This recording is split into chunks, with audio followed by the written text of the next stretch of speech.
Hello everybody. Happy Saturday. Hope you're all having a great one.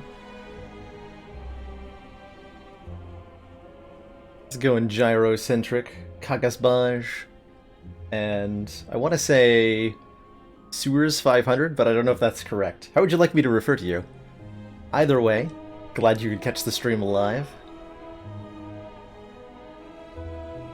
Great to have you all here. And I'm happy to be here on this bright and early Saturday, I would say morning, but I missed morning by about 15 minutes. Afternoon. Bonjour, Kalman. Hello, hello. It's a dang good day to slay some spires, I think.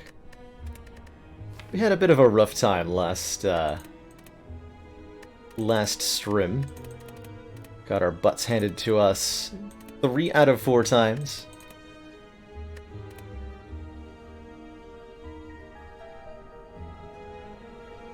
Oh no, Dog Barker. That sounds like the worst. I'm so sorry to hear that that happens. Here's hoping that you can get it all fixed up. But amen to that. Let's play some games. Sometimes when just some of the worst moments I feel are when something's gone wrong and the only solution you have to fix it involves waiting. It's good to hear that you're okay personally.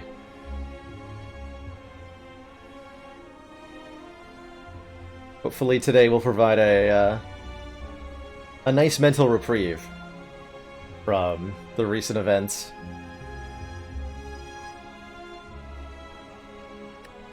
Spire's not on screen. I actually remembered that this time. Let's fix that, shall we? Spire, why are you still broke? There we go. There we go.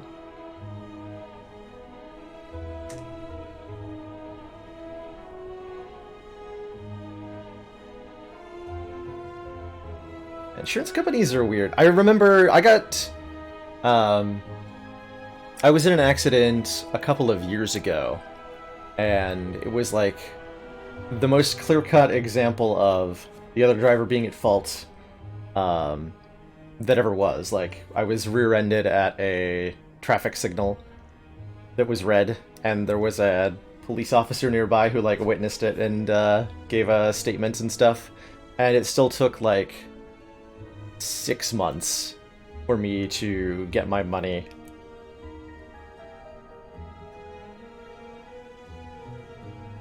Which totally sucked.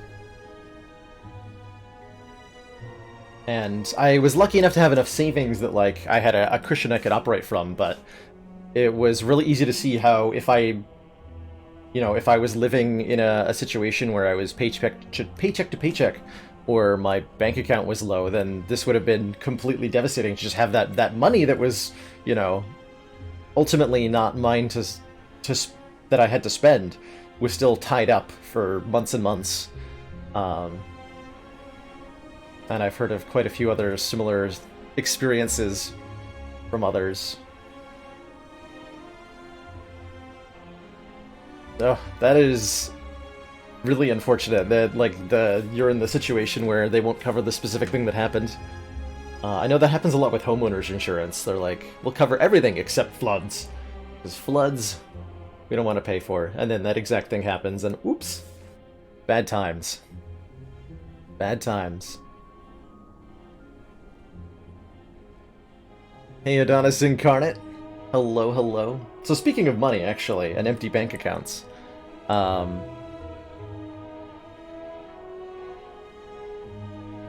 back in November, when I went full-time streaming hours, I stated that it was my goal, what I wanted to do, what I want, like, my dream job truly is running this stream.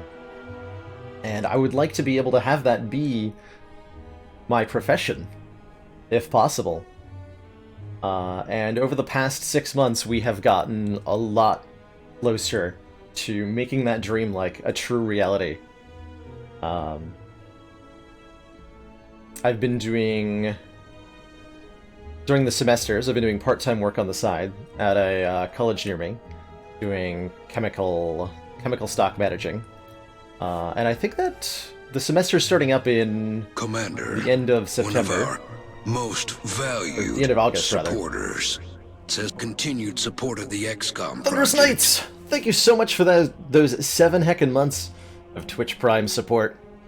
Enjoy that empowered, smug sense of superiority, and thanks for being a longtime supporter of the stream. I truly appreciate that. And as I'm about fitting right into what I'm about to talk about, every little bit of support that the stream gets is a step closer to making that dream of doing this as my main source of income possible. On my own end, I have taken steps to lower my living expenses. I've recently just moved into a smaller living space in a shared living situation, and part of the reason that I did this was to lower my living expenses, to allow me to have a better chance of sustaining myself off the income from the stream. And the whole, like, I will continue to stream to some amount, no matter how much money I make or don't make. I love doing this, and it would always be a hobby for me if it wasn't a career.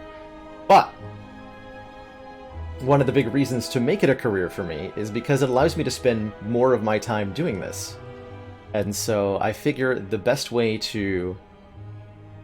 we've experimented a couple of times with incentives for stream support. I've promised things like the guides in the past, those guides that ended up written. The Beginner's Guide to Slay the Spire and the Boss Encounter Guide were originally sub-incentives a long time ago. I had an incentive for a trivia night that never got met. So I've had some successful and unsuccessful ideas for how to encourage support in the past, but I figure that there's one thing that everybody could agree would be good, and that's more streams, more Balor. Now that I'm in my new living situation and am settled, I have the capacity to stream more than I'm currently doing, and so I'd like to do that, and I'd like to show people what it looks like when I don't have other, like, major life aspects to juggle. So what I'm gonna do is start the extra streams immediately.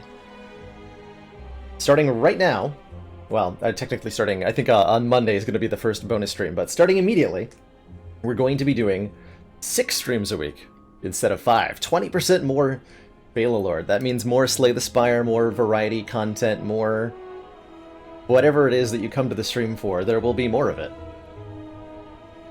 And I'm going to do that for an entire month. If during that 1 month my living expenses are covered by the stream, which I have a bar that I can put on stream for. Boop. Wait, there it goes. I can put that on stream. I haven't decided whether I want to leave that up for a month or not. You can feel free to weigh in whether it's like... I think in general it's more helpful to have a visual goal to go. But if in 1 month my living expenses are covered, that's the $1,200 total, which is pretty low for my area, truthfully. I know people whose entire rent is less than that number. But this number represents the cost of food, the cost of rent, the cost of my car, the cost of, like, health insurance.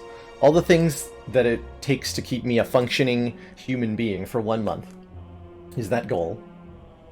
And if we raise that much money over the course of the next month from all combined sources of stream income, then I will do bonus streams next month as well. So, I give you extra stuff immediately. We start doing... what I didn't want to do was, like, hold extra time hostage, right? So I figured, why not start extra streaming immediately? Show people, here's what I have to offer. And say, hey, this is the cost of sustaining what I'm doing. If this goal gets hit, that means that I can keep doing what I want to do, as much as possible. And if it doesn't, then that's a statement about, I guess I get a better idea of how close I am to being able to sustain the stream and the steps I need to take to do so. So this is a Streamlabs donation goal, which means it'll only automatically update for, like, direct donations made via the stream donate link, but I'm going to be pitching every source of income for the stream towards that bar. So bits, subs, donations, if anybody uses the Humble Bundle referral link that I've got, then that goes towards that as well. We'll be doing a sponsored stream later today for Axis and Allies, the digital adaptation of the board game. That's going to count towards that as well. So meeting this goal will be a cooperative effort between myself and everybody who chooses to contribute towards it.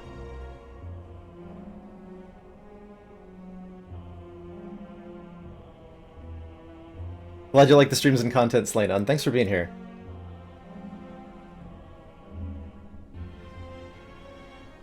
And yeah, I don't think... I don't know... I have... hold on. How do I phrase this?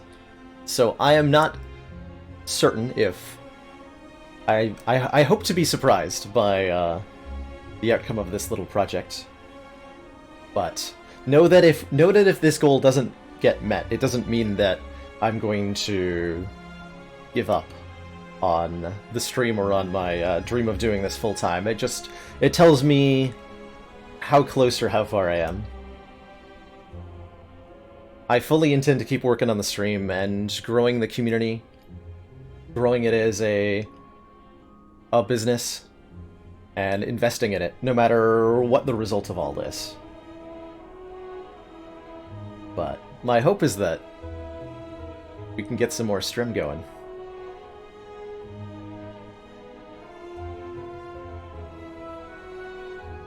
Dog Barker, you made a post about the hit and run on Reddit and you got a message with the guy's insurance info? That is crazy. What a small world we live in sometimes. I hope that everything works out for you. Glad you like the shirt, DJ Dragonflame. It says classically trained. Got this one as a gift from an online friend I had a few years back, and it's always been one of my favorites.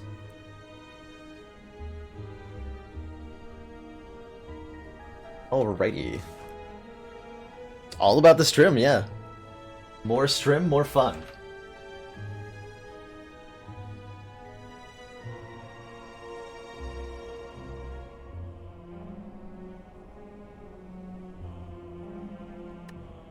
So last time we played some A20, we had this super close defect, well, maybe not that close.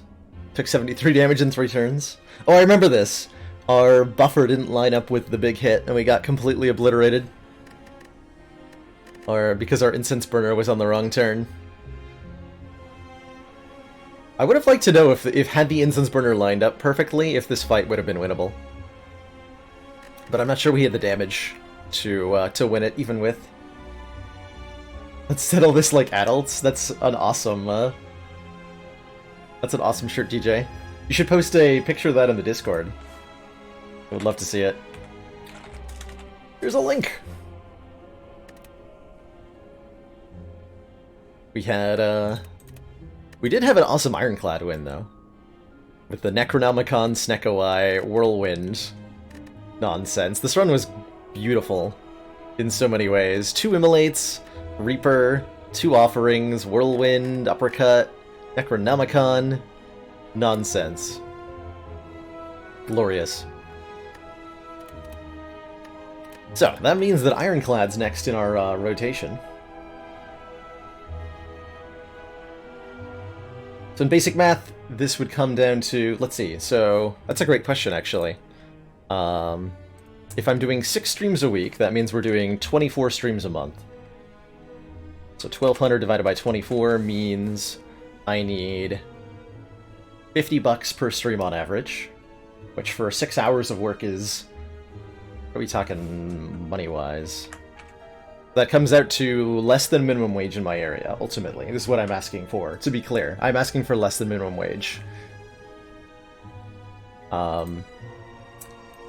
That would be, yeah, somewhere in the 15 to 20 sub range, if we're talking just pure subscribers.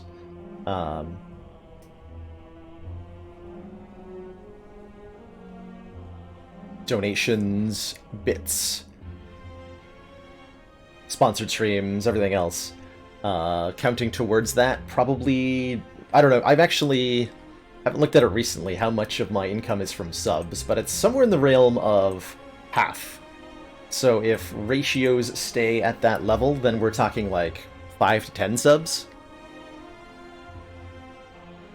What's the biggest deck that I've beaten a heart with? Commander, we've just received the support of another council Make that 4 to 9 subs. Lord Beef, thank you so much for subbing with Twitch Prime. Welcome to the council. Enjoy your new emotes, the community, and your smug sense of giving the streamer support. Thank you so much for subbing, and welcome to the community.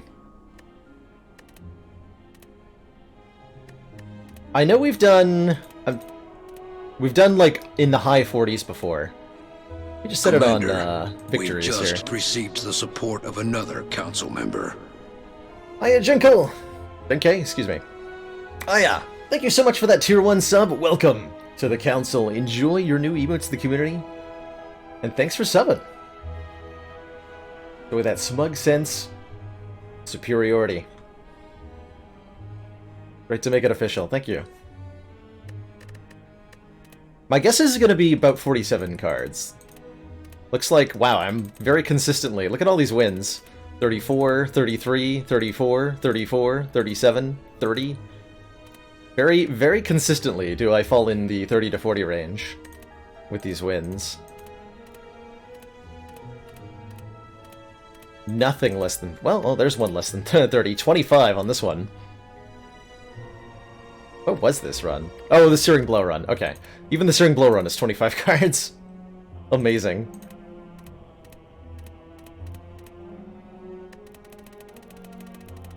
Wow. So the most recent win we have a run history for, or the largest win we have a run history for, is that 43 card deck. My guess would be around 47 though. This council is pleased to see our continued support of this project has been Sooner K, thank you for those 2 months of council support. Welcome back to the council. One of our most valued supporters. And in return, enjoy your renewed smug sense of superiority. Kagasbaj, thank you for those 8 months tier 1 support. I greatly appreciate the long-standing support. And in return, enjoy your long-standing smug sense of superiority. It's probably gonna stick around like something that, like an aura at this point. The superiority that you're feeling. Thank you so much, both of you, for contributing to the stream support. It means a heck of a lot. Subs, again, don't automatically update that thing, because I don't know any way to do that. But I will, by tomorrow, or the next time we stream, the number will reflect anything from subs. So thank you so much, everybody. You are all too kind. Let's play some Spire, shall we? It's A20 time on Ironclad. Let's kick some butt. Just want to make sure I am. Yeah, I'm on the A20 account. Good. Let's do it up. Hello again.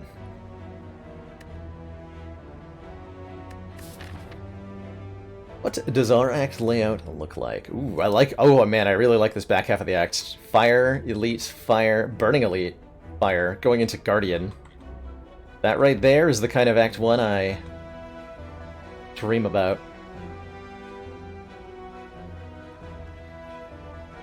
Hey, no worries, Kagasbaj. Thanks for lurking. Everybody who lurks, and there are a great deal of you. In fact, I would dare say most of my viewers are lurkers. You are valued, loved, and appreciated. Every single one of you.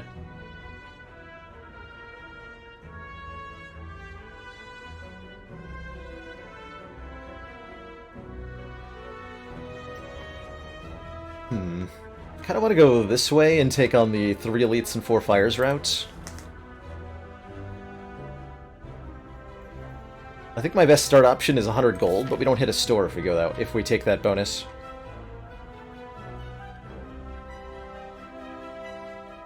Could veer this way.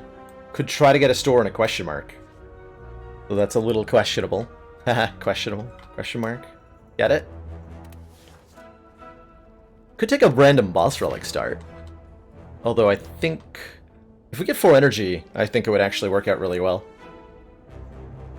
But there's a lot of ways that could go badly, but also a lot of ways that could go goodly. So I would say I'm significantly considering a random boss relic start here.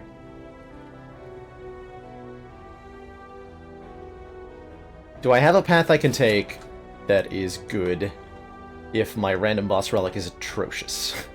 Better question. And before an insane Pandora's start. One can only hope. Let's do it. High roll. That's a high roll. Velvet Choker. Gain an extra energy at the start of each turn. You cannot play more than 6 cards per turn. On Ironclad, this is, I would say, in the top 5 results you can get from a boss relic swap.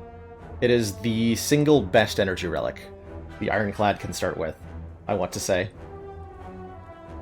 And the only things better than this would be Snecko Eye, Runic Pyramid, a good Pandora's Box, a good Astrolabe roll. That's about it. Yeah, so like number 5 on the top 5 starts. So that means I can probably take this 3 elite path. At the very least, I'm definitely going to start with fight, question mark, fight. And if I actually get strong enough, I can go this way and fight 4 elites. But we'll see how many hit points we have, and what our attack cards look like going into the end of this fight. Ironclad can do so much devastation with 4 energy in these early hallway fights. The ability to play Bash and 2 strikes, or 4 strikes in a single turn, lets you do so much more damage output than a regular Ironclad on 3 energy. If I want to do some damage immediately, with 4 energy, a Perfected Strike is a good way to get started here. This is a very chunky attack. Currently, the Perfected Strike deals 18 damage. 6 damage base plus 2 additional for each card containing strike. It does count itself, so that's 6 plus 2 times 6 is 18 damage for 2 energy. And that lets us crank out just so much damage. Especially with the Velvet Choker, we can play the Bash and the Perfected Strike at on the same turn, and just annihilate pretty much anything that we'll encounter on the first few floors with that kind of damage. Especially if we upgrade it. Upgrading Perfected Strike adds another plus 6 damage immediately, so this becomes a 24 damage card, 36 if the enemy is vulnerable, and we were talking now like about one-shotting most of the encounters in Act 1. Normally remove and transform are attractive here, but what we'd be transforming is a strike card, and those are pretty valuable to us right now. Those are pretty valuable to us right now. The reason to upgrade the Perfected Strike over the Bash is that, at the moment, Perfected Strike is our main source of damage, and so upgrading it means... it's the same reason if I had a Carnage, I would also upgrade the Carnage over the Bash. The increase in damage on the card we're upgrading is so significant that it's about the same as if we'd hit the attack when the enemy's vulnerable, but it works even if the enemy's not vulnerable. Perfected Strike does become more of a liability later. That is definitely true.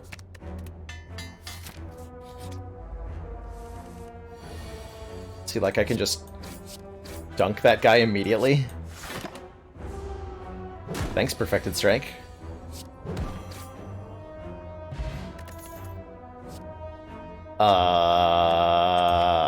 Okay. I'll take another one. And we're gonna go 4 elites. The goal is to... So yes, Perfected Strike will become a liability later for 2 reasons. One, because it's just a big done damage card. It doesn't scale very well. It doesn't operate very good with... Doesn't operate very well with strength. It doesn't operate very well with, like, playing more cards or anything like that. So it's a big done damage card that won't be that useful in the late game. But we can use it to do a lot of powerful things immediately. And our hope is to use those immediate powerful things to get stronger later. So what we're going to do is take the second Perfected Strike, and I'm going to fight 4 elites in Act 1, including the Burning Elite. We could take Pummel Strike. Deals 9 for 1 energy, draws a card.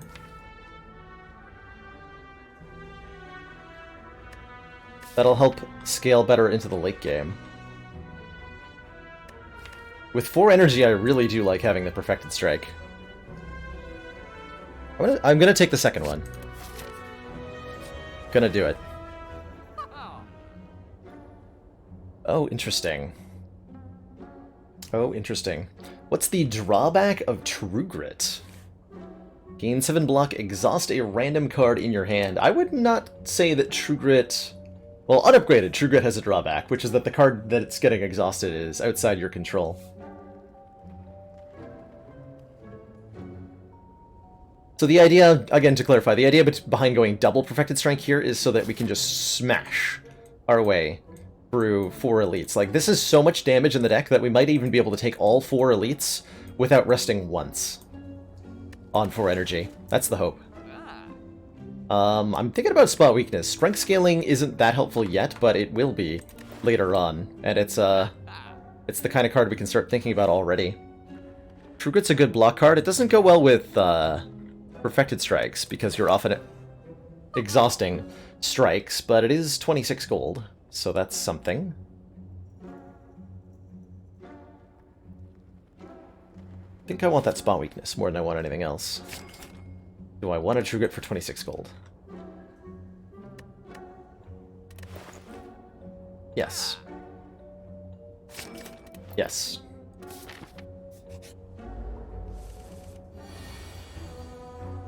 Yeah, True Grit can definitely be a killer card, especially with some synergies. Anything that triggers when you exhaust becomes really good when you've got a True Grit in the deck. Man, I'm offered a free True Grit. Do I want a second unupgraded True Grit? I don't think so. I want my 26 gold back. Is what I want here. Exhausting Strikes does reduce Perfected Strike damage. Perfected Strike checks how many cards in your current, like, in combat, in your current deck, are strike cards. So if you exhaust a strike in the middle of combat, Perfected Strike goes down. If you generate another one by, say, dual-wielding a strike, or drinking an attack potion and picking a Pommel Strike, it'll immediately go up, too. So that it does work in both ways. I think I'm going to pass all 3 of these. Yeah, I think we're at the saturation point for big dumb 2-cost damage attacks. I might take a 3rd Perfected Strike, but I'm not too excited by a Carnage. Let's fight some elites. Okay. We're gonna wait for, hopefully, Bash Perfected Strike. Which is what I get next turn. Seems like a good way to start.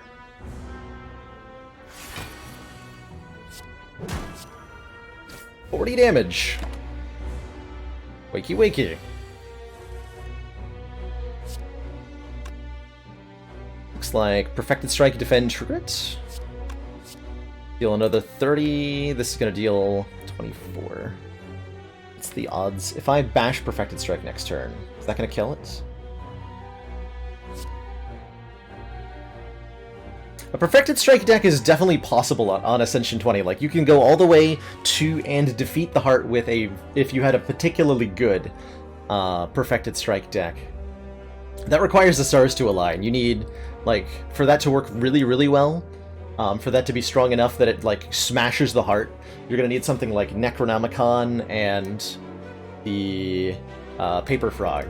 Those would be things that, like, let this scale upwards in damage enough to take on the heart. Most of the time, I think where we go from here is transitioning out of the Perfected Strike in some fashion. It's highly unlikely we're going to find the things that allow this to function as it is all the way through the game.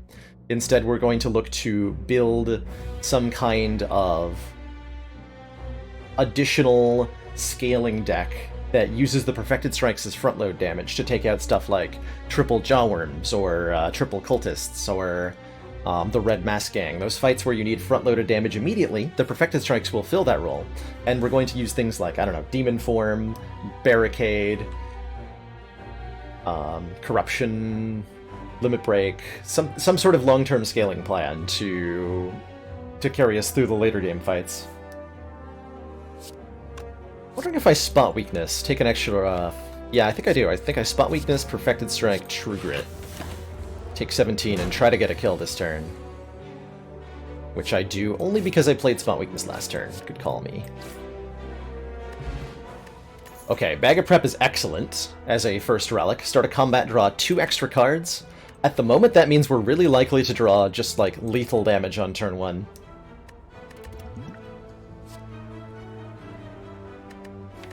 Fire is another 2-cost big dumb damage attack, but it is a really good one.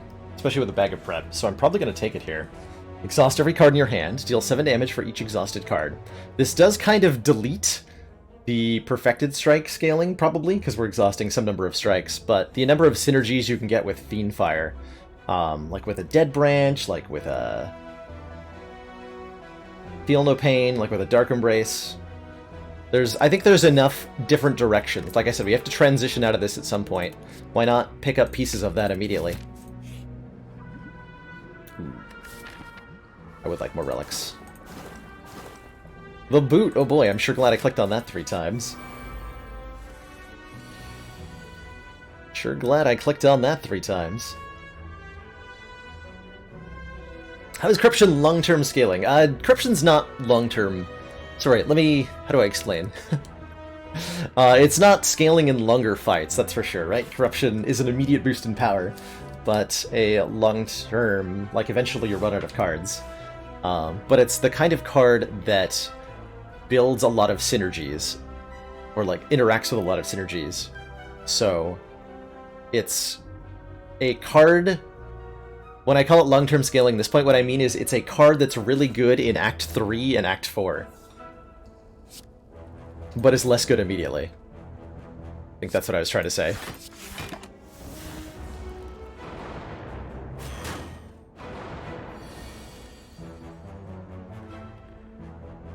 If I just Fiendfire, get a kill there. If I Spot Weakness and then Fiendfire, I still get a kill.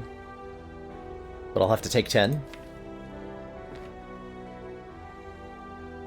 Take 10 either way.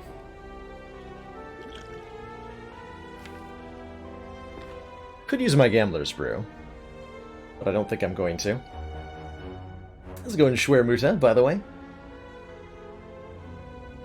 No, that's a fair misunderstanding, Mikhail. I didn't make that particularly clear what I meant by that. I swear it made sense in my head. So if I play Defend, this no longer kills. Alright, so just kill. Take our 10. Gonna be able to rest after this one? Okay, so we're fine. Everything is fine. Look at that! Look at that damage output.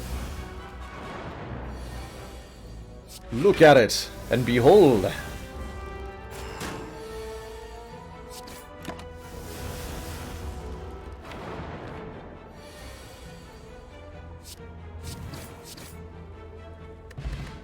Frozen Egg. Any powers we pick up are upgraded, which means this Feel No Pain is a Feel No Pain plus.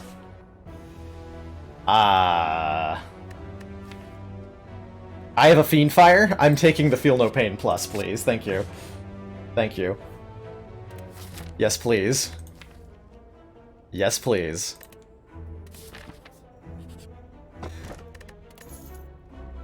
We have a Bag of Prep, so starting combat with 1 extra energy is really nice. 5 energy and 7 cards on turn 1. I think the Shockwave is definitely a very good pick there, Regiar, and had the Feel No Pain not been upgraded, it might have been a closer pick. Feel No Pain feels like it's going to be an essential part of this deck later, especially given that we already have a True Grit too.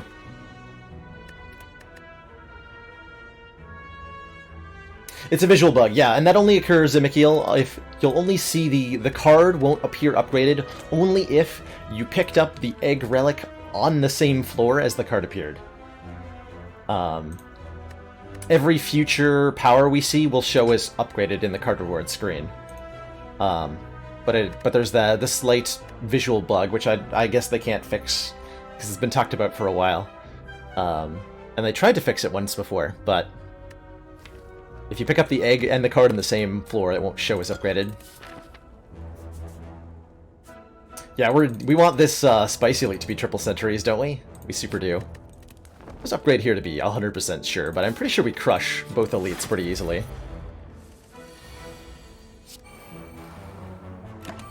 From here. Ooh, yeah.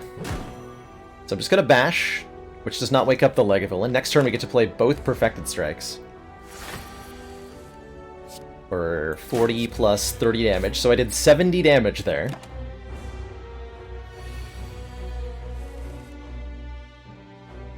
And this full blocks.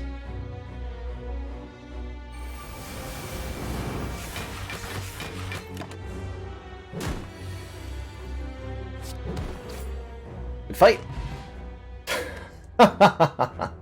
Good fight. Singing Bowl says, this is an early Singing Bowl, when adding cards into our deck we can instead raise our max health by 2. This is not very useful immediately, but over the course of the run will probably represent more max health than a Mango would be, so this is a huge find. And there's a Bludgeon here, if I wanted another really big, really dumb damage card. Or our first AoE in Whirlwind. We do have Strength Gain already. Hey, Chronometrics! Welcome to my Feel No Pain deck.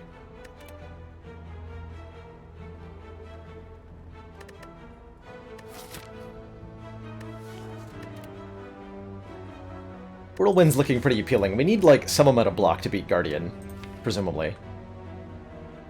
We already have 4 energy, and we have a Choker, so Whirlwind's, like, super good. Take a Whirlwind here.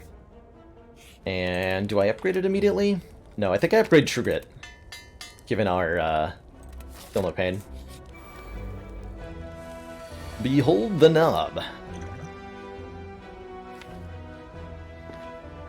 Seems like a fine turn 1. But maybe playing Feel No Pain was a good idea. It's fine. Oh, that just kills him. Okay, well. Oh my god. This is not fair. Fossilized Helix says, prevent the first time we would lose hit points each combat. The Emerald Key from the... That was a Super Elite we just fought, by the way. Gives us one of the 3 things we need to access the next act. A Blood Potion is pretty good. We're offered another Whirlwind. I don't think we need 2 of them. 2 of them feels excessive, to me. At the moment. I think we take 2 hit points here. Yeah, that Blood Potion's gonna get better and better the longer we hold on to it, right? Certainly I'm taking it. Probably over the Gambler's Brew? Swift Potion's really good when you have a Fiend Fire in the deck, after all. So let's just take 2 max health here. Ditch the Gambler's Brew for the Blood Potion. How many regular fights have I taken? I've taken 3, so this is a hard pool fight. Fights give us max health, so they're probably better than events, if I had to guess. Because of the Singing Bowl, we want to be taking fights more often.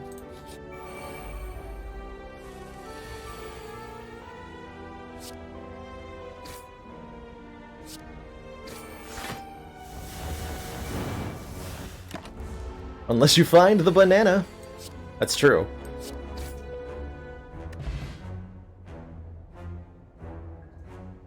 Right now it is Saturday in sight. The first bonus stream is going to be on Monday, so 48 hours from now will be our first stream. I haven't actually like announced that officially anywhere. I should probably like make that clear that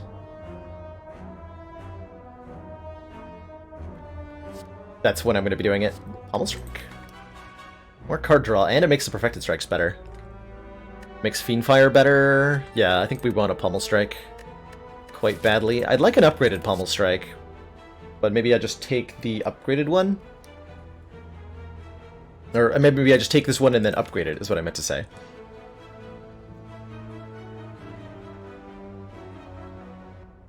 I am doing the sub to me and I'll stream more gig. That's exactly right. That is what it ultimately boils down to. Hey, give me money and I can do more of this. Is this a defend upgrade? I think we're gonna smash through Guardian with... We're gonna race the Guardian, which is not often a strategy I recommend for Guardian. Normally I'd say, hey, you should, like, block against Guardian. Today's not that day. Today's the day I say, hey, I'm gonna smash this dude's face in real hard. I think this is the upgrade. But I'm not sure. It's going to be trivial to transform here. We have so much damage output. We definitely want to get Feel No Pain in play. And worst case scenario, like... Man, this is 45 damage. Got him. Let's get rid of Whirlwind, I think. I want to thin out the attacks. Yeah, I want to thin out the attacks.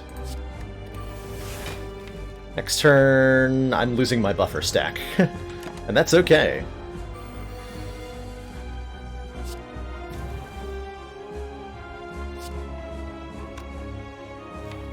All these Perfected Strikes. Actually, yes. We thin out the deck. Yeah, this will work too. We do lose the buffer for that, but we block the hit. And more importantly, I deal a whole bunch of damage. Do I lose Bash? No, right?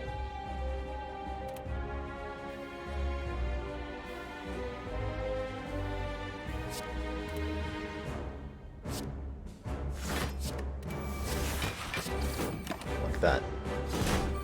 I missed out on 3 damage because of the order I took, but I also took less damage because of that same order. Okay, here's where we get punished a little bit.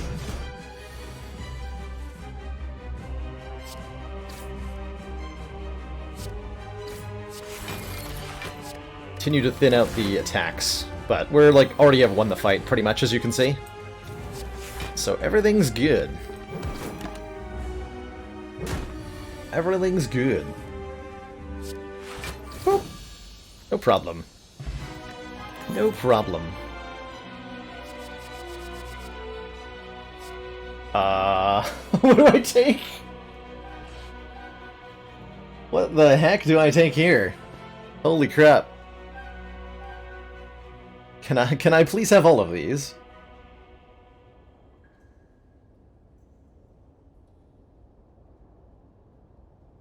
I take the max hit points.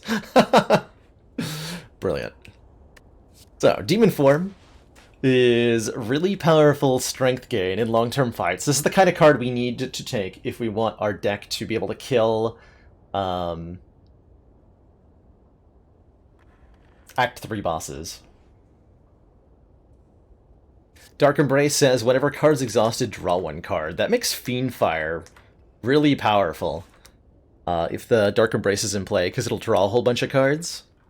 It could lead us... Dark Embrace is one of the ways to get into situations where the Choker's really holding us back, because we can suddenly draw so many cards, but we can't actually play more than 6 per turn. But Fiendfire alone still makes this ridiculously good. Feed is a way to get even more max health over the course of the run.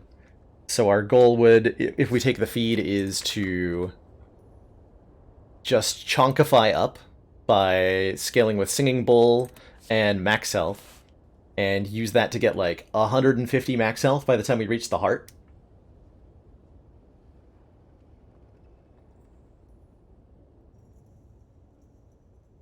Chrono's on board with the Turn 1 Helix-sponsored Demon Form. We've got Fossilized Helix Bag of Preparation and a Lantern, which makes the Demon Form very playable on Turn 1.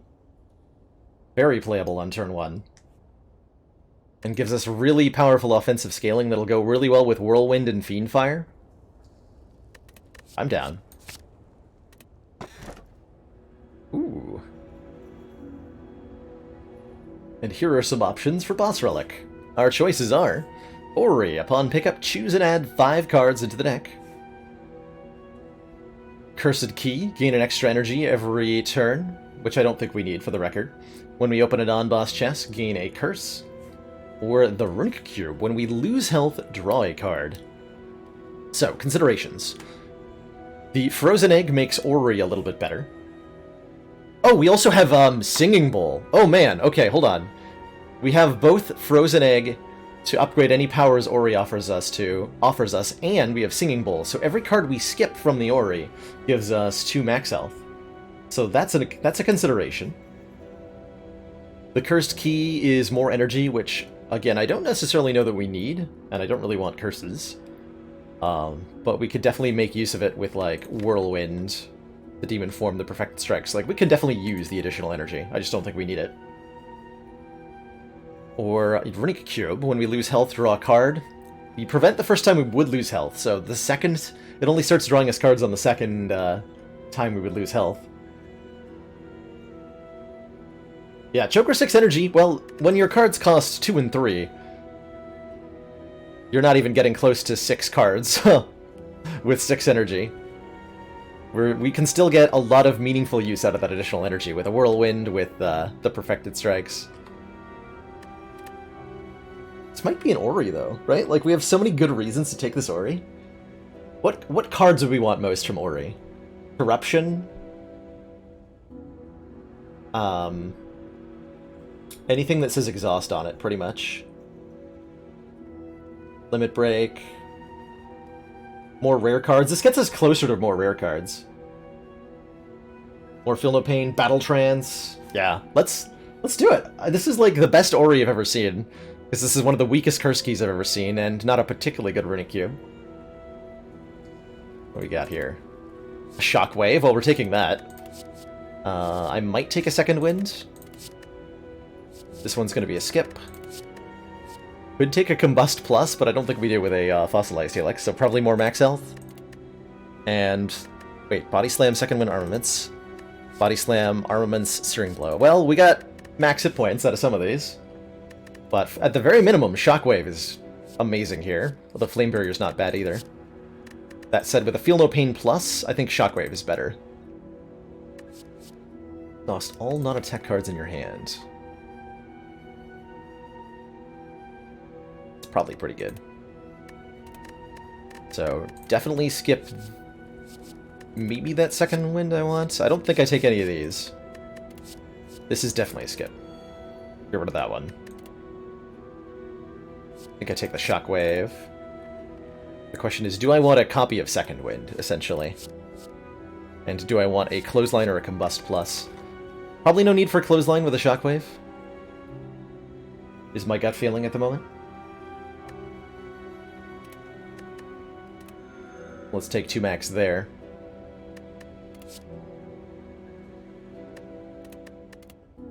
Skipping on the Second Wind for 2 more max health. So our boss relic was a Shockwave and 8 max health then. Which is actually just fine. It's actually just fine. How many more fights coming up can flood us with non-dazed status cards? Off the top of my head, Triple Slavers, Book of Stabbing, although neither of those we're too worried about. More importantly, Heart and the Elites Before the Heart and Time Eater can all do that. Those are a long way away. Those are a very long way away. Glad the pacing is something you like, Buddha. My pacing kind of varies sometimes. We go real fast at times. What are my... I've got speedrun PBs for this, right? Yeah. Sometimes we do speedruns. Those are not nearly as slow and measured. Second Wind generally a better late game pick. My opinion of Second Wind is that this card is better the more cards you have in your hand. The more card draw you have, the better a Second Wind becomes. If we take in the Dark Embrace, this would be a take.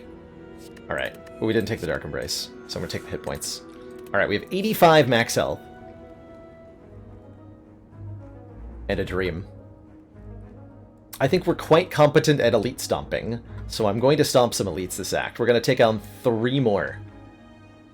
Because relics are one of the big ways this deck can get meaningfully stronger. Those speedruns are Seedless with Pandora's Glitch. I don't remember if all of them use the... like, all those PBs use the Pandora's Glitch, but Pandora's Glitch is definitely in some of my PBs.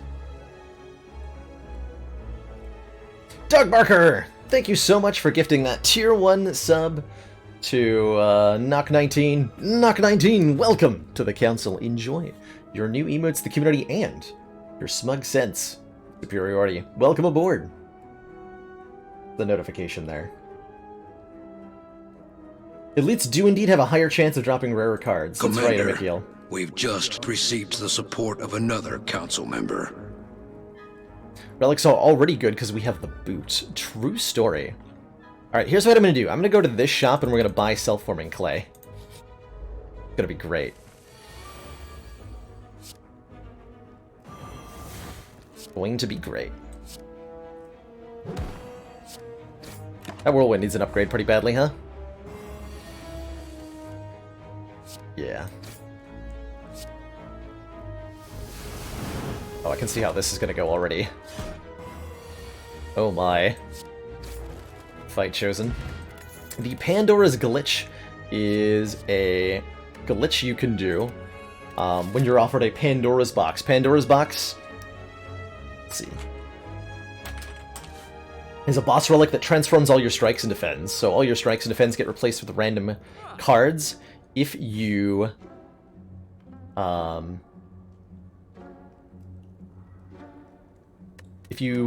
click on the Abandon Run button and then hit Escape twice.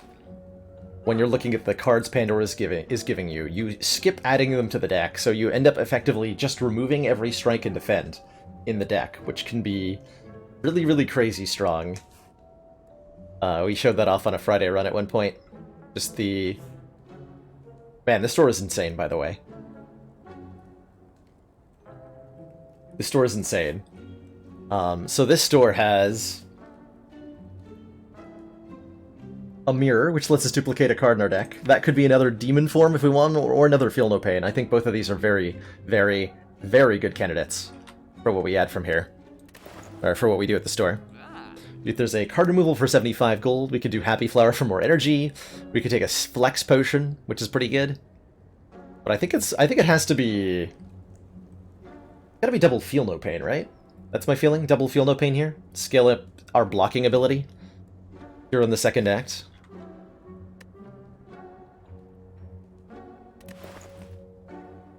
Save up for a dead branch. But of course.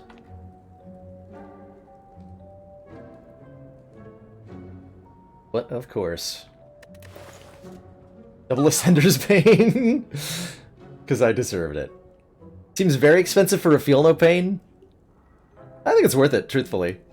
I think it's worth it. Double Demon Form might be a little overkill. Would be my feeling, Katutsa. Like, we don't... There's very few fights where we would care that much about having a second one. One of those fights would be the Heart. But we'd also care about having a second Feel No Pain for the Heart. I'm gonna duplicate Feel No Pain here. I think that's what we do. I think that's what we do. Do I want a Rupture? No. Alright, well that's the only thing I can buy, so...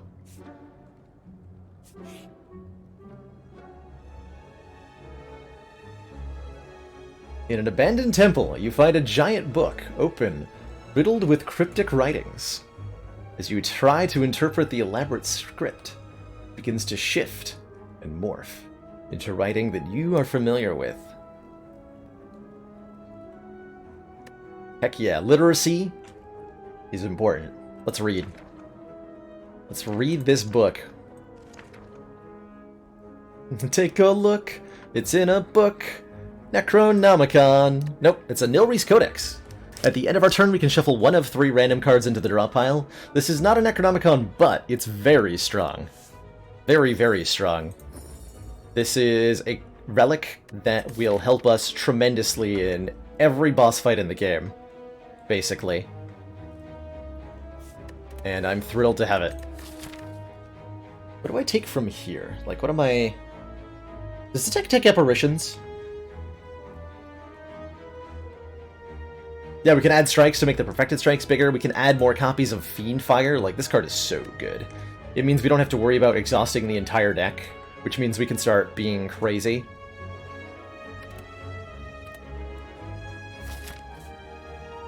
Would we take I think we would take apparitions if we were offered them.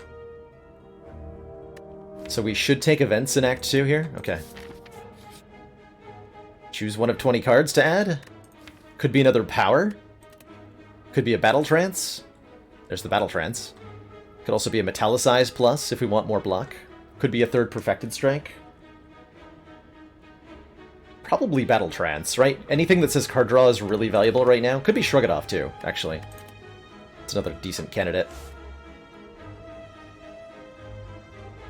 But Battle Trance increases our offense by letting us draw Fiendfire more easily, lets us get the powers in play more easily. Would I use a relic that allowed me to skip relics for 7 max health? Heck yeah, I would use that. I would skip maybe a third of all relics. I would say Magic Cut.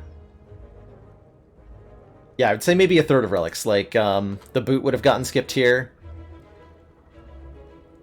That's actually it. Maybe Lantern. If I didn't have the Bag of Prep, I would skip Lantern for 7 health in this situation. Battle Trance Choker is a bit of an energy synergy, but we're not yet being close to being able to use all the energy. I'm going to take it. Gonna take it. And I am not going to take this curse. Feh. But would I skip Strawberry? An excellent question. Ooh.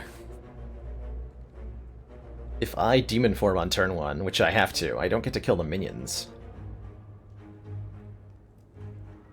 Yeah, Battle Trance Fiendfire is the real deal. This has got to be Demon Form, right?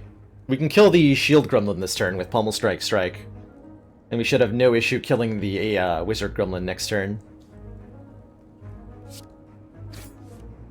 Let me get our Demon Form into play. Gain 3 strength per turn, every turn. And another Fiendfire. Yeah, this is, like I said, Nilre's is going to add copies of Fiendfire to the deck, basically. That's its full-time job. Oh, damn it. You know what? That's worth a Swift Potion. Yeah, there we go. There we go. Now, that's what I'm talking about.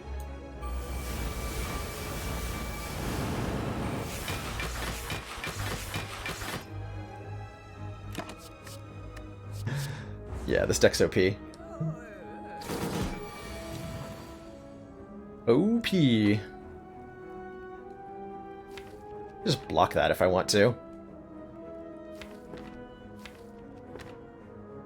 With the buffer? I think I do, honestly. He's attacking again next turn, but, like, I don't care. Think your boss is gonna be alive next turn? No way.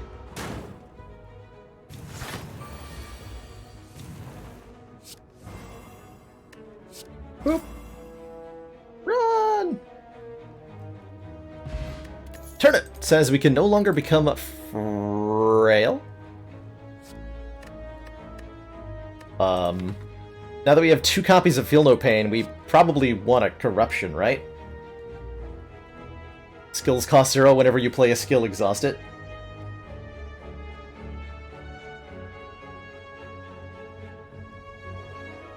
So whether or not the Gremlin Wizard attacks every turn, Regiardo, is based on the Ascension level you're at. If you are on Ascension 16 or lower, the Gremlin Wizard needs to charge again after he hits you with the ultimate blast. But if you're on Ascension 17 and higher, he blasts every single turn once that's charged. It's very rude. Yeah, now we're gonna get choked, and that's okay. That is okay.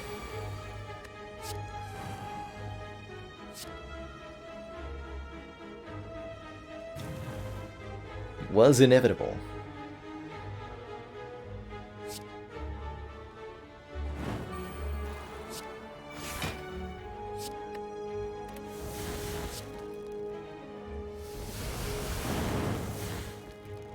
Got him.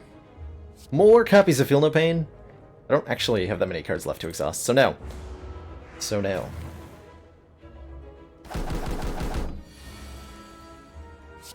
Got him. Get booted on, nerd.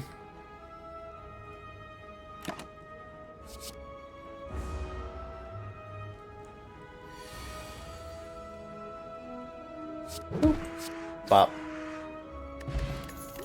Fifth potion came back. Exhume with 2 corruptions. Exhume really runs counter to the choker, because we have to play the Exhume once to get the card back and then play the card again, and I still think it's worth it.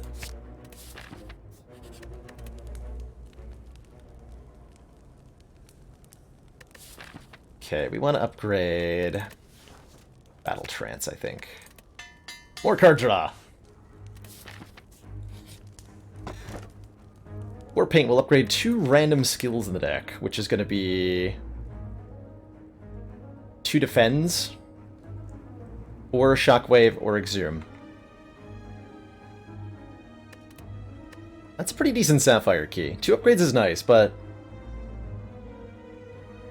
Defend upgrades are not that nice. And there's certainly a lot of relics that could be a lot better than this that we find next act.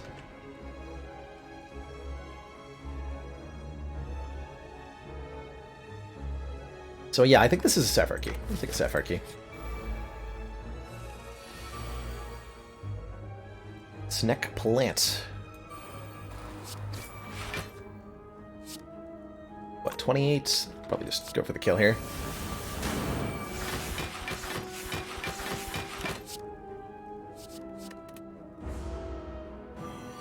Cool, I'm immune!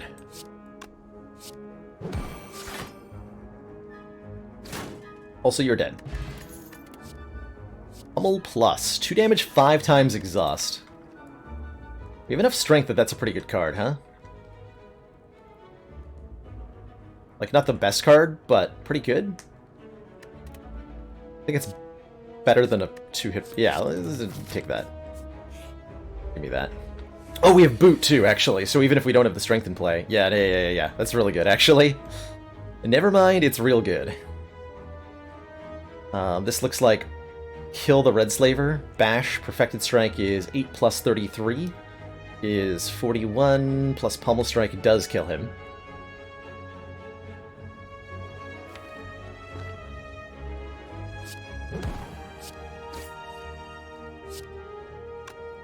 So does Pummel... Yeah, whatever. Ah.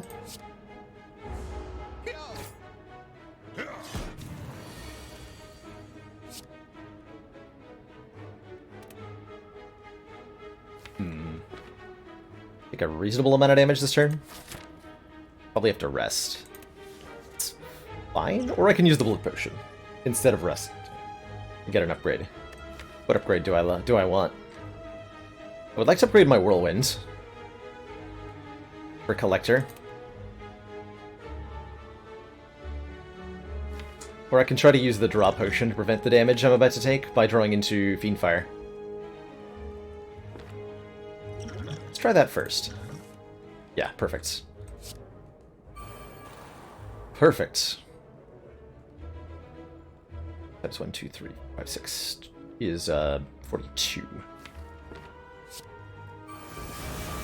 And then I have exhausted most of my... Oh, even Nilries, we're fine. I'm gonna say I've made a poor choice by exhausting everything in a fight that adds tons of wounds to the deck, but Nilries saves the day as usual.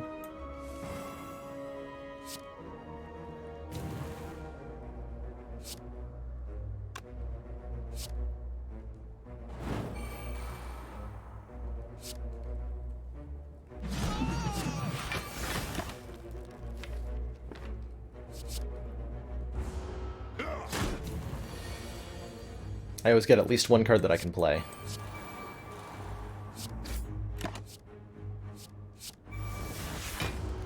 Or wait, that doesn't go on top. Excuse me. Plus we win. Cool. So no damage taken. We got an unceasing top. If we ever have no cards in hand during our turn, draw a card. That means Fiendfire is now always going to draw us cards. As long as I didn't play a Battle Trance.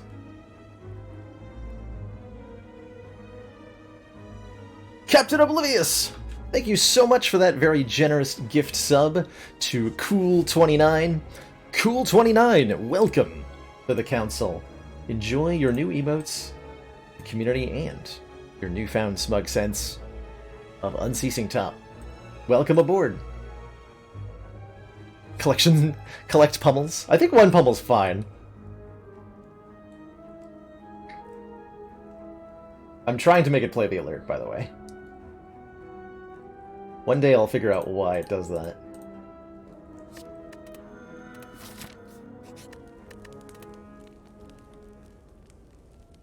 Thank you again so much for that generous gift sub. Get our whirlwind upgraded. Hey, here people guy. Draws 4, so we fill up the entire hand. Easy peasy. We just play the Fiendfire? I think I do, right? I just play this. Rather than trying to demon form. Cool29! Thank you so much for paying it forward and gifting a sub to the community. To Streaker22! Streaker22! Welcome to the council. Enjoy your new emotes, the community, and your newfound sense of being paid forward too. Welcome aboard.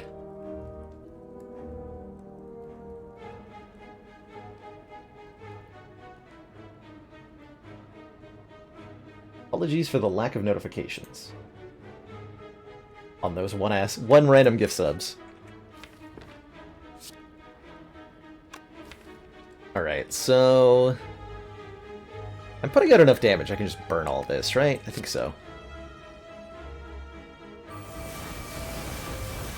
Why is Reckless Charge not taken more with Feel No Pain? The main problem with Reckless Charge is that it puts the it puts the status card into your draw pile, and that means that unfortunately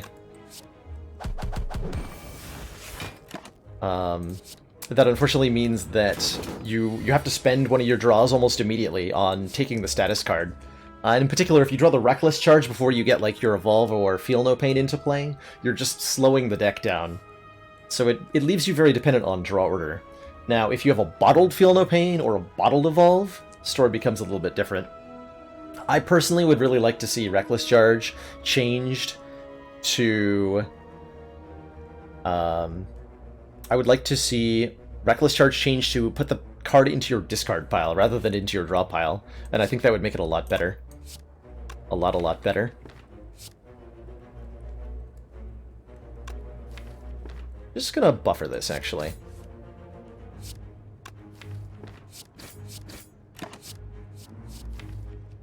Flash?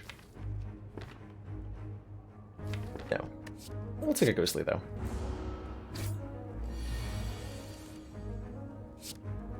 That's a full block and almost kills. Okay.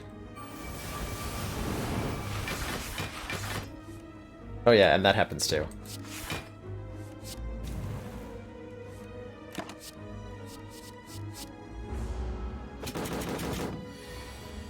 Bink, bonk, blorp. Good fight, Book of Stabbing. Sundial. Every 3 times we shuffle the draw pile, gain 2 energy. And we're offered some cards. I would take maybe one of these if they were upgraded, but as it stands, I think we want some more hit points. Marketpain is statistically Ironclad's best non-Snecko energy relic. That fact's not fun at all. I don't like that fact. Get that fact out of here.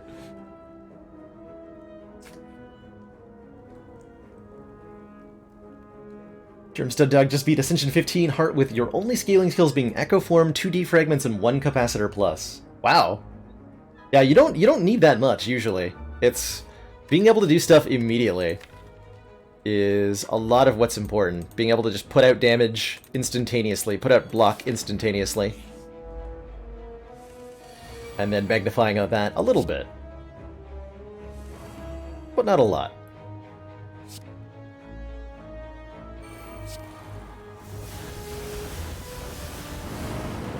Man, what a turn one.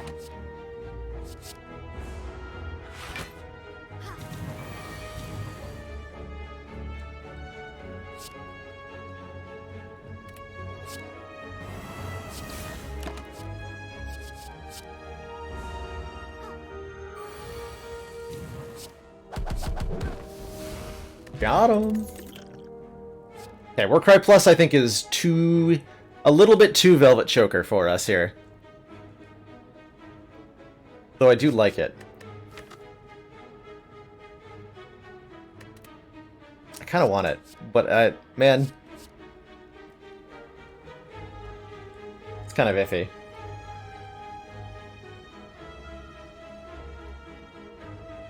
That's kind of iffy.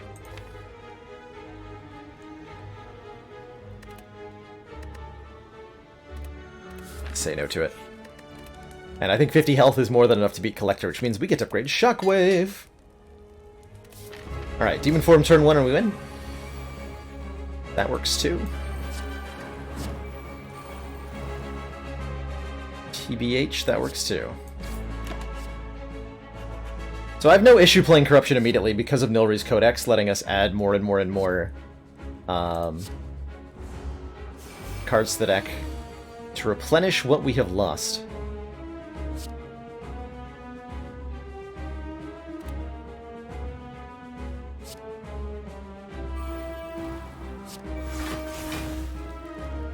So we take 21.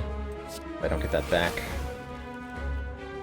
This is going to give us one short of enough to full block, so we let it stop here. We do a little bit to 20 Unards. Definitely take another Shockwave.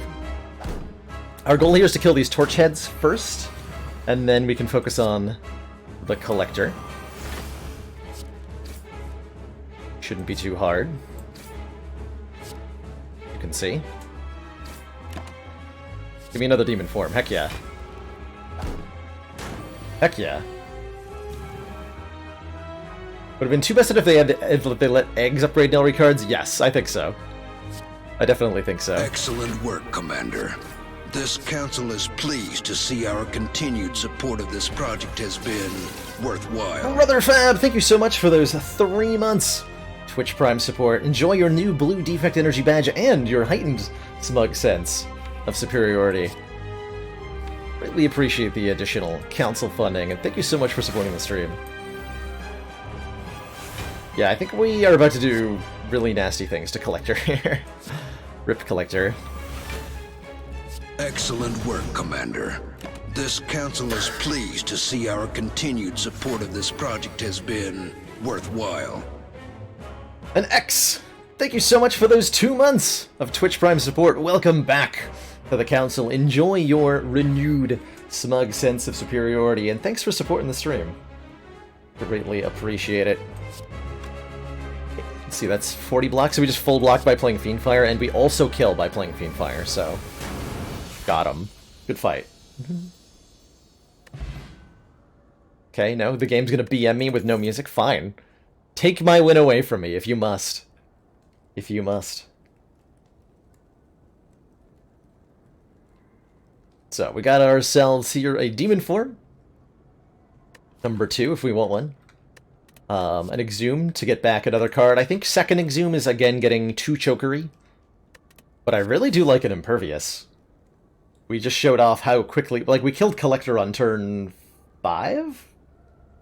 So we're already doing enough damage. We just need to make sure that we can block consistently to survive that first cycle through the heart. And we have a few things that are going to help us with that. The Helix is good. The Max Health is good. The Blood Potion's good. An Impervious. Yeah, turn 5 is 4 turns too many. I mean, it's... Our target number of turns to kill is 5 for the heart. So we just need to do 800 instead of 500 in the same amount of time. Ooh. Transform and upgrade 3 cards, huh? That could be strong. Tiny house gives us more max health and a bunch of stuff. And the empty cage removes 2 cards. I think I'm more interested in transforming 3 from Astrolabe than I am removing 2. I think that's almost always the case, that I would almost always rather take the Astrolabe than the empty cage.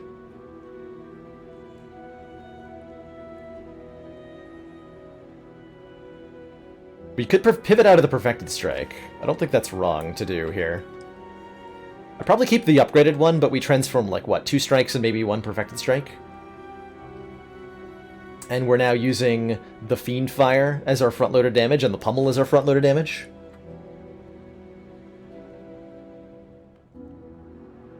If we have what? We'd have...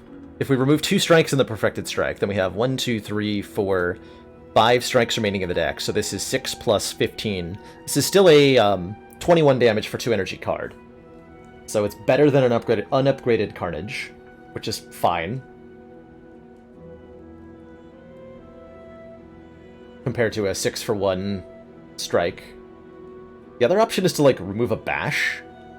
Transform Bash, like, 1 defend and maybe 1 strike, if we want to keep the Perfected Strikes around. That's another option.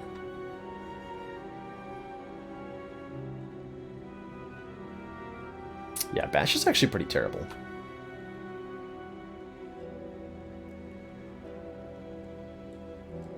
Defends are pretty good, though. Because of Corruption and 2 Feel No Pains. Like, these defends are 13 block once all those are in play. So maybe get rid of Bash, Perfected Strike, and 1 strike?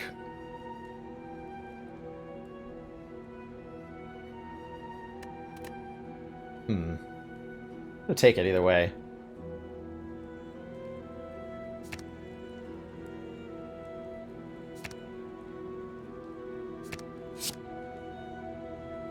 Okay, we've had our front load, and our Bash got better. So Bash became Uppercut Plus. 13 damage, 2 weak, 2 vulnerable. We got another Demon form now, so we do in fact have 2 of these. And we have an Immolate Plus. Deal 28 damage to all enemies, add a burn to your discard pile. That is pretty good. We got 2 more rare cards. And yeah, we're feeling really good about life right now. Feeling real good about life right now. Alright, well, far be it from me to ever claim that we have enough relics, so 3 more elites? Yeah, can you imagine if we had 3 demon forms right now? That might be too many. Too many forms of demon. I think I'm fine. Like, events are nice in Act 3 for us, but with the Singing Bull, so are fights. Yeah, let's go to the shop. We have a lot of money. Let's clobber a bunch of stuff. My goal is just, like, remove 2 strikes at these 2 shops. Cool. Let us crush everything.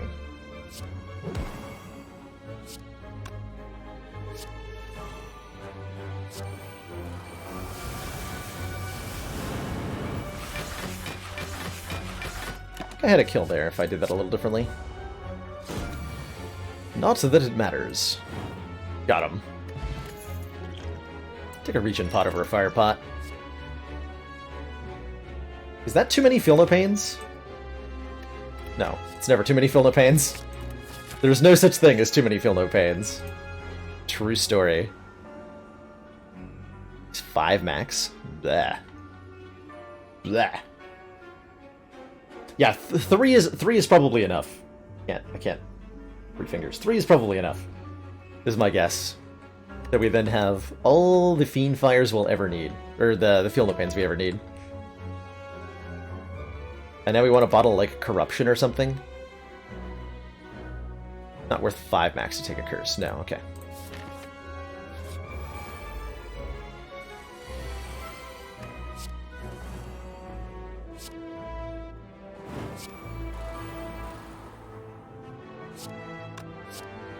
Oop.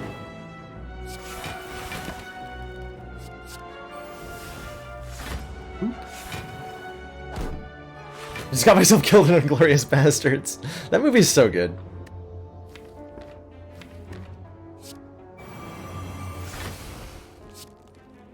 It's the German 3.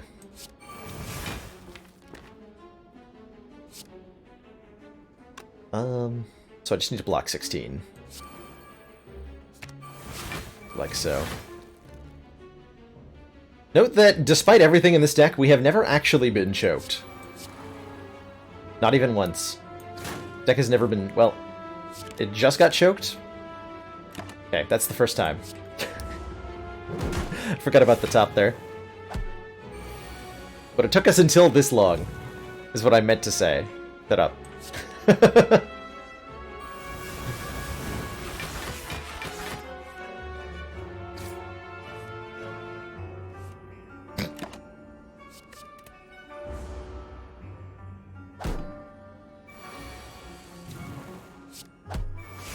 Wow.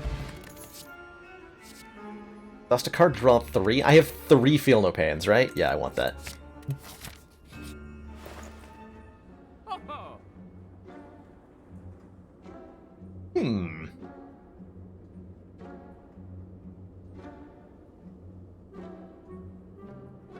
Is it too late to buy a feed?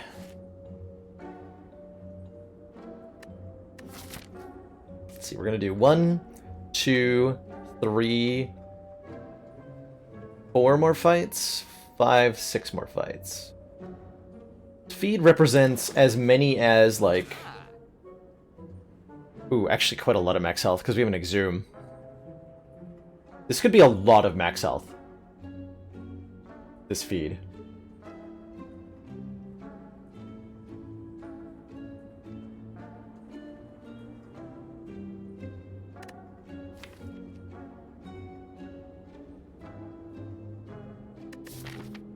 Well, 1 regular combat. There's only 1 regular combat left.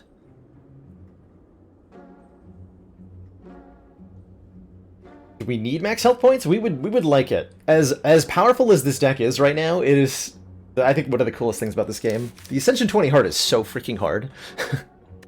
That we are not even close to having a 100% win rate against the Heart from here. We need to get much stronger yet to be truly confident of a kill. We could beat it. Like, if we went into the Heart fight right now, we might win. But we are definitely not guaranteed to do that. So we gotta get some strong. Gots to get some strong. Certainly removing a card is getting strong, right? 1 less strike in the deck is a huge deal. So I'm gonna do that no matter what. I guess it's a question of, do I save money for the next shop or buy a feed? Let's treat that feed as taking a curse to get a mango. Not even taking a curse, because it's still a decent attack. It exhausts, right? And we have 3 Feel No Pains.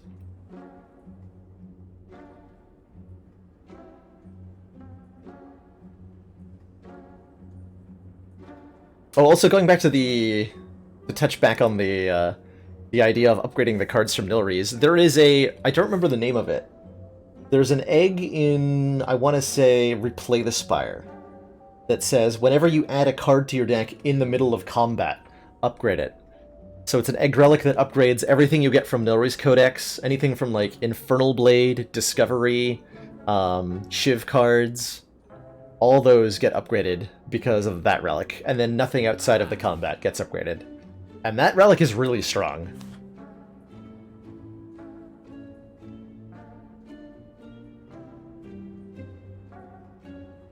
H20 is definitely a world of play in Math Blue. I have known players... I didn't beat Ascension 20 for the first time until I had, like, hundreds of hours in the game. It is an incredibly difficult feat.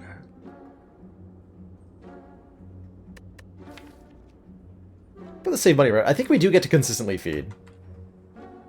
And so I think this equates to add a curse to the deck, kind of. Gain 15 max health. Lose 200 gold. A little bit too much of a price to ask. But only a little bit. Now that's a turn one I can get behind. Double Feel No Pain, Demon Form.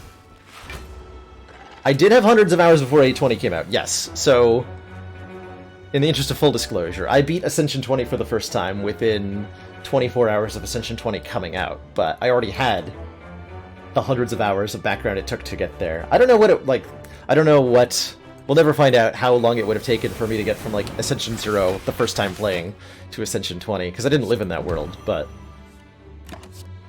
I like the world I live in. If that makes any sense at all. Oh, trust me, if I could wipe my memory of certain games, certain experiences, there's some things I would love to revisit for the first time.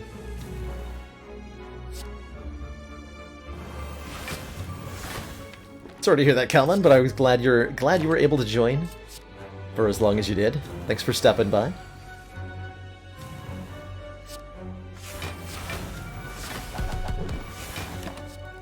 Just block, forehead.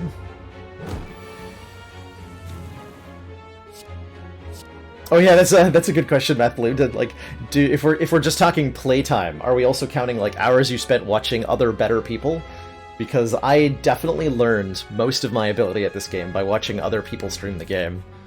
Dark Twinge in particular taught me a great deal of Spire when I first started out. Man, a Flex Potion is so good. 2 max hit points is so good. Upgrading Fiend Fire is so good. This enemy does not intend to attack.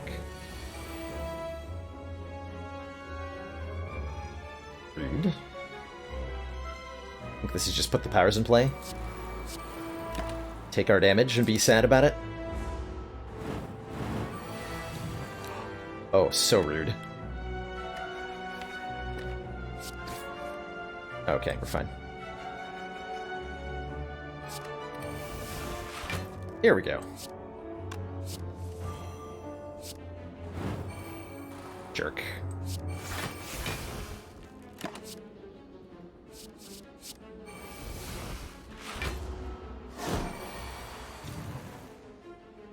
Damn it.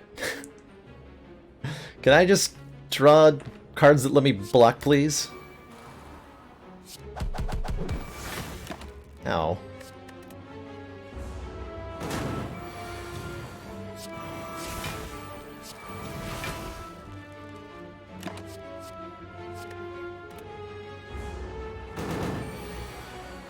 How to add relics to your run? If you mean like mid-run with the console, Katutsa, then you'll need to have Mod the Spire enabled and installed. Once you've done that, then you can open up the in-game console with the tilde key.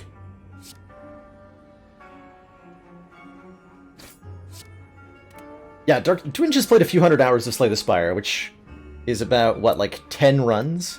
He's done about 10 runs of Slay the Spire, Chrono? On stream.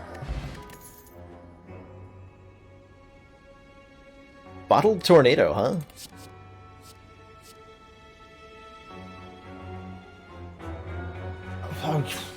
Okay, do we bottle a demon form now that we have a Reaper?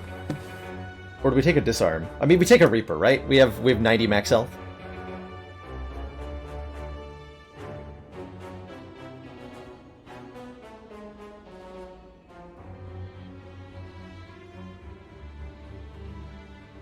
Yeah, I vaguely remember those days, Chrono. Twinge was crushing Ascension 15 when he first started playing it, which was hecka impressive. Thanks, Doug Barker. Thanks for dropping by. Yeah, if we were at full health, like maybe, like given that we're at 53, I think what we do is we take the Reaper, we take the we bottle. We have so many options. Corruption's a pretty good candidate, considering 3 Feel No Pains, but it's probably just Demon form with the Reaper. I'm gonna recall now. We eliminate, like, one of the ways we could lose is that I forget to recall here, so let's just do it now. No cursed key. The Courier. Everything is 20% cheaper, so I'm definitely glad I saved money at the last store. Puddled the wrong demon form. No! The Failfish.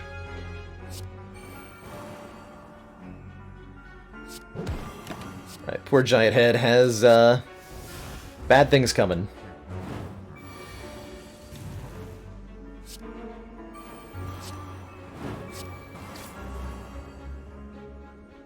Yeah, whatever. 2.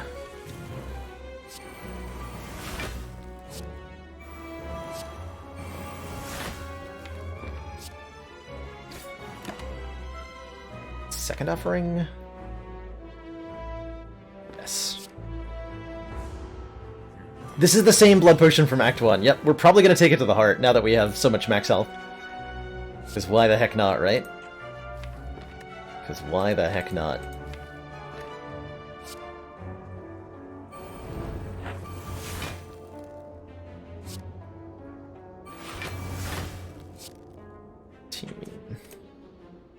I want to Reaper Exhume Reaper after I play my next card.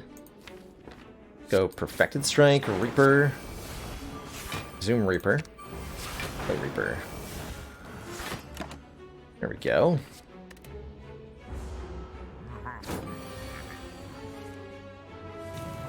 Uh-oh. Okay, good. Still uh-oh.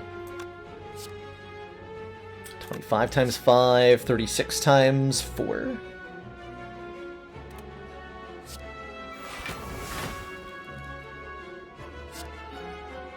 It's not quite a kill.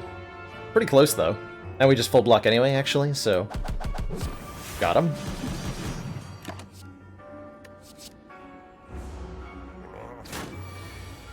Well, almost a full block. Whatever. Just die, Giant Head. Or a Kelkim. If we end our turn without block, gain 6. That'll help us if we ever make a big mistake. Don't think we need a clothesline thanks to the uppercut. I'm happy to have 2 more max health. Though there's maybe an argument for power through.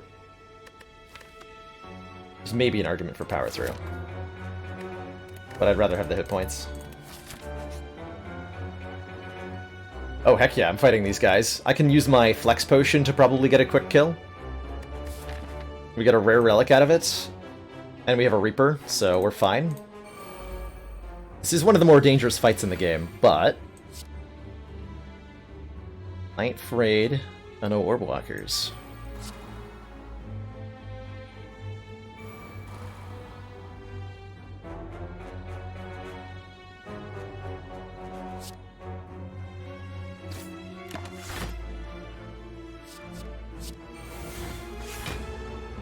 Why is the front one hitting harder? Each Orb Walker has 2 different attacks they can do. They can either do a smaller damage attack that adds burns to the deck, or they can just do a single big hit. So this front one is randomly doing the single big hit. The one at the back is randomly doing the lower damage attack. It could be just as likely that the order here is reversed in terms of who's doing what amount of damage. So there's nothing like special that's occurring. It's just random chance. Okay, 9 times 5. If I Steroid Potion, this would be 14 times 5 is 70. And then this would deal 20. So I'd be 2 damage off from getting a kill. That's truly unfortunate.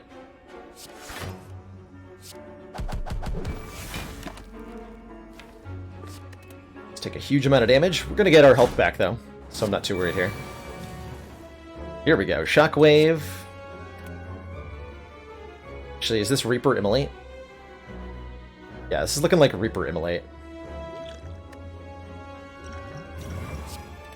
Shockwave Reaper does not kill either of them, so I end up taking all the damage. I could do Shockwave Immolate and take the least amount of damage, but then I don't heal. So leaving this turn with the highest health is this play. Almost assuredly.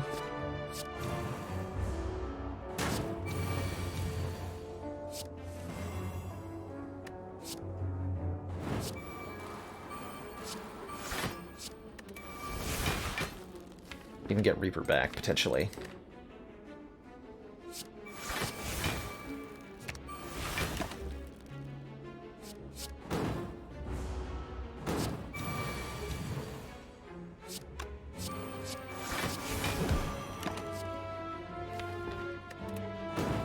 So if we're lucky, we draw Reaper here, and if not, we simply take our rare relic.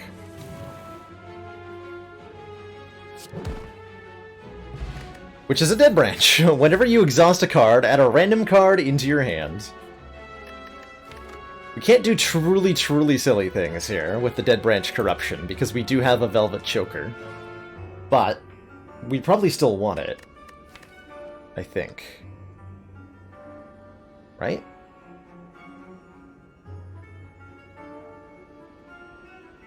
Like, we probably still want it. We just want, like, we want to get cards that we can exhaust. Second Exhume? Oh my god.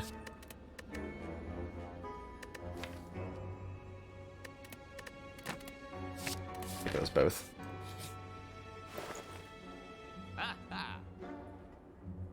Nice store. The Red Skull says when you're at or below half health, have 3 additional strength. This is a very good relic. Juzu is not so useful. It'll guarantee one event. Cauldron gives us 5 random potions, not so helpful. There's another copy of Impervious here, which I'm definitely gonna buy. We can afford a card removal. Juzu into Mind Bloom. Heck yeah. I think I definitely want another Impervious, and then we just like have a deck that's basically entirely rare cards. And not just rare cards, but all the good rare cards. Take the Red Skull too. Pair would have been nice, 10 max health, but I'm quite happy with what we ended up having.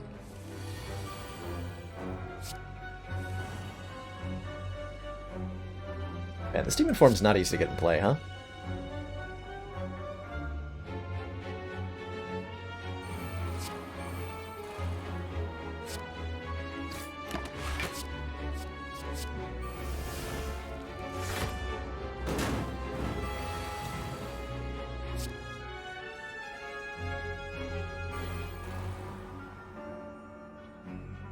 We have boot, right? So we do 5 damage per hit.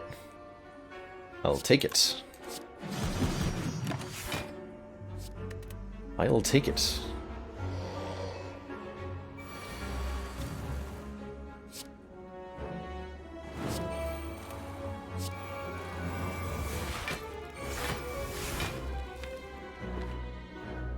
Just Exhume and play Shockwave again? Sure. Sure, why not?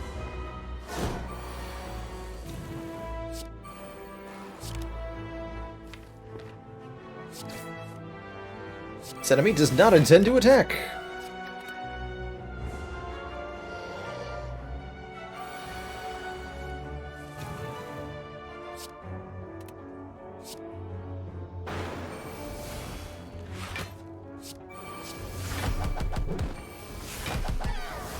Got him. There it is, the self-forming clay. Whenever we lose health, gain 3 block next turn. Been wanting this for quite a while. This is probably the relic that will seal the deal against the heart here. If we end up taking damage from, like, Beat of Death or from a multi-attack, then next turn we'll get tons of block. And we'll be very happy. All 3 upgraded powers, by the way. It was 98 gold for a relic. This is a card removal in the shop. Turn 1 weakness. Strips an artifact off the elites before the hearts. Just another relic. I think I'd rather spend my 98 gold at the shop on like a potion or something. Yeah, like another blood potion. Probably not worth it. Okay, 1 last upgrade. Probably on one of the Impervii. Or maybe the Pommel Strike for the extra card draw.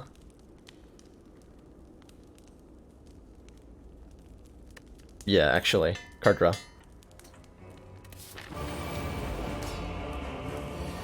Alright, we have turn 1 Corruption if we want it. Which I think we do want, right? We just play Demon Form, Corruption, Impervious this turn. And we proceed to do very, very silly things. Do I ever lose an Act 1 anymore? Yep. It does indeed happen. If I had to guess where I die most often, it would be Act 2. But deaths in Act 1 definitely still occur. From the Knob is a mean SOB. Do I dare? I do dare. Cool. Rip. Ascender's Bane.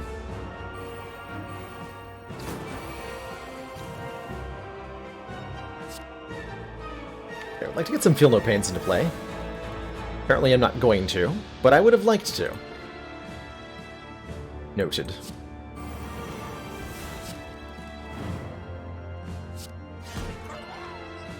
Got him.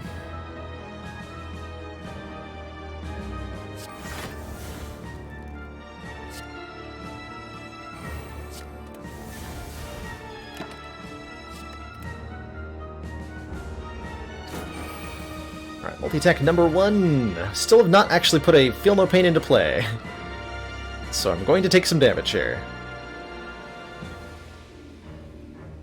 Fine.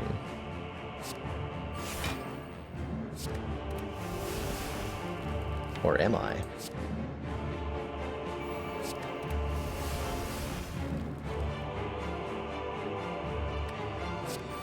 That works. How about I just play with Demon Form again? And we win this fight very quickly from here. How does that sound to you?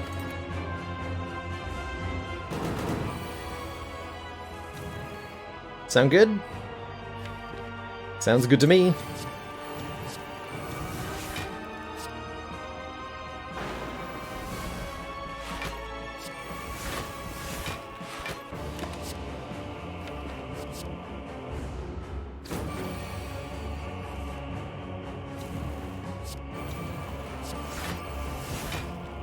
Pog. Barricade. Okay. Okay. 16 times 4. What if I just killed you this turn? What would your response to that be? I wonder. 5, 82, 51. This is 50 times 4, so it's 200 damage. Here's a pop quiz. Is there a way that I can kill the Awakened One right now?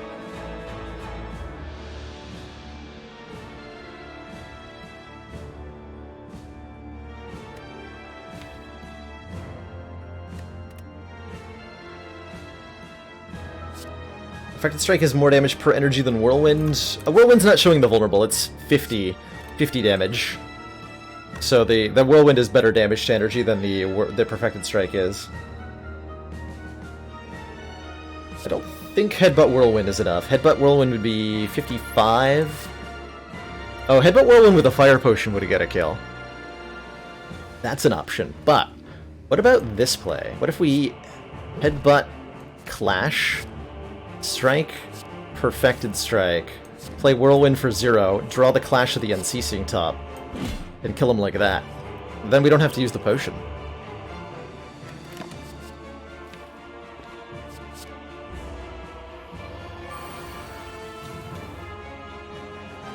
Grr.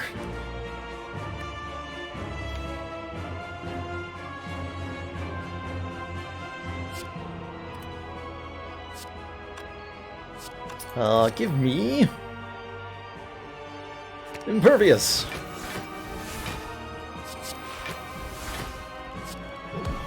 And then murder him. Got him. Not that, like, that fancy play was necessary on any level, but it was fun to do, right? It was fun to do.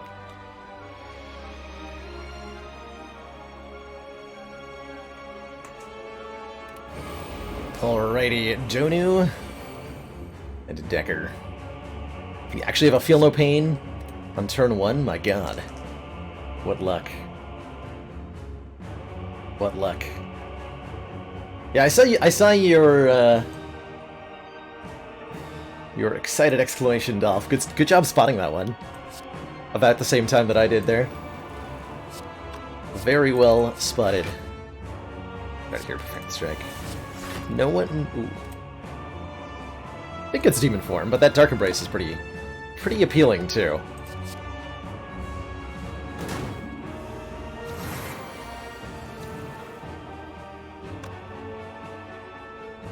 Corruption, Feel No Pain, and no skills? Okay, that's fine.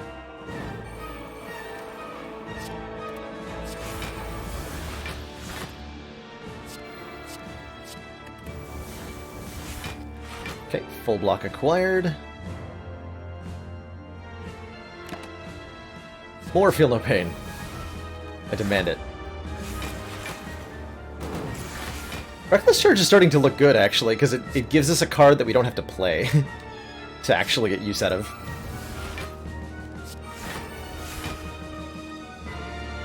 There is merit there.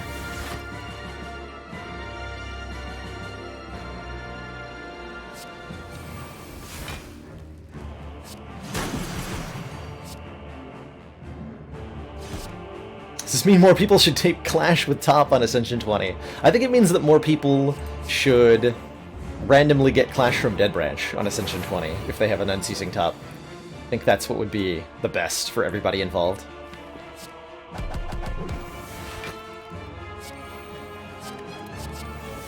See you later, Dunu.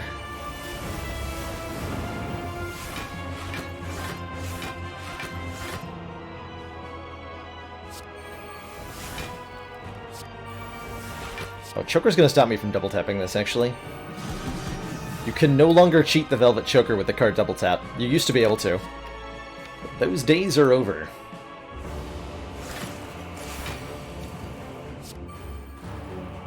Those days are over.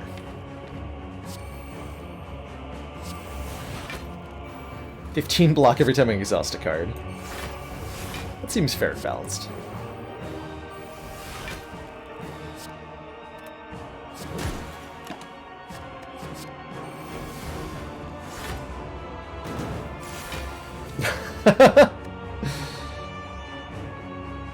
If you only play the game on the highest difficulty allowed, Zatan, you will find yourself walled a lot of the time. That's true at almost every level of skill. That's even true for me. Like, I lose most of my runs. I think that's important to highlight. Most of the runs I start, I lose.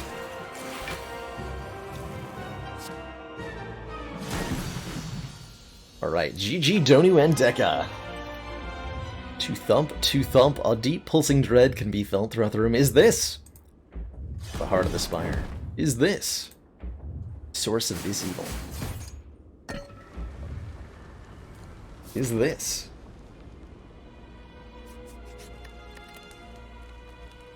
an upgrade on Impervious? There's like nothing left that I want to upgrade. I guess we upgraded Impervious.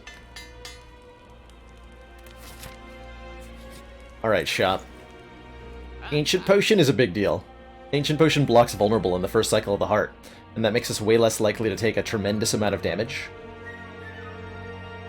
Especially if the multi-attack comes first. So I think I'm willing to throw away my Fire Potion to buy an Ancient Potion here. Other options include, like, a card removal.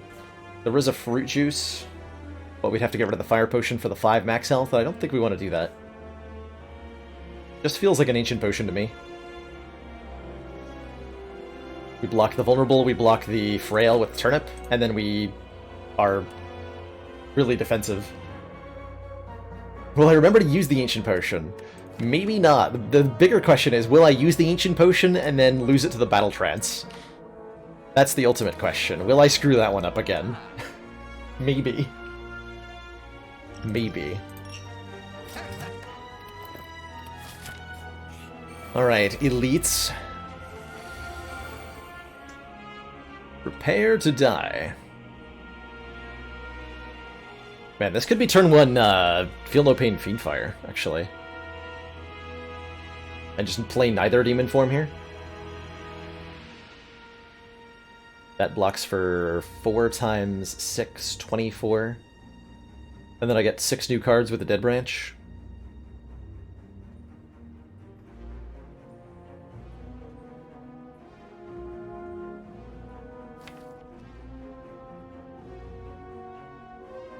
I think I do that.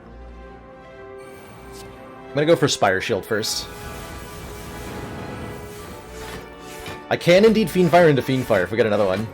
Alas, I did not, but the option was there. Could have played Impervious before I Fiendfired. That might have been a better idea than what I chose to do. Entrench is gonna be nice next turn, potentially. I want to let Carnage exhaust because it'll give me another card to work with. Okay, we're still not... This is 14 plus 18, that's 32. We are full blocking exactly now.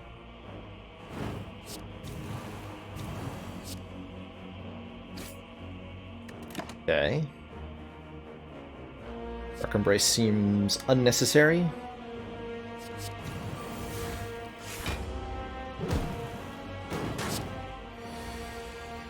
Perfect. Can't turn around, that's not perfect. It's terrible.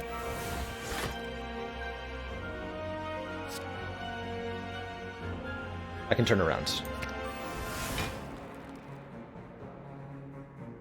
2, 3, 5. Almost gets a kill. I'm gonna try it. I want to kill that one. Good.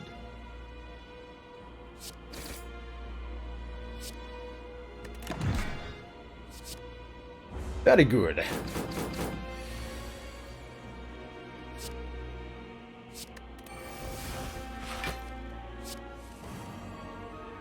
Triple good. You know, I'm gonna continue to not play Demon Form. Hilariously.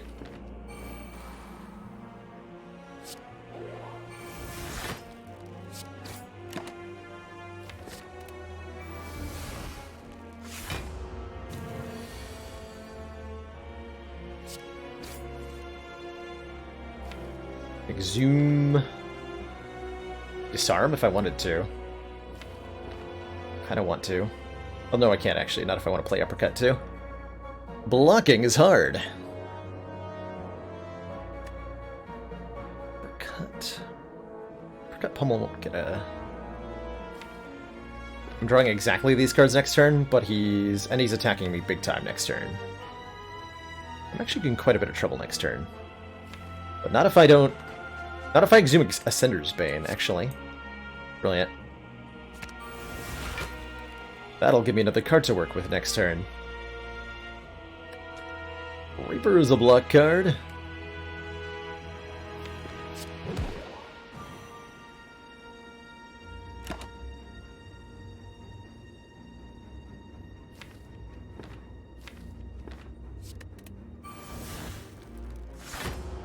That helps. That helps a lot, actually.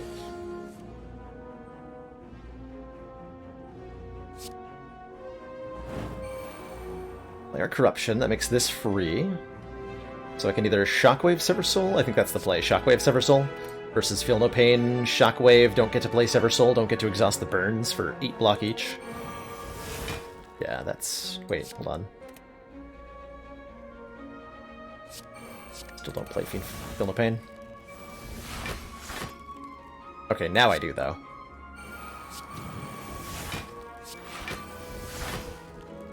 It's good.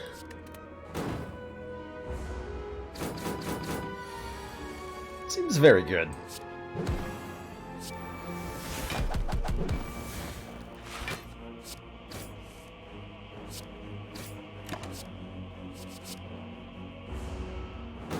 Little difficulty with the finishing off, because we don't have Demon Form in play, but we got there. Anchor! Start each combat with 10 block, and now I have a choice to make. Because we found a Flex Potion. It says gain 5 strength, at the end of your turn lose 5 strength. If we want to, we can use this in conjunction with the Ancient Potion to gain 5 permanent strength immediately at the start of the fight, instead of blocking the Vulnerable from the Heart. Or we can just go defensive plays, rely on our bottled Demon Form to say that, like, 5 strength won't be that important where we're going. So maybe we don't want to do that. And I think we don't actually want to do that. If we were worried about a Demon Form being on the bottom, this might be a better use, but given the guaranteed turn 1 Demon Form, it feels unnecessary. Commander, we've just received the support of another Council Archlord Omega, thank you so much for that Twitch Prime sub. Welcome to the Council. Enjoy your new emotes and community and your newfound smug sense of flexing that we leave on the ground. Anchor's so nice here. I can just play all the things I want. On turn 1, no problem. I almost did it. I almost battle-tranced away my artifact, but I remembered. We got there. We did it, ladies and gentlemen. We beat the heart. Probably. Just go Demon Form, feel no pain. Some nice cards in hand, but that's alright. I dare say we're pretty set up.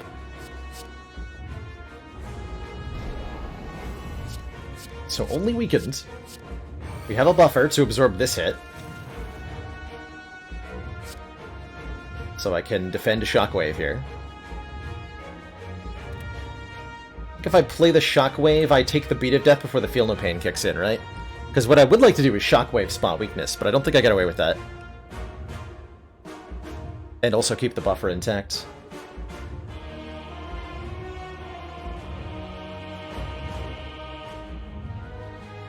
So I think we have to defend first. And we lose that on 4 strength, which is fine? Tank the damage might actually be the right answer. Like, 4 strength is a lot. Just verify. Yeah, Beat of Death first. Okay.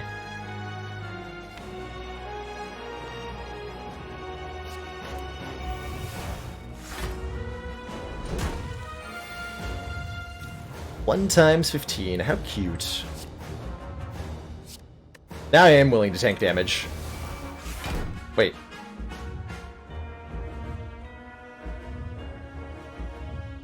What? Wait, what? Excuse me. So the Shockwave gave me the block after Beat of Death, and the Burning Pack gave me the block before Beat of Death.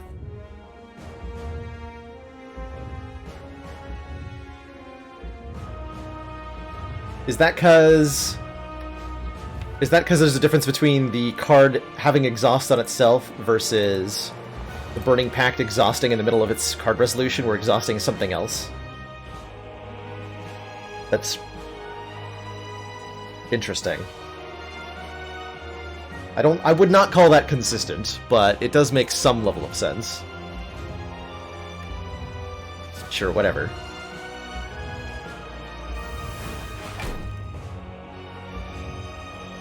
Sure, whatever.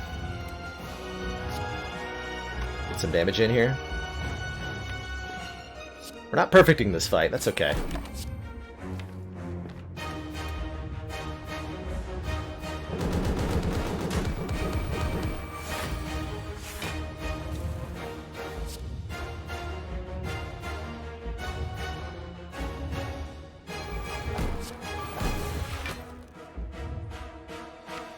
Double Demon Form. All the best cards are on the bottom. Works for me.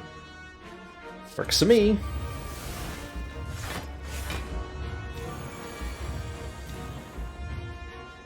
Corruption is also on the bottom. Which is rude.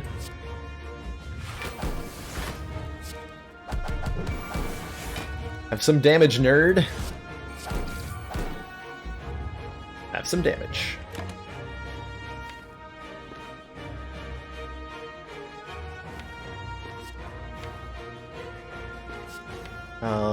Yeah, Dark Embrace sounds fun.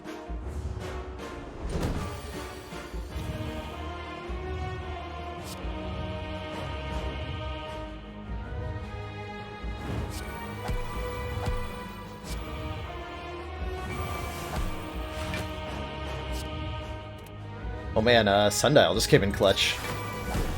I dig it.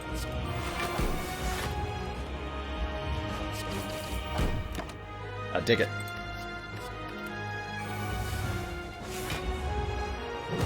Card that chooses a card to exhaust in the draw pile. I've seen a couple of modded characters do that, I Only Loudbrow. And it's pretty good. It's a good card.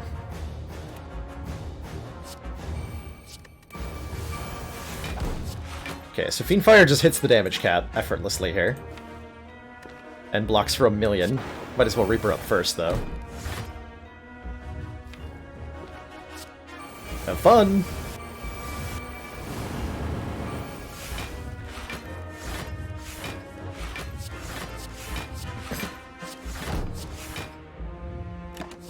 Okay.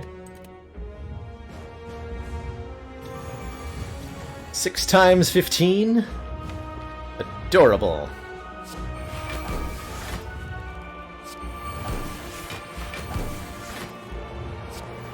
Adorable.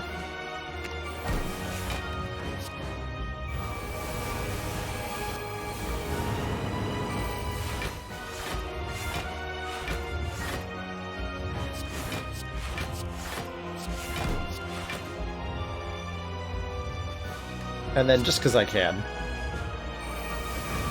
I'll do that again. For no benefit.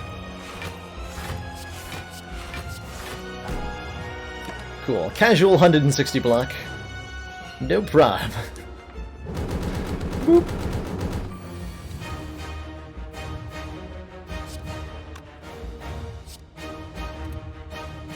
Oh no, I can't win at full health? What is even the point? Wait, no I can't. Hold on. We Infernal Blade. Take a little bit of damage, drink the blood potion, and then we kill the heart. Bam, full health, no problem, GG easy. Good run.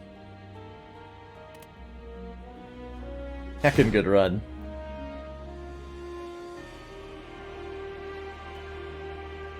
And it all started with a boss relic swap.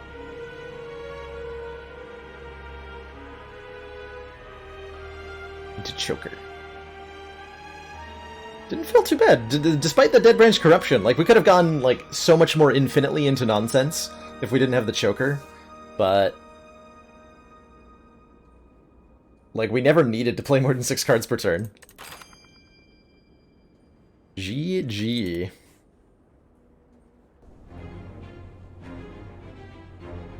GG. Now what? Has it been done? Spire sleeps and? So shall I? Not quite yet. Now, we got plenty of stream left in us today, but I am going to take this opportunity to take a short break, stretch my water, refill my legs,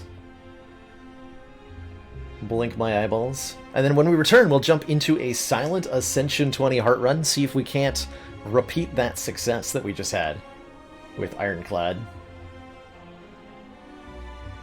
Let us sleep as the Spire does. If you are yourself headed to bed, I know it's evening for a lot of you folks in the European time zone, then thanks for being here. But if you're sticking around, then there's more to see. There's more to see.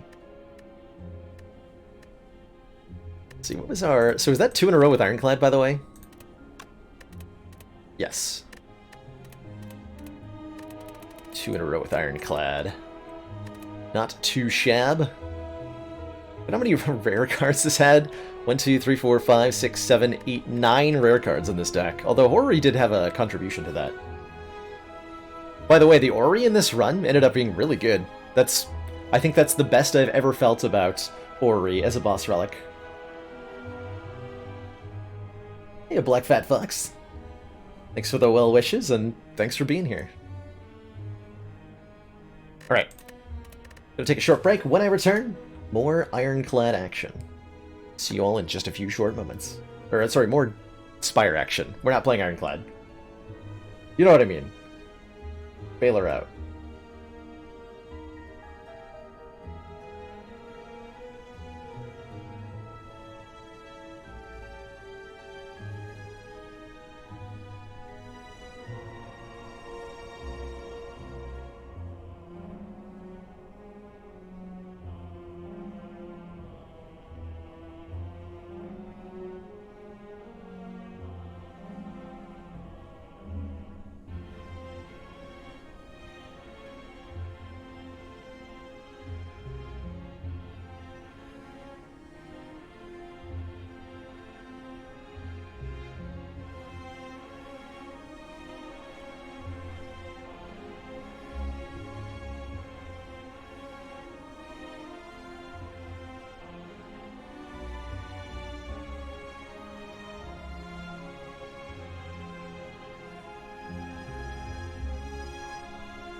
Alrighty, we are back. Thank you for that moment of patience while I refreshed myself, everybody. Greatly appreciated. So just to make my intentions clear for the rest of the stream, we're gonna do a silent run on A20 here, and then depending on how long that takes, like, I want to play about 2 more hours of Spire, and then we're gonna be checking out a bit of sponsored content, taking a first look at Commander, the one of our most Axis and Allies valued digital supporters, adaptation, says continued support of the XCOM which I project. think just launched into either early access or a full release. I'm not sure which, whether it's early access or not. But there's a digital adaptation of the Axis and Allies board game that we're going to be taking a look at. And I'm pretty excited for, because I have played a couple of games in person of Axis and Allies. And it's some of my fondest board gaming memories. Miasma of Plasma, thank you so much for those 8 months of Twitch Prime support. Graciously appreciate the long-standing council funding, and in return enjoy your long-standing smug sense of superiority. Just a few more short months until that 1-year badge, my gosh. My gosh. Do some silent. Let's do some silent.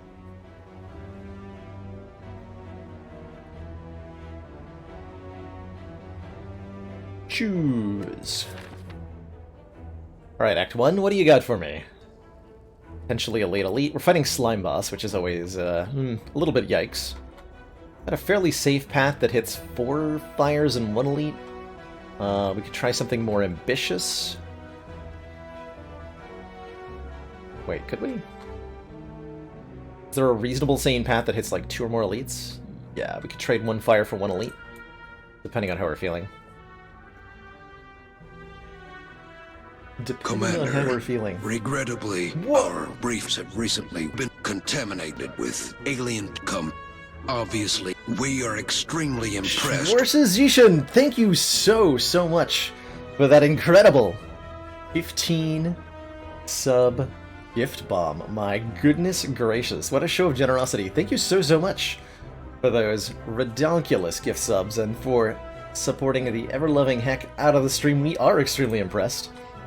Welcome to the council, Rob, Julius Cheeser, Chaso Man, Value Town, Audit88, Talbat, BBQ Chocobo TV, Misachiever, Akium, Sheriff Krifsmanix, Metajoke, Quiverall, Charizarduka, Monkey Maniac 97, and Nahum. Welcome each and every one of you to the council. Enjoy your new emotes to the community and your newfound sense of contaminated briefs. Welcome aboard. And thanks again, Schwartz, for that incredible generous display. I am overwhelmed. And a joy. Feels like a neutralize upgrade, by the way. I'm not really a fan of 3 potions, I'm not really a fan of curse starts. So we take a neutralize upgrade and we say maybe I can fight 2 elites? Not the best Act 1 I've ever had.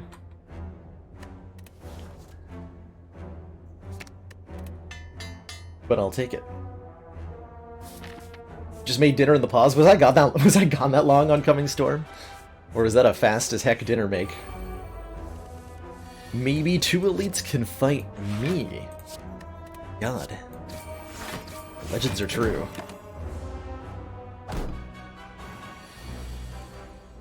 Oh, I actually neutralized the wrong one. Well, that's embarrassing.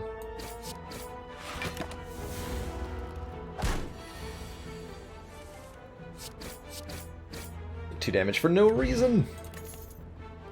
Ooh, early game damage card for fighting elites in Act 1. Predator's great. Deal 15 damage, draw next turn, draw 2 additional cards. Very good for killing Lagavulin, very good for killing Gremlin Knob. And is an excellent early upgrade as well. Let's grab it. 62 gold for relics, pretty cheap. I'm not willing to give up my Predator this early.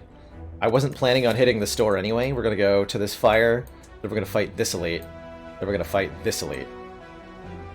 There's no store involved. 62 gold for a relic seems like a reasonable price. 5-minute prep? Well, there you go. Nice. Chicken mozzarella piadina. Sounds delicious. Okay. Okay. Paper Crane says, enemies with weak deal 40% less damage rather than 25%. This is one of the strongest defensive relics in the game for Silent. And Ranwood, my hero, just gave it to us for the deal of 62 gold. This makes our upgraded neutralize incredible, by the way. Like, for example, Lagavulin normally attacking for 20. If we play neutralize, Lagavulin will attack for 12 damage.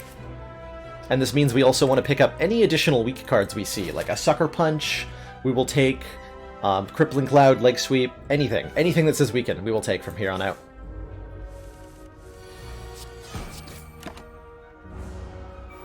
Good guy Ranwood. He's our hero. Gonna take pollution back to 0. Wait, no, that's not the right song. Yeah. Sucker. I really want a Sucker Punch, but I'll probably be content with a Piercing Wail. All enemies lose 6 strength this turn. It's a great block card. We don't have to fight an elite immediately. If we don't find another damage card here or here, we can skip the elite. Bane is not very good without any additional, without any poison to duplicate the damage. It's just 7 damage for 1. And in general, I'm not a fan of Infinite Blades if you don't have any relics to go with it. So like an Ornamental Fan, a Shuriken, a Kunai, a Mummified Hand, something. An After Image, even. If I had a Poison Potion, I would consider a Bane here. As it stands, I'm very happy to take a Piercing Wail, under most circumstances. I wonder if I was meant to take... Oh, that just ended up being a fight anyway. Okay, cool. So we're fine then. Everything is fine. What more do I want? I would like a lot more. Thank you. I have high demands after that Ironclad run. And I expect the Spire to bow to me at all times.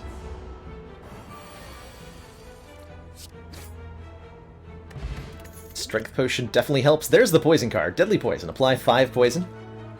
I'll take it. It's the only one of these cards that does a whole lot on its own. Outmaneuver's...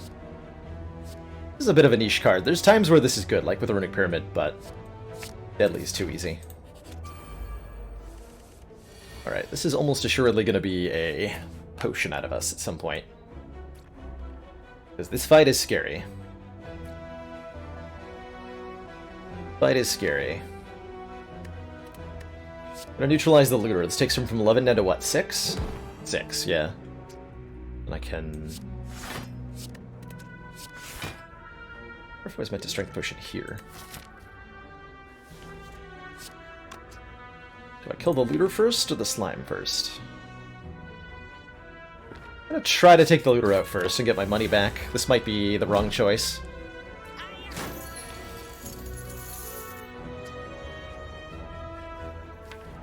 Damn.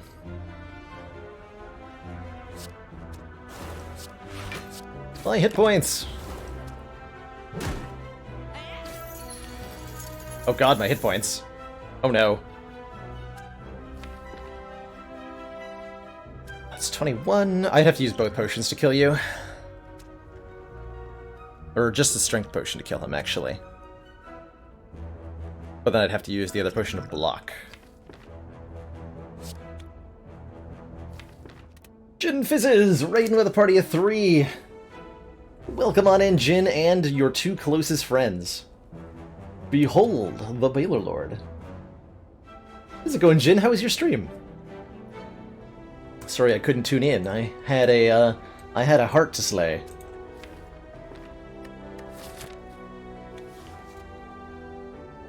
Yeah, if we just chose, I should have used the strength potion when I decided I wanted to kill the looter first. Screw it.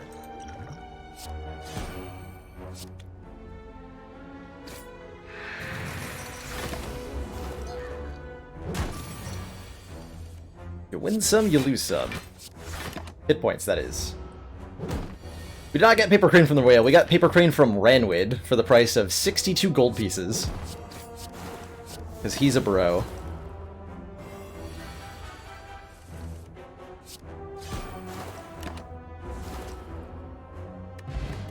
Yeah, we got our money back. I think I need to take a second Deadly Poison rather than a second Piercing Whale. As much as I would like 2 Piercing Whales this early, we need the damage. Need the damage. I think we upgrade Predator for the front load against Snob. I'm wondering if now if we actually avoid this elite. Take another upgrade. Oh boy. 2 Piercing Whales sure would have been nice, huh?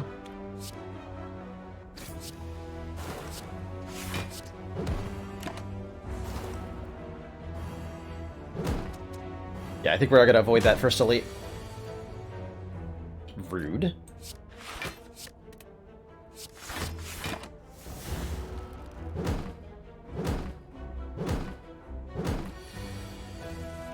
Please cease your assault.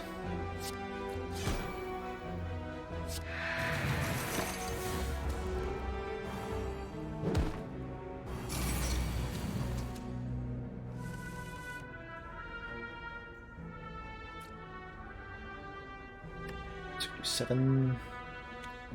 5 Predator, I can actually kill. I can block fully and kill one. There we go, not too bad. Not too bad.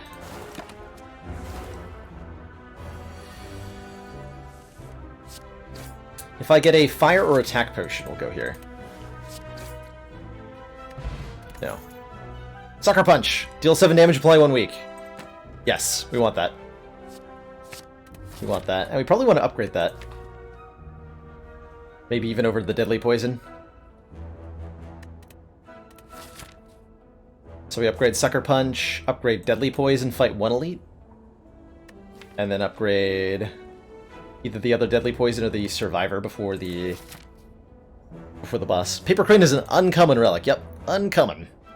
And that means you can never get it from the whale starting bonus, because you can only get common or rare relics off of Niao. Uncommons are surprisingly hard to find at times, especially in the early game. So it's really unusual to start with it.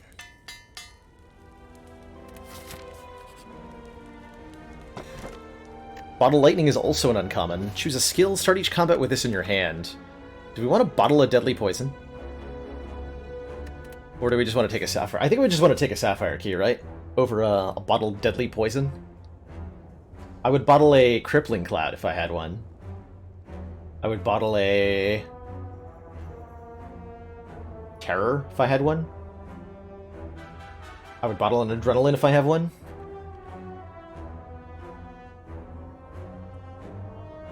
Right? Deadly Poison is a huge upgrade. 2 extra damage per turn. So if you're talking about 3 turns, that's 6 additional damage. It's a really impactful damage upgrade, 5 to 7. That's why you'll often see me prioritize upgrading these. It's only because of the Paper Crane that I didn't upgrade it first. Warped Tongues. Start your turn, upgrade a random card in your hand for the rest of combat. I think that's well worth carrying a pain around. That's such a powerful relic. Upgrading random cards. It might be a while before we get rid of the pain, but I think it's well worth it to have the Warped Tongues. I've been finding myself just taking that almost all the time. We could go this way now, actually, but I think I want the extra fire here. So see, we can just take 1 damage to this pain. Not too bad.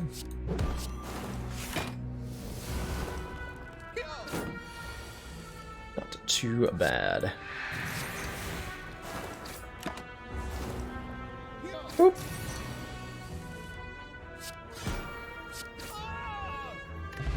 Liquid Bronze. Gain 3 thorns. Calculated Gamble. Discard your hand to draw that many. Is very nice. Helps us get rid of pain. Sometimes. Helps us get more consistent draws. Someone who loses constantly, you consider Tongues an instant pick. Brilliant. Brilliant. Yeah, let's take the gamble. We should win this with an upgraded deadly, whatever it is. And then I'm probably resting before the slime boss.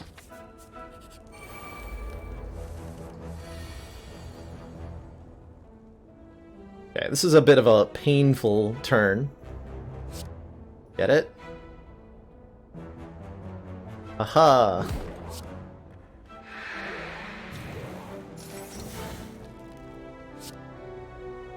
Okay, I want to kill one of the ones on the end here.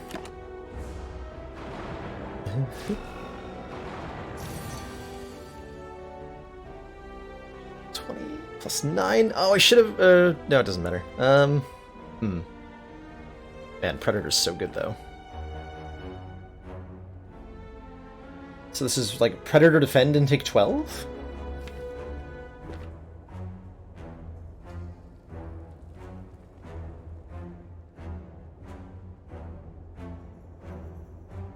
Sucker Punch saves me 4 damage. So I take as little as 8 if I Sucker Punch, Defend, Strike, but then I don't draw as many cards next turn.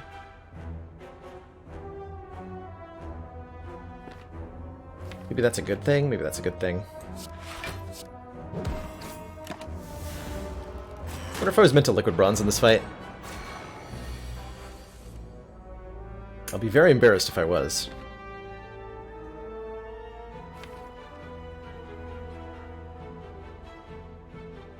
Next turn I can kill you, guaranteed. Yeah.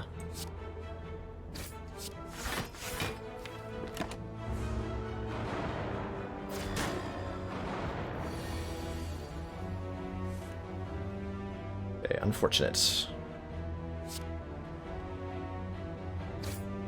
Go down to 11 here. Thought we were gonna win this a little bit more decisively.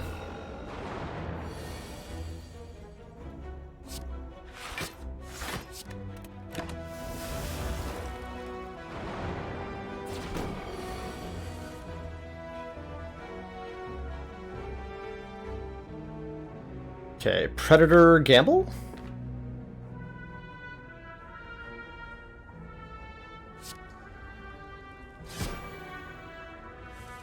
I just killed myself. Fair enough. Fair enough. GG. I should have rested. That was a short run. That was a short run. I guess I shouldn't have taken the Warp Tongs. Whoops. Somebody's asking, how often do you die in Act 1? There you go. I died in Act 1. Died in Act 1. Unfortunate. For what it's worth, I think we would have slaughtered a Lagavulin or a Gremlin Nub. I think our worst matchup was indeed the triple sentries there. Oh well. Hard to say no to a 250 gold start. What are our options from there? 250 gold start and an early store means we can buy any one relic, we can buy cards, we can buy potions. A portion of Act 1 deaths are silent? I think it's not too heavily favored in silent direction, but we'll have more detailed information on that soon. I'm getting close to having a data set of 100 runs to do some statistics with, and then we can actually get better answers to that kind of question. Let's see. What are the paths that look appealing? Elite Fire. If they want to do this. So probably this. Fire Elite Fire, Fire Elite Fire to Hexaghost. Yeah, that looks good. Let's go to this shop then. Does mean 4 hallway fights in a row, but totally worth it. Totally worth it. Let's go in January. Hello. You had some good runs. I saw that you got a heart kill on the Iron Boy pretty recently. So congrats on that. Ooh, Doom and Gloom. Doom and Gloom is one of my favorite floor 0 or floor 1 picks for defect. 10 damage to all enemies, channel a Dark Orb. We're fighting Hexaghost. It's pretty good there. There's maybe some consideration for floor 0 Claw. Or floor 1 Claw. Claw has no flaw. No, comma, Claw is flaw. Claw.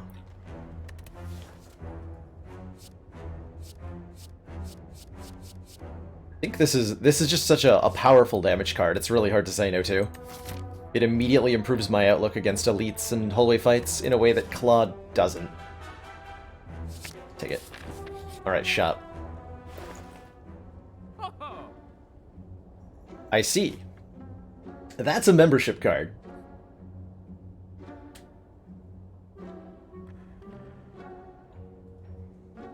For 228 gold. Leaves us with a lot of money to buy a lot of stuff. Heard there's a streamer in here slandering Claw. I don't know what you're talking about, Josh Brox. I've never done that. I've never done that. Not once. Yeah, we're glad we took the gold. A membership card this early is just immense additional value out of the run. The next shop we visit we'll have tons of money for. I think we definitely want it. From here, I see a couple really good options for us. We can have a 38 gold card removal, 38 gold defragment, 14 gold for a charged battery, which I think I'm definitely taking. Sunder's an option. I think Panic Button is a serious option. I think that at 53 gold, Fruit Juice is a serious option. I actually really like this Panic Button. Quite a bit. I can do Panic Button, Charged Battery... We have what, 134? 76. I can afford Panic Button, Defrag, card removal, but not also Charged Battery.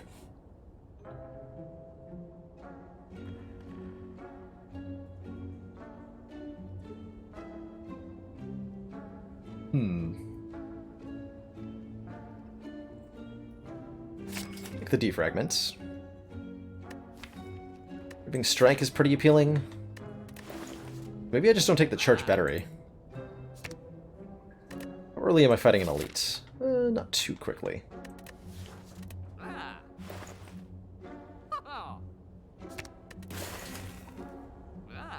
So I buy either Charged Battery or the Panic Button. I think I take Panic Button. Panic Button says, gain 30 block, you cannot gain block from cards for 2 turns. That is a really strong card, with a somewhat sizable downside that we can hopefully work around in an effective manner.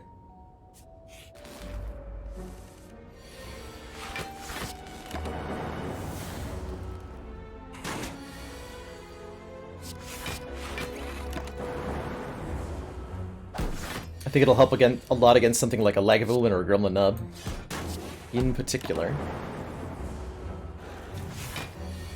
Actually, what I'd really like now is a Bullseye.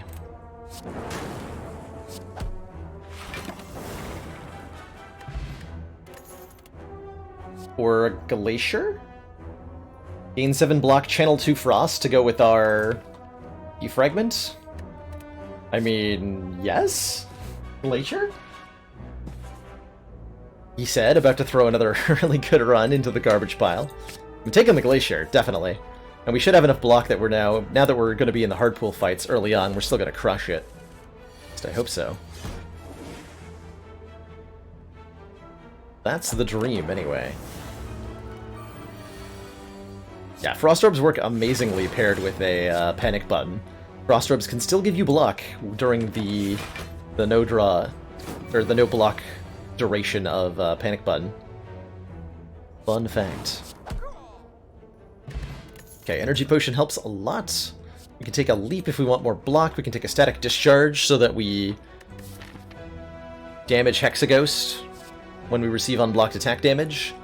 Or we can take a Blizzard so that we have an AoE attack that scales when we play Glacier. Although I don't think we have enough to yet take... We don't have enough Frost to make a Blizzard any good. So do I take this static discharge? I'm strongly considering it. Yeah, I think I do. I like that card a lot.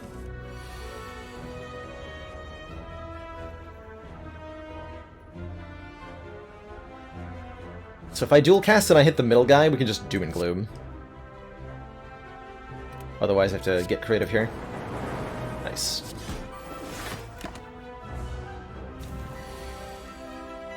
Boop. Okay, really good fight there. Deep charge battery stack.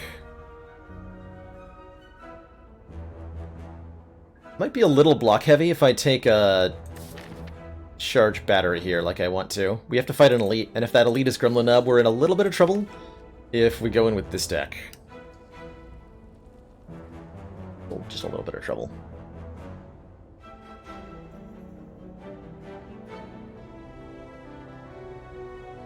Though this deck has enough powerful blocks to actually block against Gremlin Nub.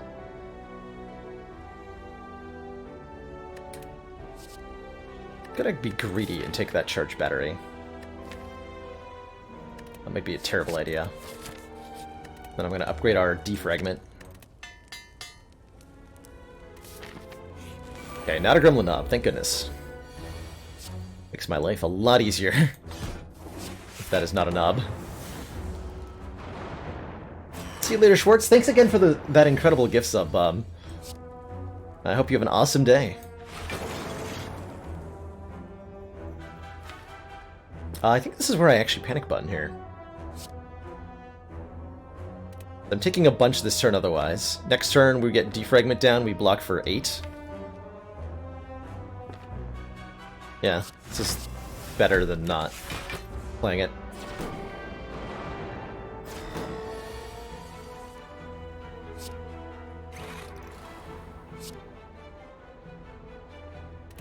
This will go to the weakest foe. Means it'll kill this guy.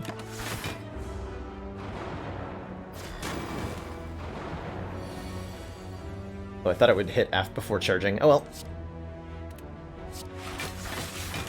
Zoop.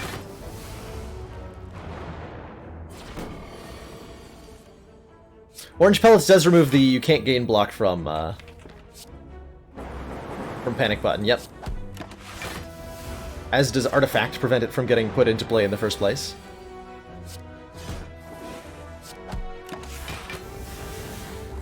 Yeah, pretty smooth fight. Come out with 30 health, which is, you know, plenty.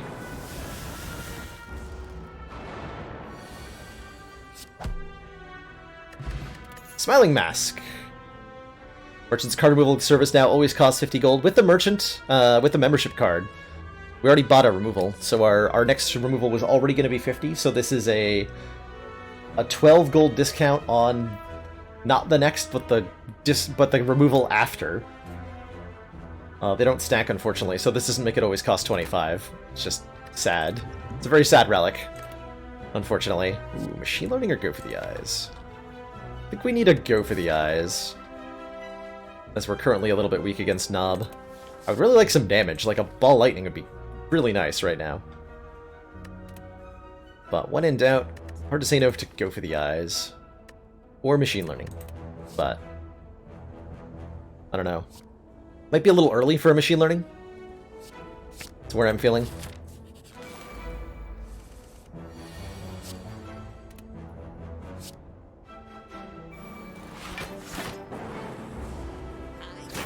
Hiya. Hiya.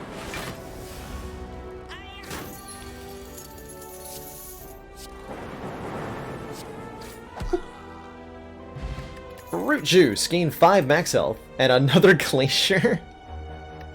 Am I allowed to take that? That might be too much blocking. Can I have damage cards, please? We probably have to take this Barrage, so that we have a directed single target damage card. As much as I want the Glacier.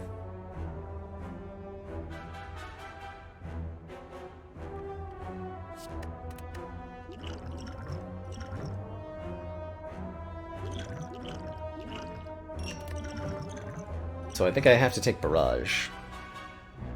You believe I get to take a Barrage and upgrade it. That's another way to look at it. We get to take Barrage. That's the right attitude.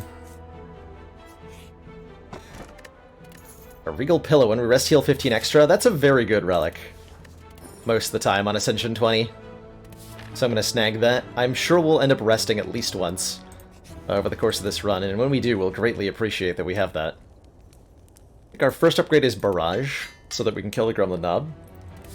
And then go for the eyes, also, I think. Ooh, more max health? 81 max health defect? Yes, please. It's a nice and chunky defect. Oh, and then, actually, we'll take 2 random upgrades and rest with our Regal Pillow instead of getting 1 directed upgrade. Let's just upgrade literally anything. Charge battery and defend? I like it. I like it. Why'd we drink the fruit juice? Because I had to drop a potion to pick it up, and so my brain told me because I had 3 potions on screen that I had to drink the fruit juice, even though I didn't actually. So we did lose, like, about 2 hit points, I think. We could have 2 more hit points if I drank it slightly differently timed. Oh well. Oh well. Yeah, that's often how I look at that upgrade, I only let bro. Two random upgrades in exchange for a rest. Is pretty much always the equivalence there. Unless you think you have the extra hit points to spare. Which on Ascension 20 is rarely the case, but on lower Ascensions can be true. Sometimes you just don't need to rest and there's 2 free upgrades. Oh, my block cards are so good. I think we just wake you up.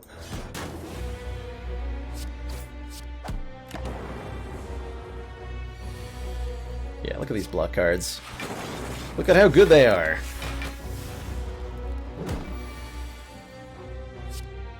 See, this is where I can play Panic Button for free, because we're not being attacked next turn.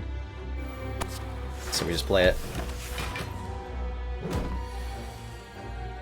That's 30 block for free.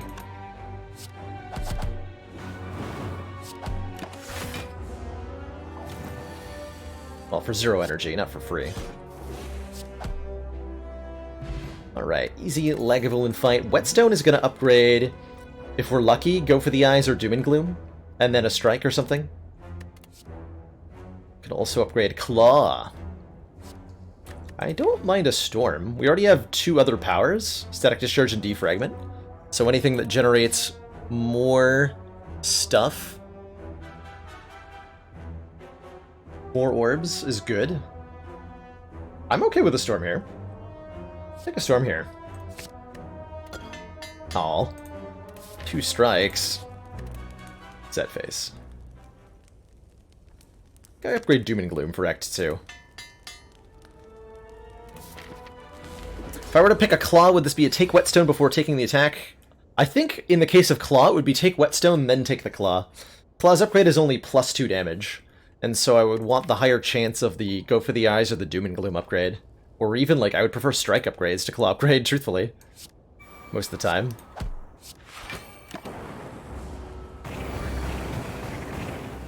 Oh, take Whetstone before taking the attack. I think I read yours the other way. Yes. Take Whetstone first, then the attack. Agreed. Agreed.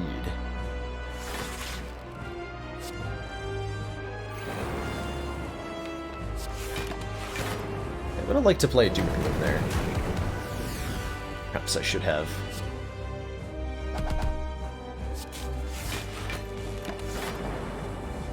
Didn't need to play that dual cast either. My brain is farting! Like, aggressively. Someone help!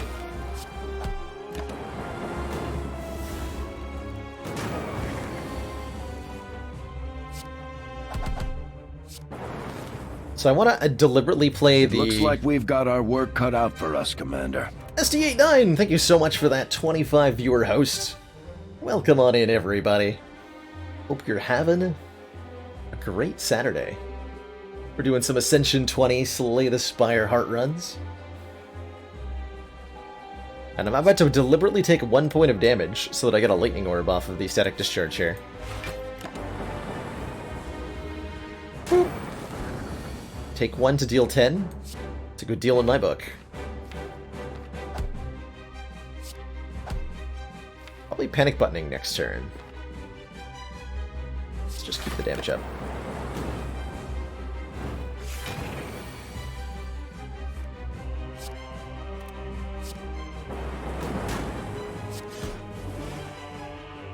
Hexaghost's next attack is just a 9 damage single hit, so I'm totally okay playing Panic Button here to block this. I could also just take the hits and get 2 free lightning channels, which might help me kill before the Inferno, although Static Discharge will kill during Inferno if I can't block it, so that's fine.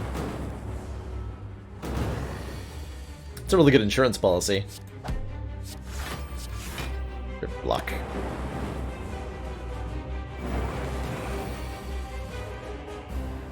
Yeah, we got him. GG Hexaghost. Rest in pieces. Machine Learning versus All for One. Could have had a claw deck. Versus a multicast. Evoke your next orb X times. We do have 1 Dark Orb in the deck already. Honestly, I think this deck wants a Machine Learning for 2 reasons. 1, it's another power to go with our Storm. And 2, it lets us... Because we're such a defensively oriented deck at the moment, it gives us higher chance of drawing the damage cards on any given turn. So I want to take a Machine Learning? I think that's my logic there. Multicast is nice for the things it can do with Doom and Gloom. All for One only gets back... Go for the Eyes and maybe Panic Button currently? Nah, it's not worth it. Take the Machine Learning, and... Our relic options here are Sozu. Gain an energy at the start of your turn, you can no longer obtain potions. I think we have 2 pretty good potions, so I'm actually okay with a Sozu. Nuclear Battery. At the start of each combat, channel 1 Plasma. So we start with a Plasma Orb in play, which gives us additional energy until we evoke it. Or Ectoplasm gains energy at the start of your turn, you can no longer gain gold. With a membership card, there's no way I take an Ectoplasm, because money is worth so much to us. So this is either Nuclear Battery or Sozu. This is one of the better Sozus I've seen, quite frankly. I think we could take this Sozu and try to take these potions all the way to the heart, potentially. We could also just take the battery and say that the need of this deck is just some immediate setup. And once we have the powers in play, we no longer need a 4th energy. Plus it lets us have 1 really explosive turn at the beginning. On the turn we evoke the Plasma. Also makes our Barrage immediately better. Makes a Compile Driver a better take.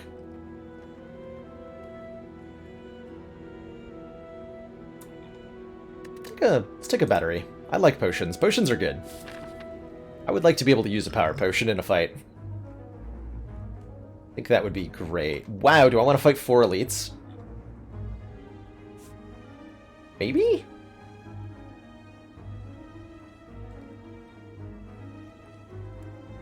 What are my other options? With the Regal Pillow, like, this isn't that dangerous? And I can always abort the 2nd elite. Actually, I can abort at any time. I can just avoid these elites if we're not doing well. They're all optional, actually.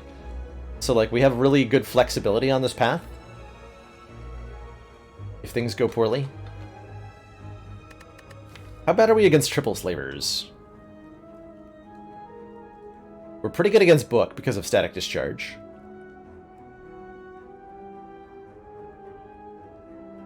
I'm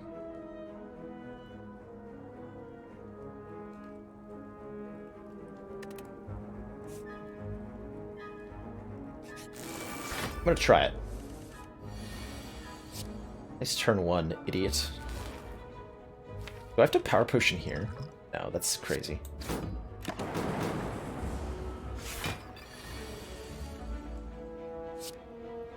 So I think it's crazy. I will Dex potion here. I think we're about to get another potion pretty soon.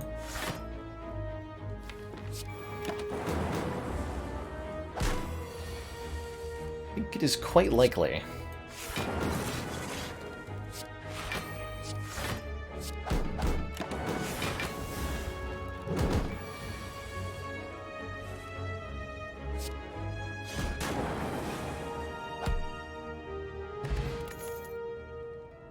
Deck would drool over a self-repair plus, huh? Well, this one's not plus, but it is a self-repair. We'll take it. We'll take it. We'll also... Well, this is a lot of money for a relic. Hold on. With the membership card, we're paying out the nose for this relic if we want it here. Might still be worth it. Might still be worth it. We're paying the equivalent cost of a common relic at the store, basically.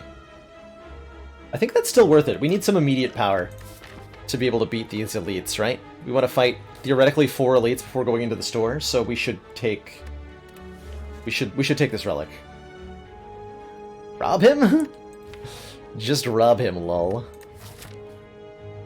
No, I think we take the Pendib here. That'll help a lot, actually, against triple slavers, if we can Pendib a Doom and Gloom or something.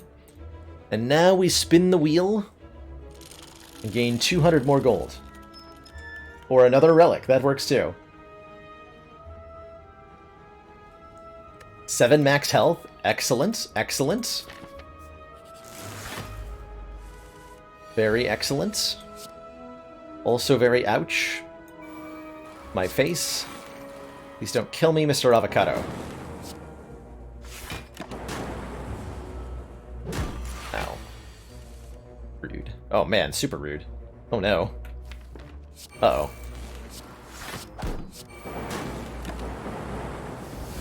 Uh-oh. Ow. That was rough. That was really rough.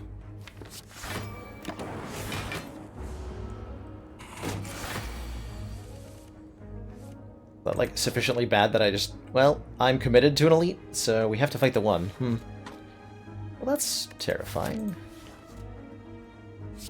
Definitely just terrifying.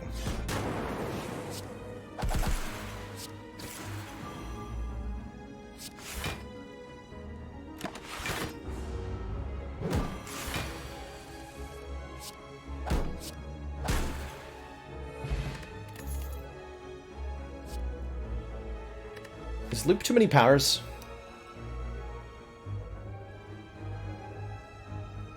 It's good here with a defragment. But is it too many powers?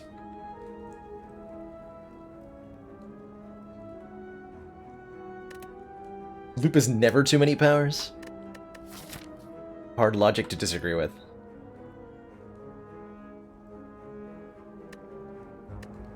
Feels like it might be too many powers. Too many powers in the sense that it slows us down. Like, this is a card that doesn't do anything on the turn we play it, if Storm isn't in play. And that puts us in a situation where we're looking at losing to triple slavers.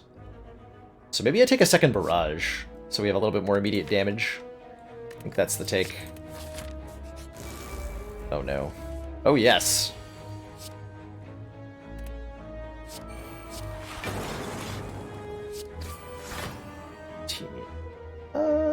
It's a bit of a gamble, but I'm gonna panic button here. And hope he's not attacking me next turn. Damn it. Jerk.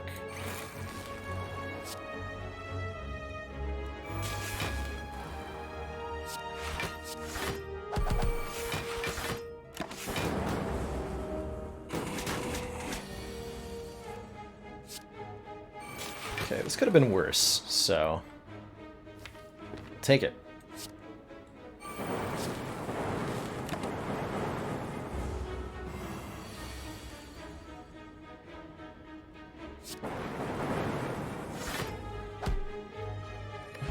Still above half health. Bullseye! Deal 8 damage, apply 2 lock-on? Probably want? Probably want. Words cannot describe how much you hate Act 2 hallway fights. They are brutal. They are very brutal. We have Penib charged, by the way, because I'm... Totally did that on purpose. This is a little... Unfortunately, genetic is, not the immediate value we're going to need for 4 elite fights. So let's take a bullseye. Let's fight an elite. It's not triple slavers. Draw Doom and Gloom. Damn it. Damn it. Wanted the Doom and Gloom, though. Still, this is a pretty okay turn 1 here.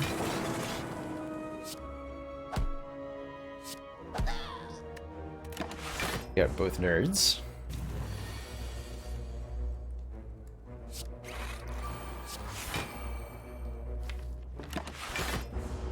Draw Dooming Gloom this turn? No.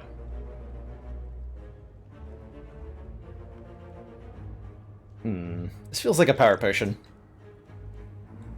I can't quite kill that sneaky gremlin at the moment. Yeah, we're gonna power potion here. Echo Form's great. Unfortunately, none of these do anything this turn other than channel an Orb with Storm, which I am gonna do. But also, ouch.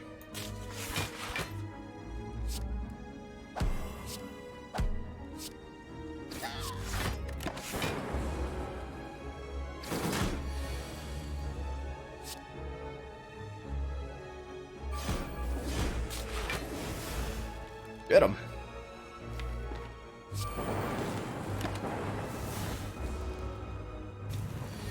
Okay, double self-repair. No?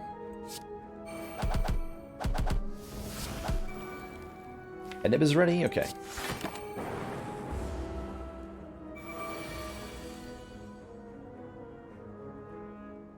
By Doom and Gloom twice here, we're gonna kill everything, which is not my intention at the moment. Because then I'm avoiding getting a double self-repair down, which I can do next turn. So even though I'll win the fight by doing this, I don't want to do it.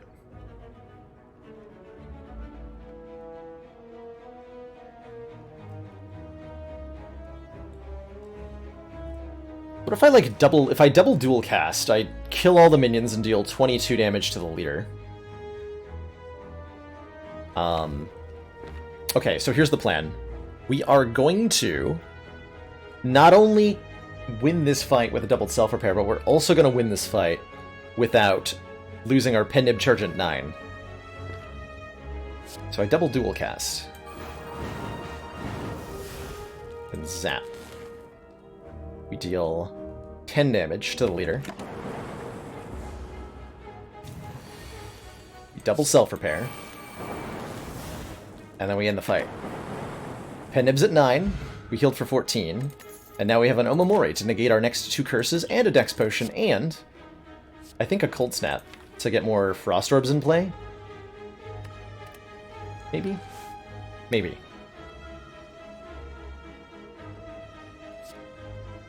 Perhaps. And then I probably want to rest to full before I try to fight 2 more elites in a row.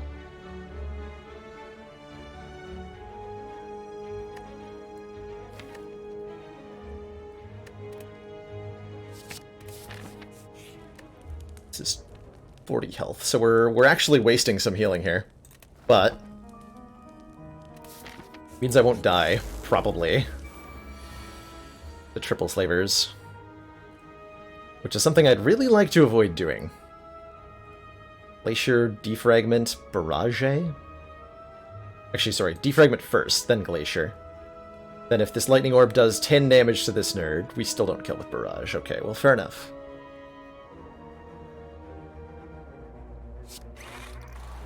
I think we don't use Dex Potion here. Oh, nice, we did hit him, though.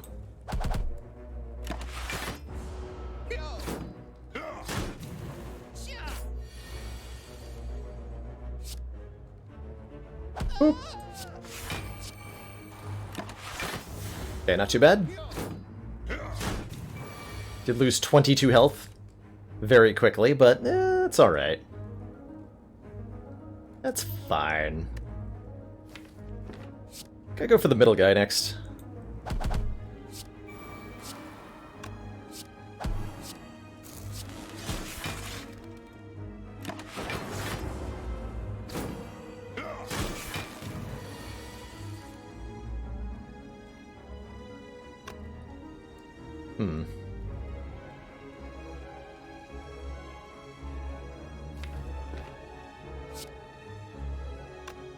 Ow.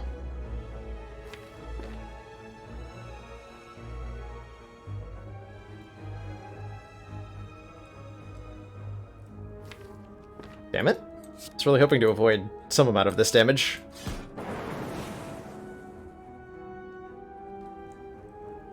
I guess we do actually. Static Discharge blocks into their 7 here, so this isn't as bad as it looks. I don't have Storm in place. Okay, self-repair here. Over-defend. Rip that guy.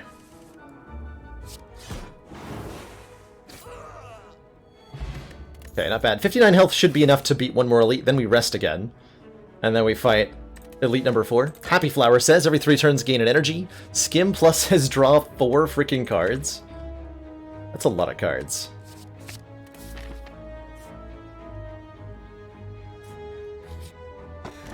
Gremlin Horn. When an enemy dies, get an energy, draw a card. Going into 2 more Act 2 elites. You better believe I want that. And now it's Book of Stabbing time. I think this is where our Dex Potion comes in. Almost assuredly.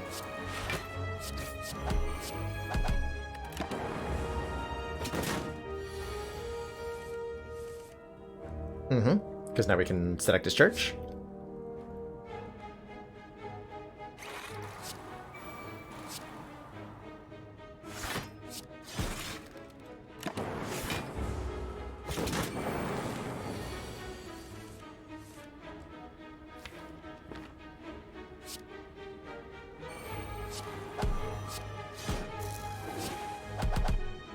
Feels like a really good panic button.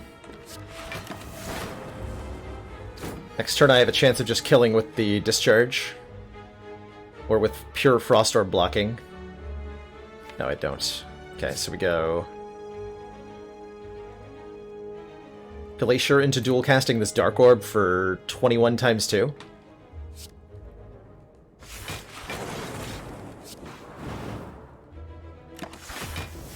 And I take some damage. But not very much. Order? Order is a social construct. Potion Belt. And a Darkness Plus, or a Creative AI, or a Reboot. Oh my. Options. Options. Very good options. I like Darkness Plus quite a bit here.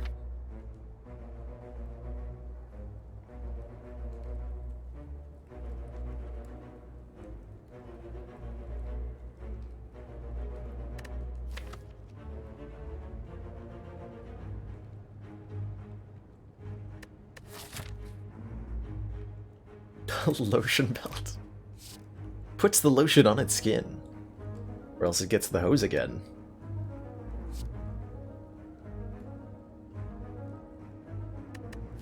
Dark Orbs are good. They're not that good when you have Aesthetic Discharge, though. Don't have a lot of control over when they get played.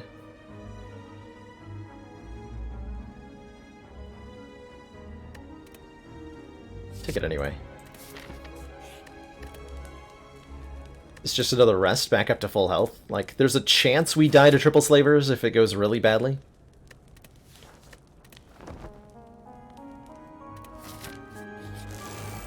Not even Triple Slavers.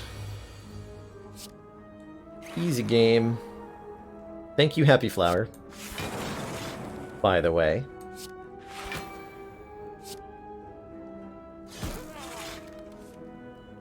And Gremlin Horn. We're making that one really easy on me.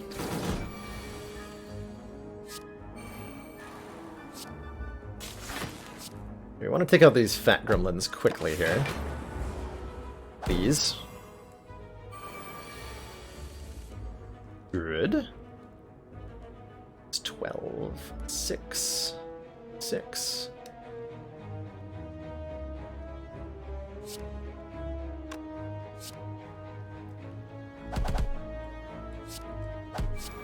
Oh, a nib. I'm dumb. I'm just bad at video games, don't mind me.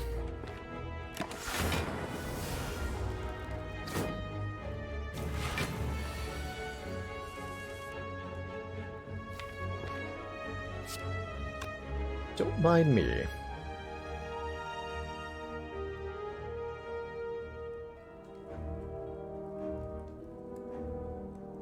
Can I kill this angry gremlin? In some way, shape, or form? No?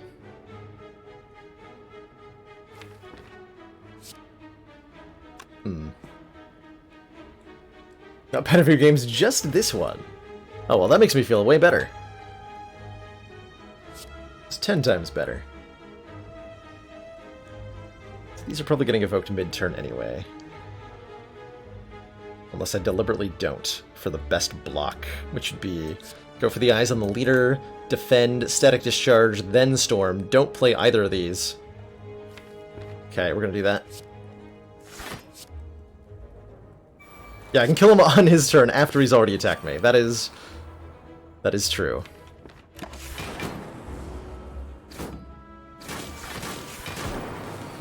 There we go. Very little damage taken that way.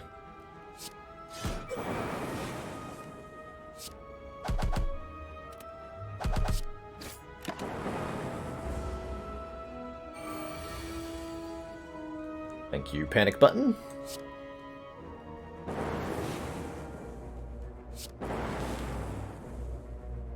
I'll take a little bit this way. It's alright.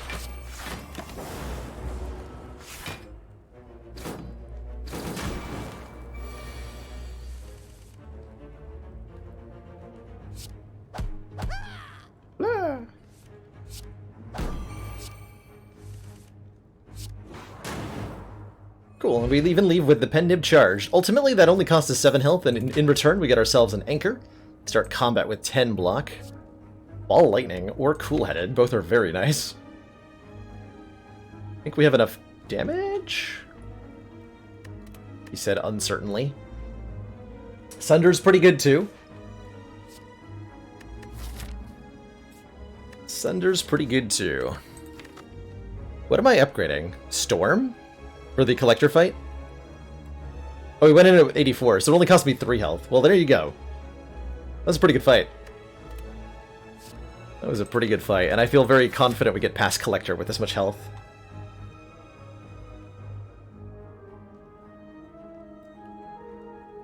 How did I start that turn with 5 energy? Was it charge battery happy flower going off? I don't think the timing of the Gremlin Horn I got to keep. Yeah, Gremlin Horn and Sunder are very good together. Just feel like we don't need it. Deck really wants orb slots more than anything else. Maybe there's a capacitor in the store, or a better yet, a runic capacitor in the store. Would be the best.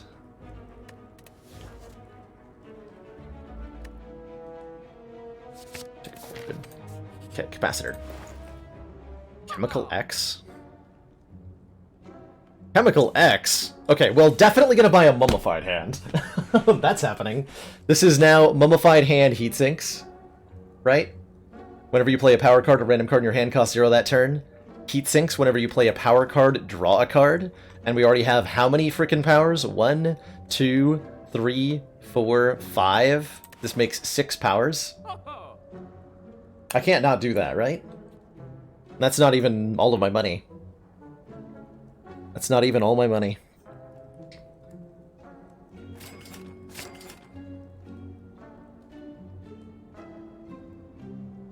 $50 gold gets us a removal on this strike, which I probably want to do. 47 gold picks up a Dark Shackles, which is a great 0-cost block card. Shackles, yeah, Shackles is Awakened 1 insurance. Compile Driver's pretty good, too. We suddenly have use for way more card draw. Way more card draw.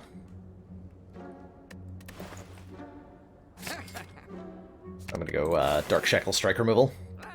That's all our money. See you later, Mini Minotaur. Thanks for dropping by. It's great to have you. I'll add another defrag to this deck. Did we ever take a loop? We didn't take a loop, right? Loop or defragment are both great. I think defragment here. Aha! Powers! And I upgrade Storm first. 4th Energy Relic is definitely unattractive. We would like... What would we like the most? Pandora's Box, not that good. Astrolabe? Runic Pyramid? Something like that. Don't mind me. Just Playing literally every card in my hand on turn 1.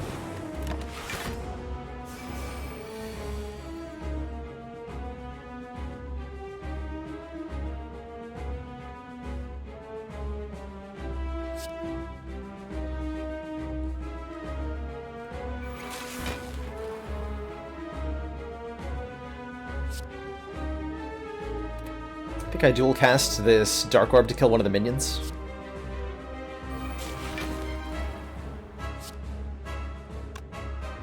This is 24. I dual cast first and then... But Barrage is less if I dual cast first, so I play Barrage first. 22 plus 24 does kill this guy. For another card. And almost full block. I accept.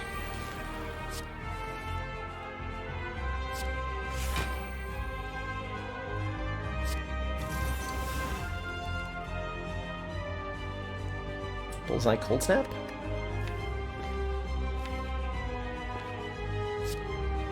Or just Doom and Gloom? Just Doom and Gloom.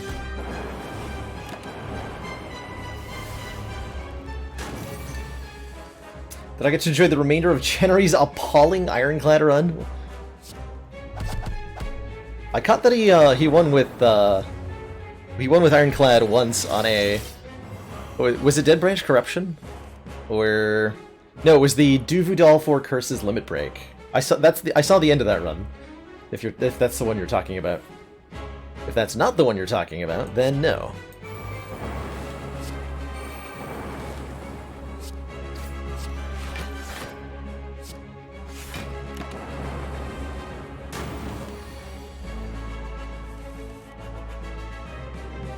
Cool. Too many powers in play. You to possibly stop me.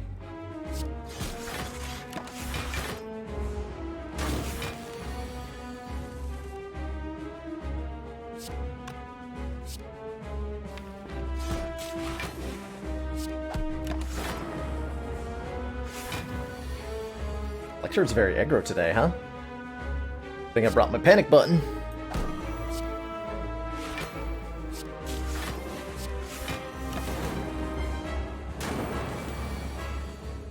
Really want to upgrade that Static Discharge. It's putting in good work, though. Alright, good fight. I think we rested one too many times. That act, we could have gotten away with one more upgrade, but it would have been a lot sketchier. Oh man, Buffer Amplify Thunderstrike. Hard to say no to a buffer here. Thunderstrike is interesting. If we upgrade our Storm, which we already did, then we're generating quite a bit of lightning as we go through the deck, and so Thunderstrike deals a lot of damage by the time we find it. Amplify lets us dual cast our powers, which gets very silly. It's very silly. Thunderstrike for the inevitable Snecko Eye we're about to take. It definitely takes a Snecko Eye, if we see one, I think.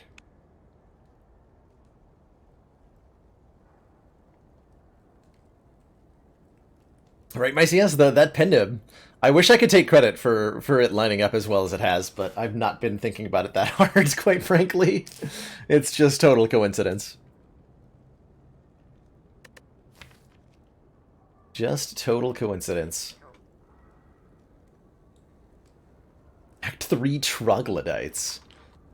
Not thinking very highly of the Act 3 opponents, are you, Tolf?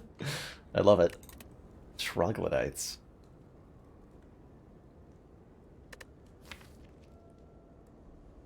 Are we doing enough damage to beat the heart? Yes. Already we are, because we have a... We also have a frickin' Kraken Static Discharge in this deck, which helps a lot against heart. And helps a lot with Thunderstrike. I'll take a Thunderstrike. Do it up. Nice boss relic options. Pandora's Box says transform all strike and defend cards. That would be 6 cards.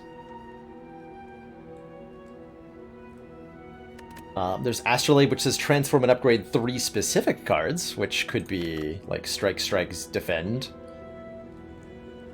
Or anything else that's useless here? Bruzzazog! Glad you're enjoying the content.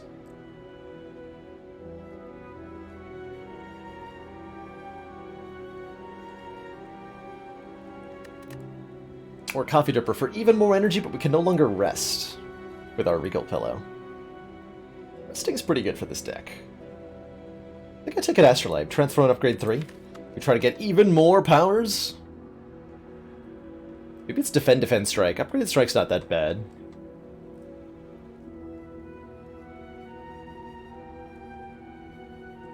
Unupgraded Defend is pretty sad. Now we go Strike, Defend. Strike, Defend. Or Zap, maybe. Although Zap with Thunderstrike's pretty good. Maybe it's Zap. And 2 other cards?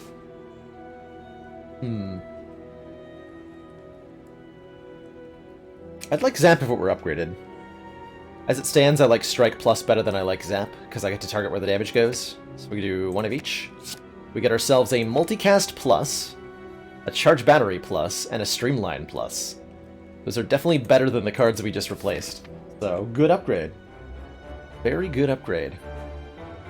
Alright, we have to fight the Burning Elite, so our path is dictated. At least in part by that. I think we go to this shop.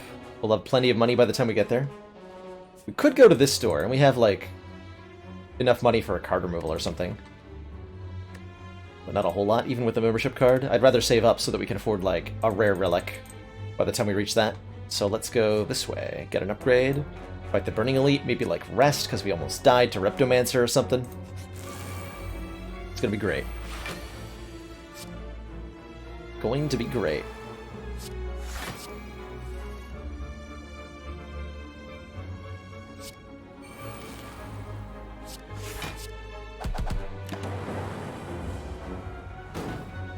Shouldn't have too much problem with spikers, we can just kill them with our orbs.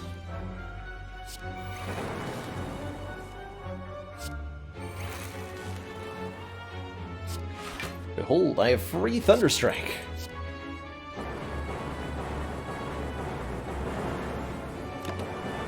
Got him.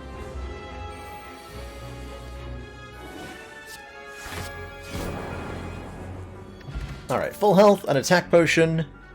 We could take a white noise.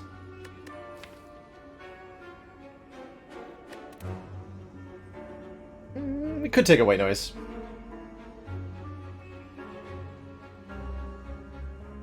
How many games have I won with Act 3 no shards? Oh, like having no keys going into Act 3? Quite a few. Quite a few. It's our boss. We're fighting Awaken 1? No. Then I take a white noise. Take the curse so that we don't have to lose the max health because we have Omomori. Is my decision there.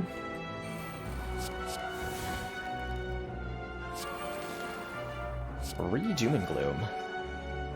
Oh boy.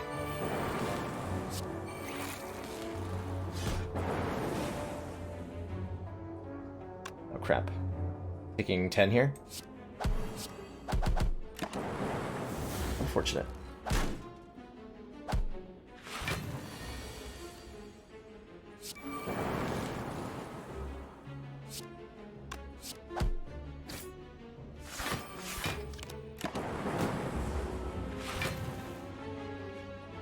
Deck would like an Electrodynamics pretty badly. Not gonna lie.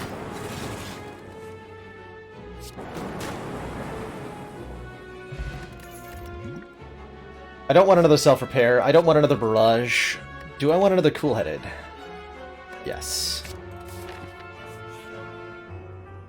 And I will transform a Defend into a new card.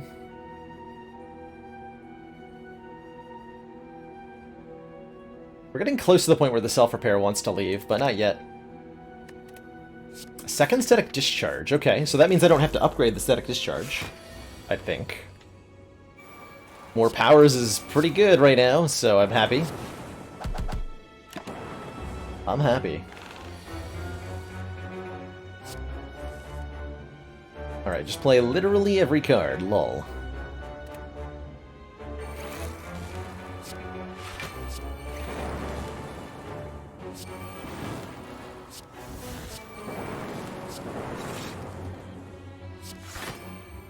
Still not enough to full block. Devastation. Sure, it'd be nice if heat sinks would show up a little earlier.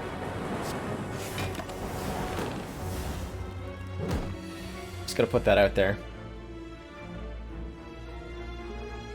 So the cast is a kill. Okay. Yeah, Lock-On recently got a buff because it was so weak. Man, Force Field's a really good block card in this deck, huh? Give me that. Give me that.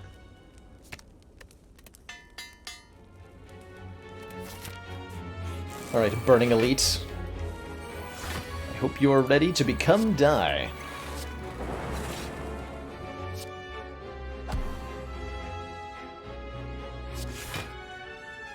Take a little bit? Sure. Take a little bit. I am so grateful that they buffed Lock-On. It's become such a better card.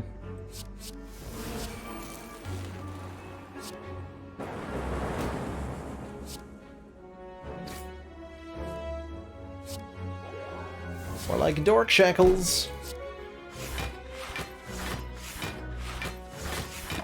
So Lock-On is, let's see, the Spirebot is down, right?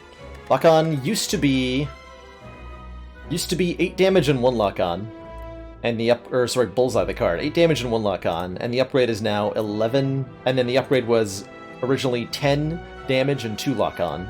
Now it's 8 and 2, and the upgrade goes to 11 and 3.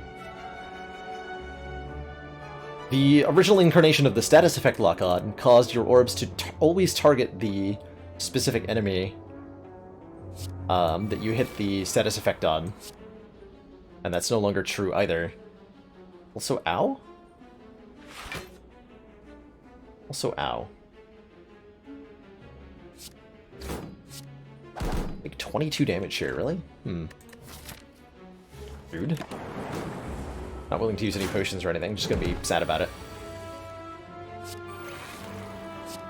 We have yet to draw heat sinks in the top half of the deck, by the way.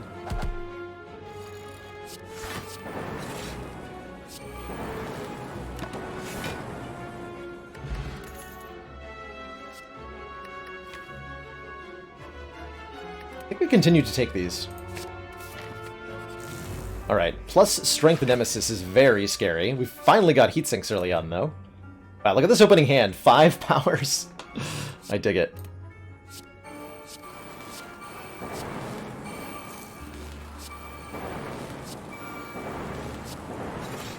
This is what the deck could be. All we need is a bottled tornado on heat sinks.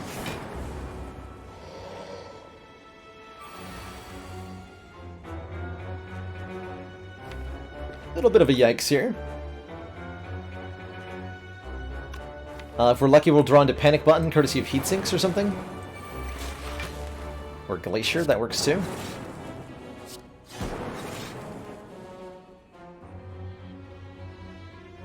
Is Cool-Headed Charge Battery better than Glacier? No, it's not.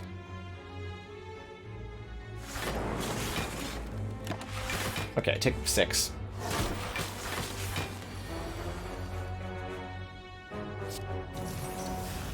Seems fine.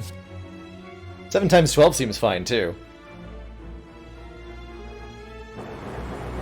Zap, zap, zap, zap.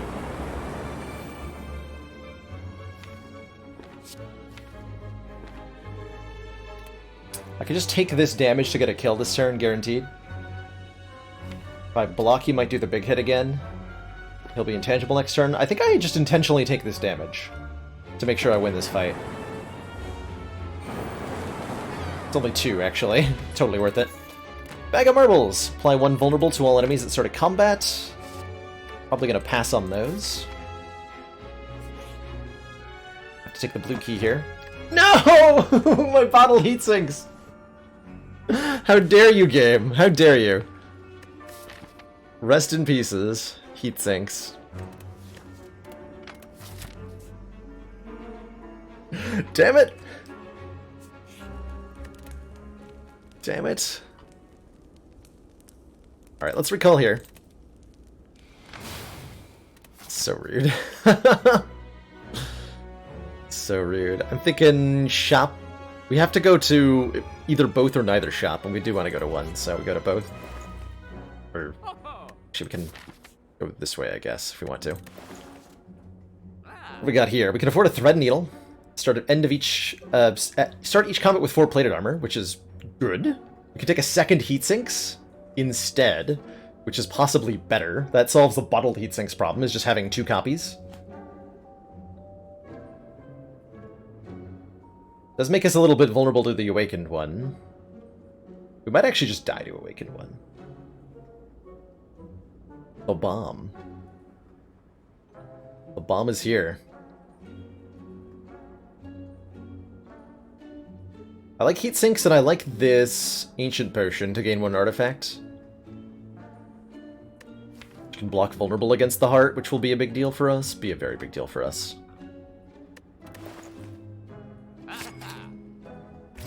And we're gonna go to the next store with 96 gold. Well, more than 96 actually, because we're fighting an elite. Reptomancer is here. She's gonna mess us up. It's a 60 damage streamline. It's almost a waste to use on a dagger, but I have a Gremlin Horn, so I'm gonna use it on a dagger.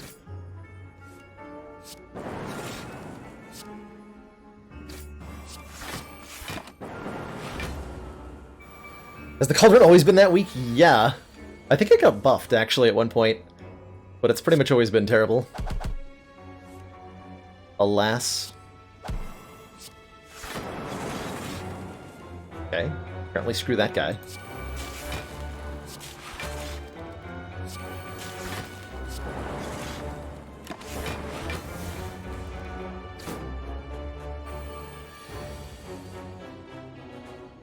Okay.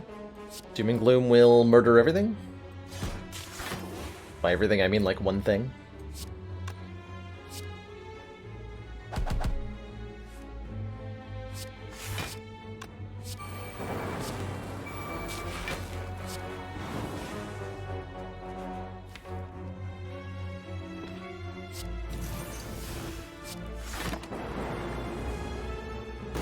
Pretty easy fight.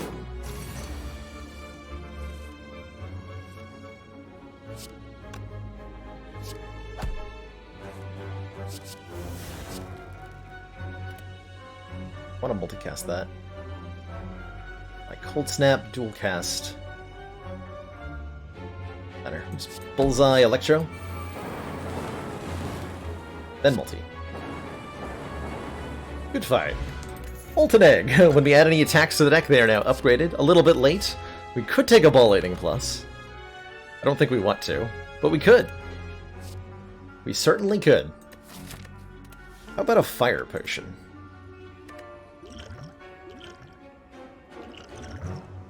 Compared to an attack potion. Pass?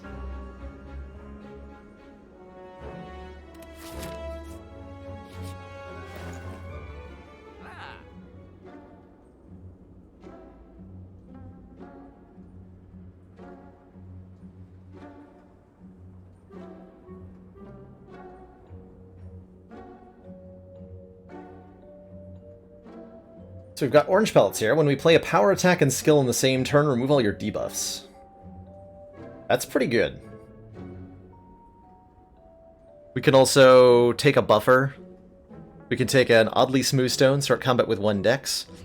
We could take a speed potion, and then go into a heart fight with ancient potion, double speed potion, and get 10 permanent dexterity for that fight. But quite frankly, I'm more concerned with the Awakened One fight. Maybe I take orange pellets for the Awakened One fight.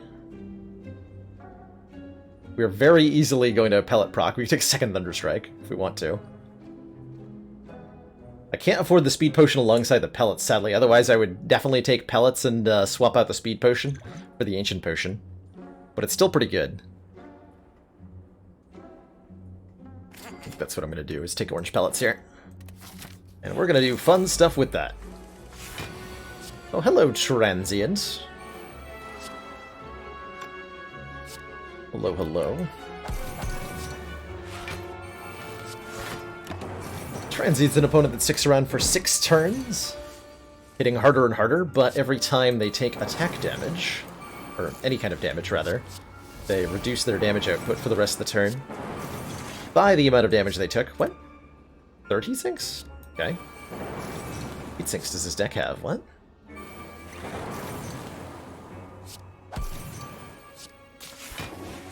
It's criminal to draw that many cards every time I play a power. That just feels criminal.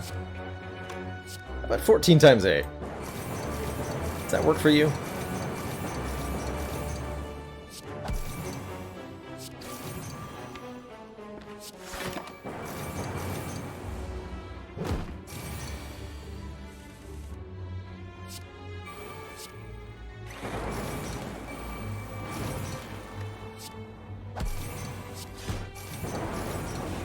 Yeah.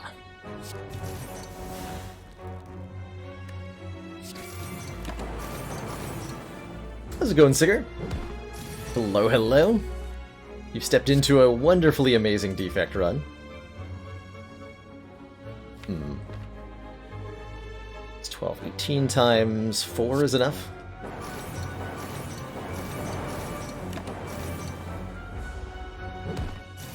This turn could be tough. Nah, we're fine.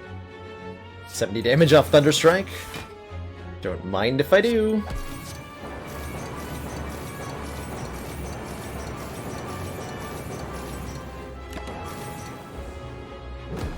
Fight. Plus. I think so. It's nice to have a little bit extra block, actually, for the Awakened one fight. I'm gonna take this. And we need to upgrade. We have 2 static discharges, 2 heat sinks. What do I upgrade here?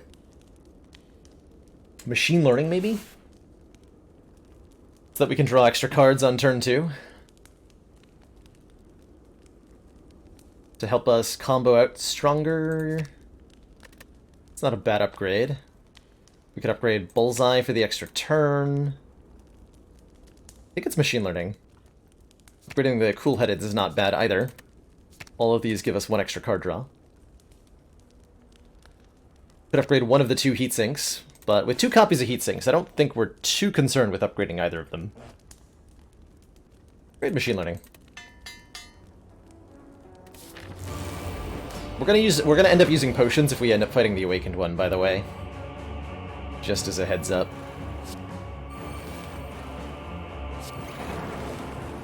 Thunderstrike.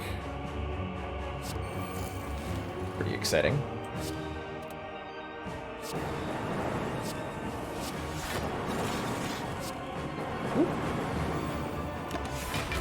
Alright, very good turn 1. How's our turn 2? Similarly amazing.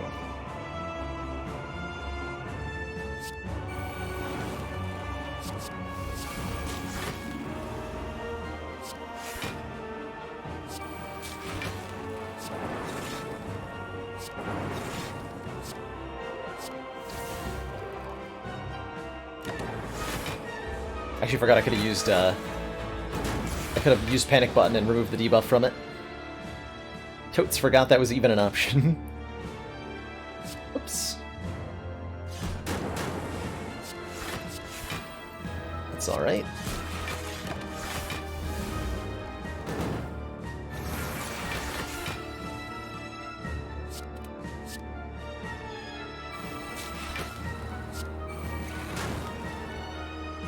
The more I think about it, the more grateful I am to have the Thunderstrike in this deck. It's actually very helpful.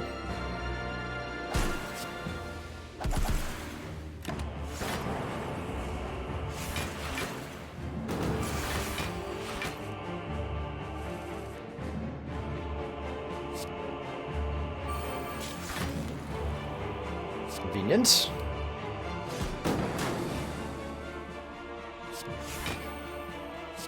Strip an artifact off you just because I can.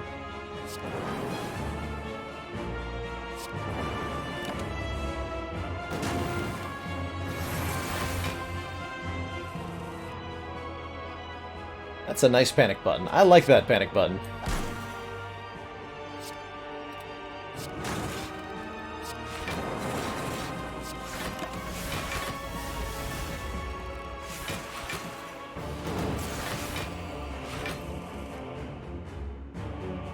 Okay, our block cards don't block because we played panic button last turn, but we've got Cold Snap Dual Cast to do the majority of the blocking here.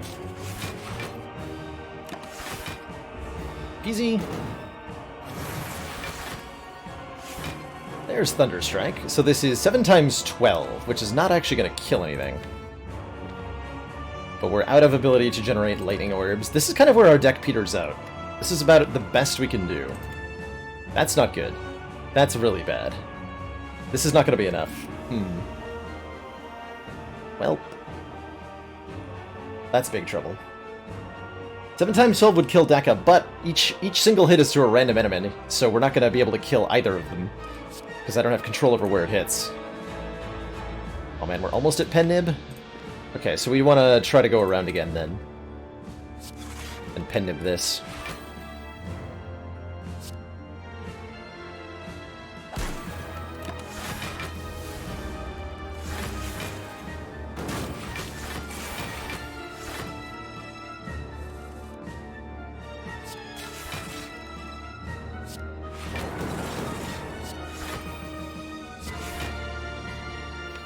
So now I just have to hope I draw it.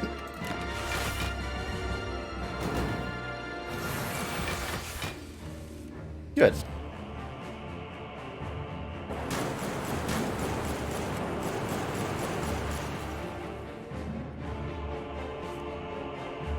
Huzzah!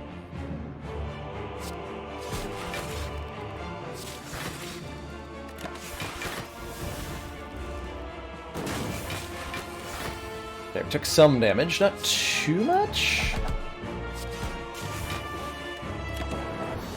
More than I would have liked. Alright, GG, Donu, and Deka. Who's up next? Is the Awakened one. Okay. So I'm pretty sure I need to use some potions here. Because we have a lot of damage headed our way, unfortunately. And I think that means I'm going to use at the very least this speed potion to gain 5 dex for this turn. And if we use the orange pellets, we can remove all our debuffs, which includes the dexterity down effect here, and we get to keep that 5 dex for the whole fight. Do I play Storm? How do I generate lightning orbs? Oh man, I don't, if I don't get hit. Uh-oh. Oh, we are so in trouble here. We are in a great deal of trouble here. I need to play Machine Learning, that much is a given. Every power we play gives the Awakened One 2 points of strength.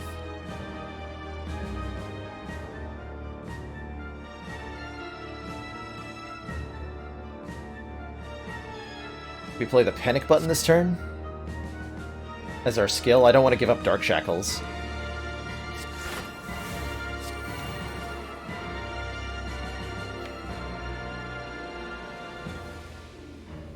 Oof, this is not good. I think I have to play Storm. I should have played Storm first then.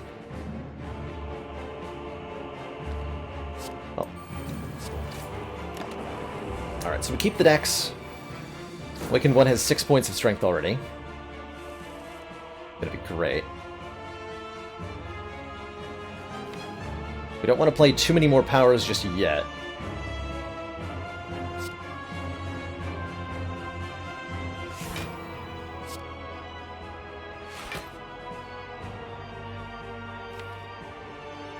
Right? Kill birds quickly.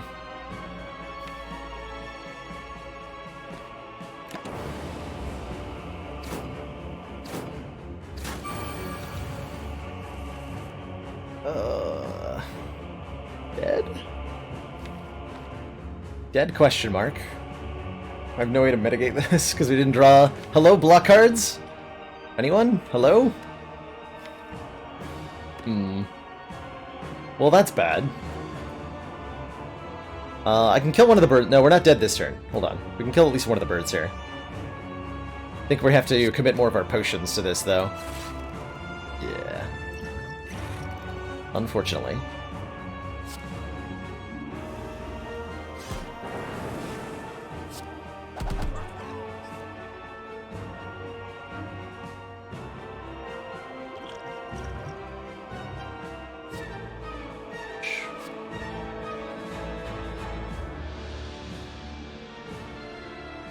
Okay. I think that's the only way we live that turn.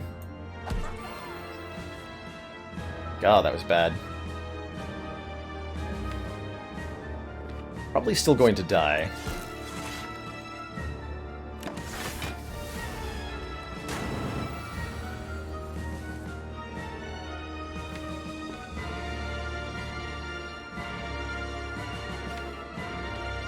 Okay, so our next... We need to get into a defensive position here, which definitely means using... Actually, defragments... Don't help me that much. But they get out of the deck, so I have to play them. Gotta get played.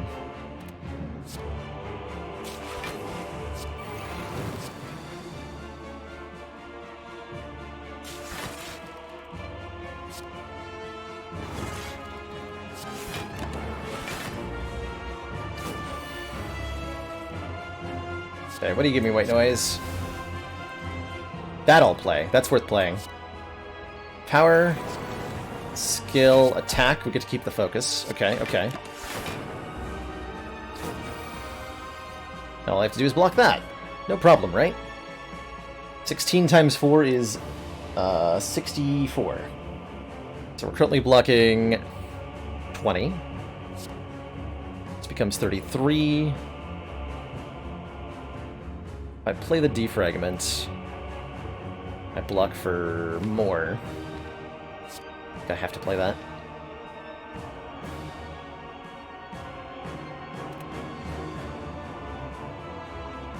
Yeah, the defragment is more block.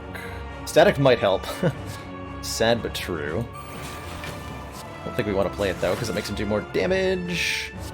Do I have to play the shackles here? If I do, I'm probably going to lose this fight. Looks like that's a yes. Alright, well. Unfortunate.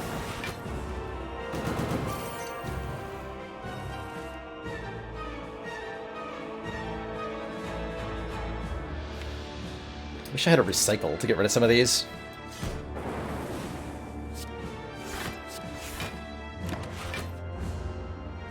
I wonder if I could have multicast killed that turn. Sorry, I've got it covered anyway. Bullseye. Cool-headed. Dual cast this Dark Orb.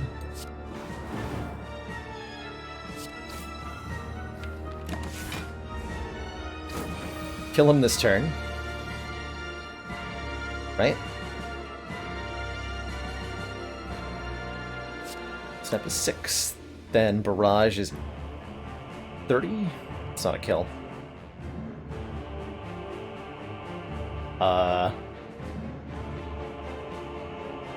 It's not a kill either. Am I just short of lethal here? Damn it. Damn it, I am. Just short of lethal here. That's so close!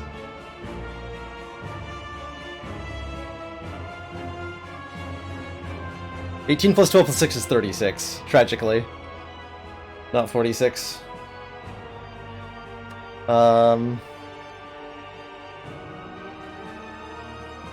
Yeah, our best bet is... Our most damage we can do is, 38 with Hyper Beam plus and Barrage. Hyper Beam and Barrage plus.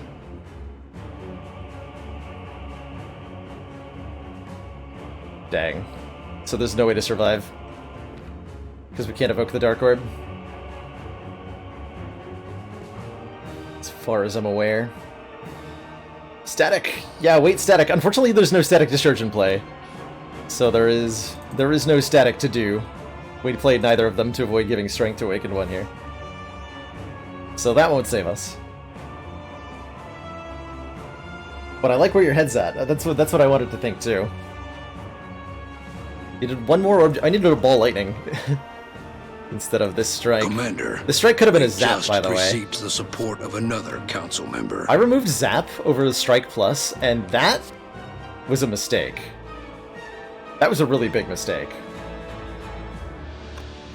Actually. Damn it. Frozen Melon 86, thank you so much for that Twitch Prime sub. Welcome to the council. Enjoy your new emotes to the community and your newfound smug sense of dying to awaken one with a power deck. GG.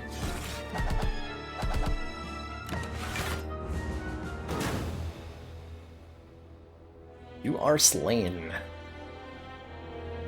Dang. Just wasn't quite enough. We needed orb slots, is what we needed. We didn't find the kind of scaling that was going to let us get enough value out of the powers that we had to be good for the Awakened One battle here. A tragedy. A tragedy. Alright, well I don't feel like ending on that note, so I'm going to do another Ironclad run before we switch over to checking out Axis and Allies here. So let's say hello again, and probably start with a random rare relic on Iron Boy. And then our potential pathing looks pretty okay. Kind of chaos. This Act 1 is kind of chaotic looking. Let's see what our relic is. It's a turnip! It can no longer become frail. Not a high impact relic immediately, but it's not too bad. Not too bad.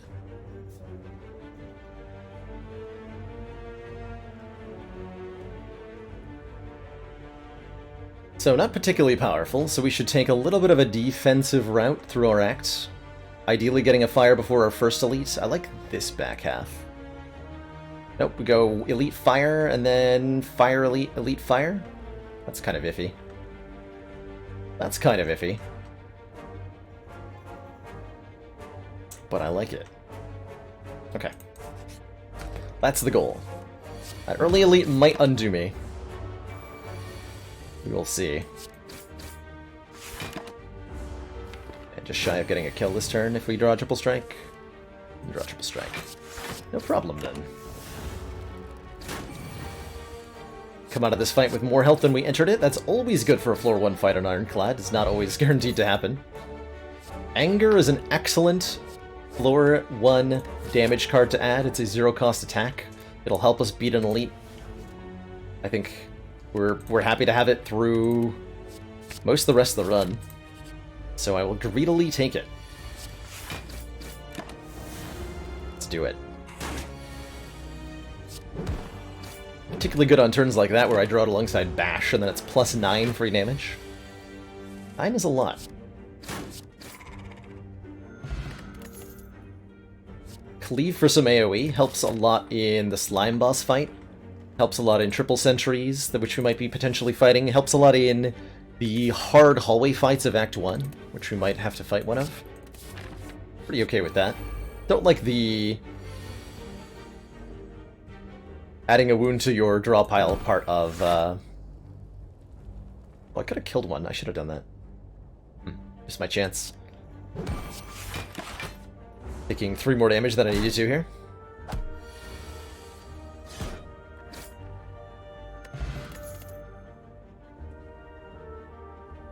Disarm's a good block card. It's not very good right now, but it'll be great later. We're fighting Slime Boss, unfortunately, which makes it kind of atrocious, this act. Our second relic is the Turnip. We can no longer become frail, so we're immune to the status effect that makes our block worse, which means we have a better chance of building a functioning block mechanism for this deck made of just block cards. And not like powers and stuff. Disarm is so good later on, I'm just gonna take one now. Can I afford to lose Cleave for an entire relic? I actually don't think I can. Given what I'm about to face, I'm gonna need that Cleave. If I knew what the relic was. We do so badly in fights. I'm a little lukewarm with the turnip on Ironclad. Sewers. Ironclad, I think, has the most chance of building a block engine that doesn't involve actual block. Do it for the chance of a boot.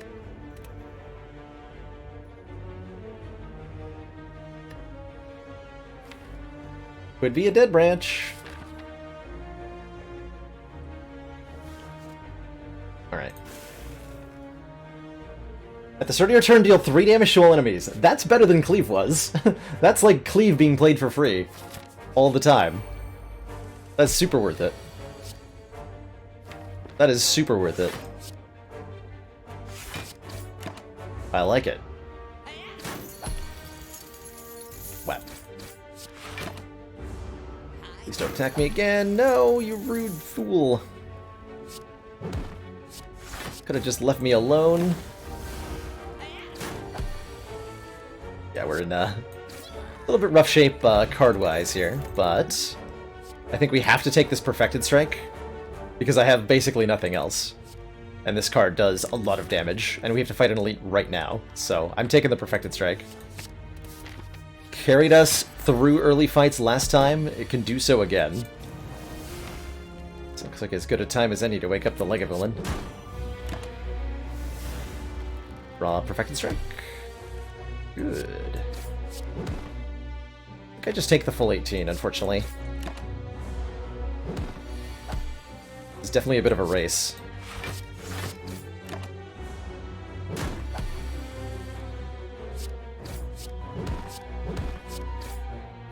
I think it's a race we win. Yes, it is. Cool. Bash, Strike, Anger. Self-forming Clay. Whenever we lose health, gain 3 block next turn. A relic that featured prominently last run. And some top quality cards. Holy crap. Those are some good cards. Shockwave applies 3 weak and 3 vulnerable to all enemies. Metallicize gives us block every single turn. And the Juggernaut says when we gain block, deal 5 damage to a random enemy. Pretty top tier. Take the Jug, go for block deck. Jug has some nice scaling damage. It's a pretty good power, all in all. Or is best versus Slime Boss, like, probably Metallicize, of all things. The random damage of the Jug makes it awkward against the Slime Boss. Shockwave's debuffs will likely get purged, so Metallicize is the only one that's, like, consistent, but it's not great. I really want to Combust to kill Slime Boss with. Actually, Combust would be really good right now with Self-Forming Clay. I would take Combust over any of these.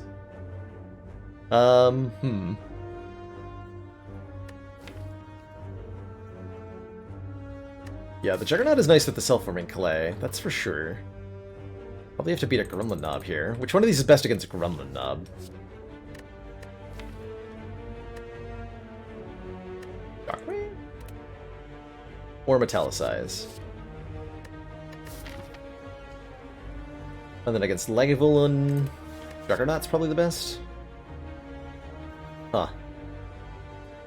Against Triple Sentries, Metallicize is best.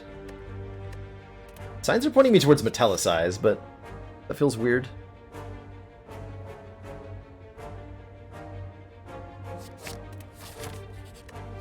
Taking it. Get our damage card better here.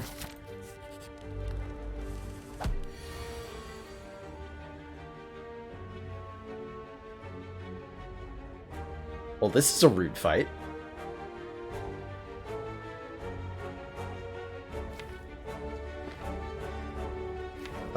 Can I kill? Yeah, I can kill the wizard. Go. Perfect Strike. Defend. I don't want to take 10. So on turn 3, the wizard attacks for massive damage. want to make sure we kill that thing as quickly as we can here.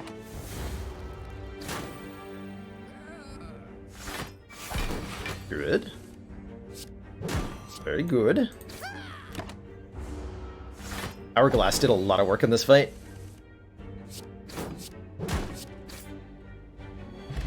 Essence of Steel helps a lot.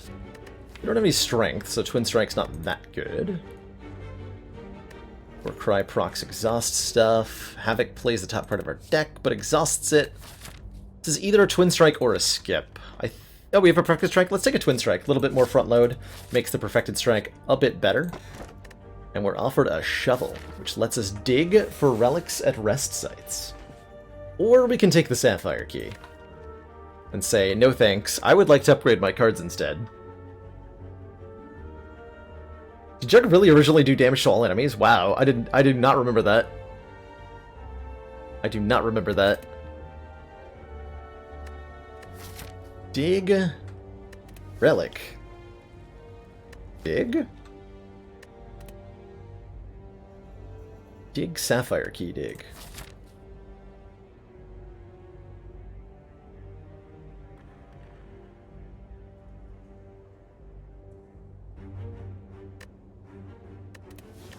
Let's do it. Have some fun. Let's have some fun.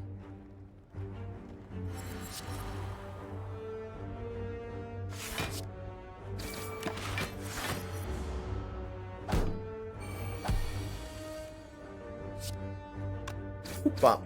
As soon as I drop Perfected Strike, you're gonna die. We're a dig deck now. Yes, that's a thing. A dig deck.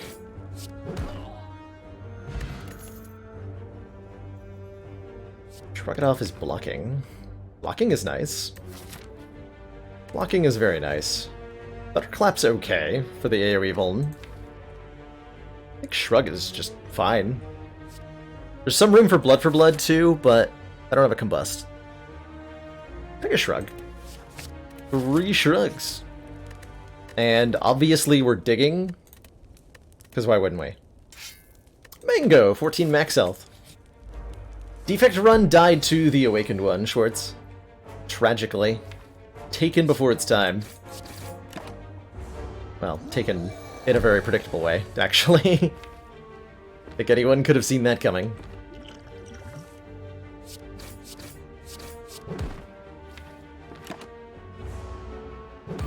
I probably have to take one big hit here, unless I draw really well.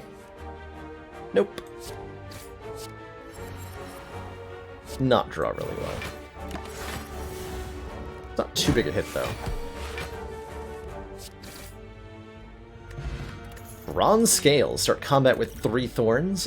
Feel No Pain, which says when a card is exhausted, gain 3 block. See a Feel No Pain, take a Feel No Pain. That's my policy, and I'm going to continue it here. No, we fought the 4 Gremlins. I was gonna say, this fight looks awfully familiar. Jerks. Jerks galore.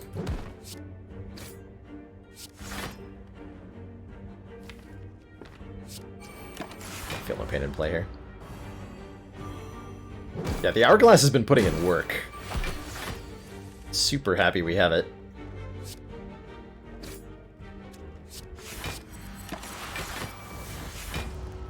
Feel no Pain will also help against Slime Boss, because I can play Slimed for a little bit of luck. Block Potion. Now we can take a Shockwave? Now we can take a Shockwave. Especially now that we have a Feel No Pain. We're very happy to have a Shockwave. I don't think we're building block in the right ways to make Body Slam any good in this deck. Alright. Very happy to see these nerds. Maybe just a Block Potion. Yeah, you know what? Let's do it. Kills this one next turn immediately.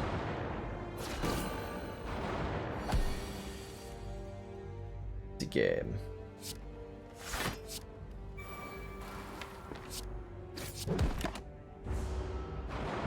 We're actually gonna potentially heal off this fight, which I'm very excited for.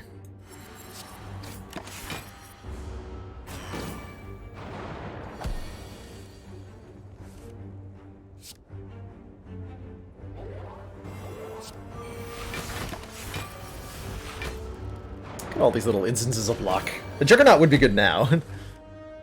Now that we actually have said metallicize. This is actually a full block, so we hit you. Easy fight. Duvu Doll. For each curse of the deck, start combat with 1 point of strength. Then we're offered a double tap Iron Wave Uppercut. Interesting. Iron Wave is a little bit more block. Uppercut is an additional source of weak and vulnerable, and would let us remove the bash before we start removing strikes, which is not bad. Double tap lets us cast, like, Perfected Strike twice. Maybe bash twice. Double tap's not very good yet, but it could be good later.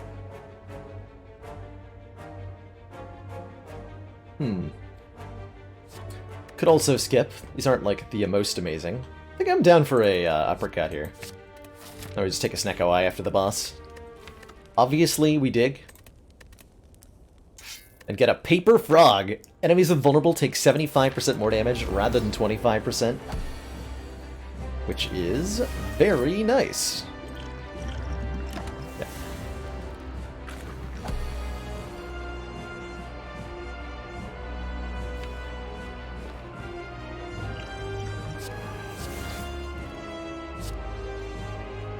Twelve damage brings him to 76, so we get a guaranteed split next turn, but not this turn. Perfect. This is how many rare relics? Only, let's see, 1, 2, 3, 4. Mercury Hourglass is uncommon, Self-Forming Clay is uncommon, Bronze Scales are common, and Paper Frog is uncommon. But the Duvu Doll, the Mango, the Shovel, and the Turnip are all rare relics.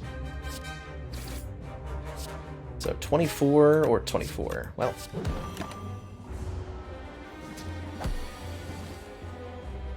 Works for me.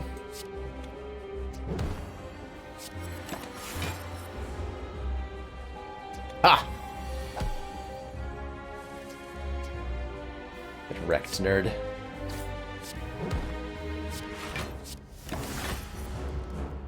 Hey, Anawab. Hello, hello.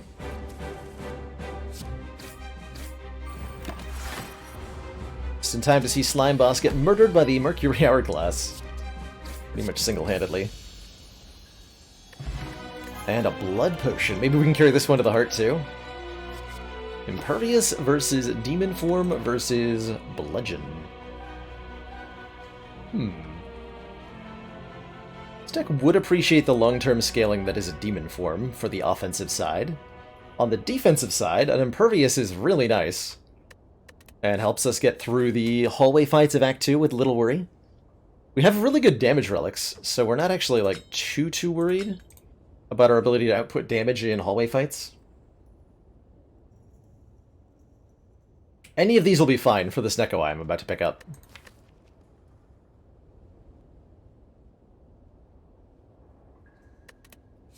Take Impervious. These are not Snecko Eye. I've been lied to. Been lied to.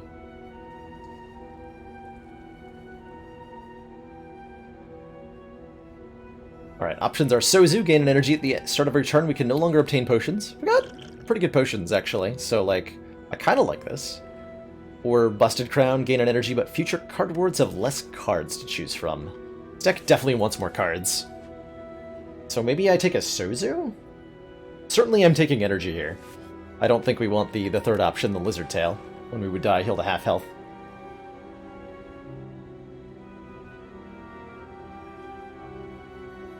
So I'm going to take Sozu. We want to be able to look at more cards because the more cards we see, the more upgraded cards we might see, which are good because we want to dig all the time. Pretty much just want to dig constantly.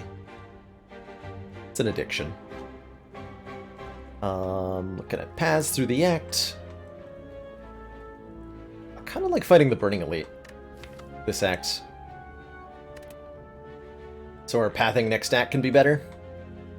Plus strength Book of Stabbing might murder me, but only might. Let's do it. Let's do it. Normally this is where I'd use a potion, but I'm sad because I'm not doing that. Thankfully, self-forming clay is here to block for me, so that's nice.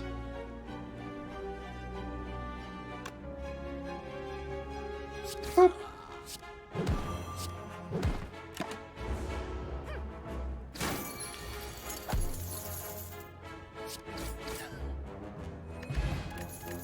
Rip attack potion. Battle trance. Draw 3 cards. You cannot draw additional cards this turn. Yes. Always take.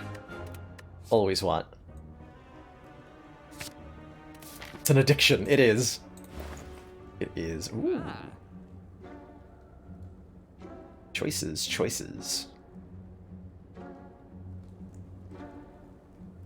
Clockwork Souvenir. Start combat with 1 artifact is pretty good.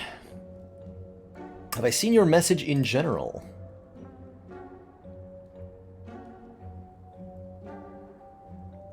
But SteamWorld Quest, I did see that. Yeah, so SteamWorld Quest got an update adding Legend Remix.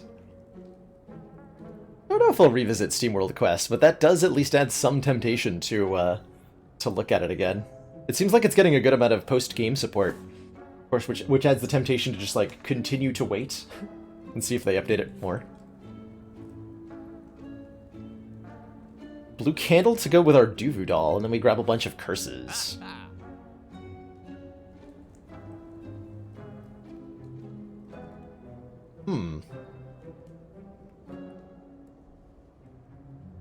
It's not the worst idea that I've ever heard. In what circumstance would I not take Battle Trance?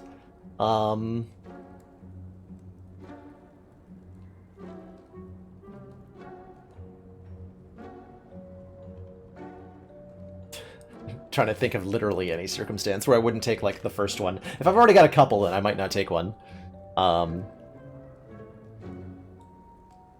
Have to do, like, something involving Choker and or Snecko Eye. And or... I don't know. Yeah, I already have too many.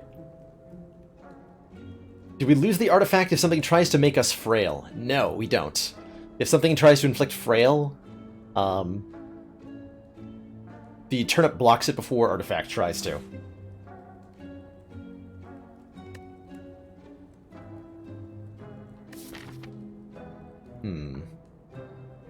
Man, Blue Candle is such a lot of money for something that's like an if. If we get additional curses, then it could be okay. Whereas the Clockwork Souvenir is a lot, like, some guaranteed value. Clay does work with the Blue Candle, yep. So we can take 1 damage with the Blue Candle to trigger Clay for 3 on the next turn. I don't think Hand of Greed's the wrong choice. There's worse picks we could do here. Burning Pact's okay. Lost a card, draw 2. A lot of the time the Clockwork Souvenir is just going to block the Battle Trance, so maybe we don't take it. I think I like a card removal over a Blue Candle. Card removal, Burning Pact. Centennial Puzzle's nice too. Extra card draw. First time we lose health each turn, or each combat, draw 3. Is very good. That. Yeah, we said we're going to remove... Well, we have Paper Frog, so I'm going to keep Bash. Now that we have that. Do I want you Burning Pact? Nope. I've decided against it.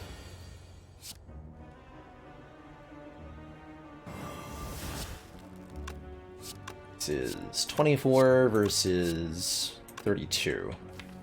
But 1 extra turn a weaken vulnerable. I think kill before 3 turns are over. Quite frankly.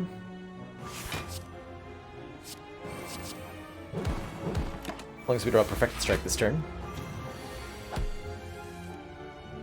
Did not. Disappointment abound.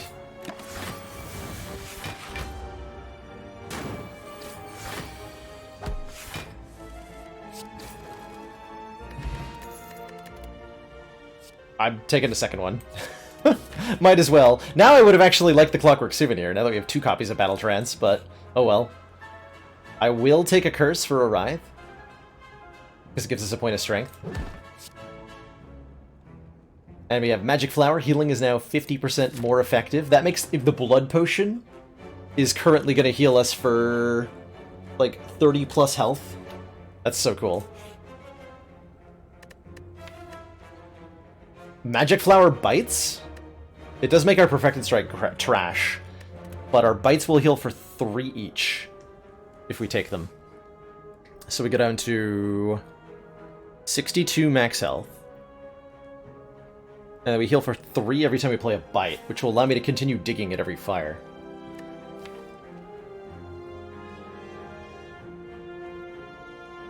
That's pretty good, actually. Let's do that.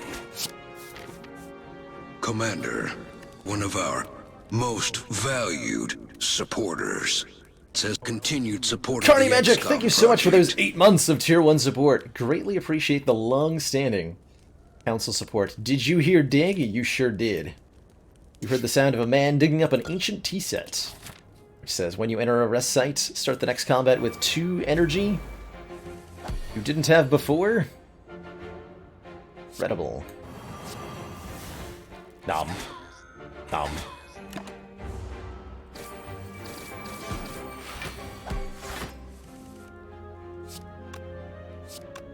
Nom. Nom. Practice Strike is a lot weaker now. 14 base damage. Does less damage than Twin Strike does? Oh well. Oh well.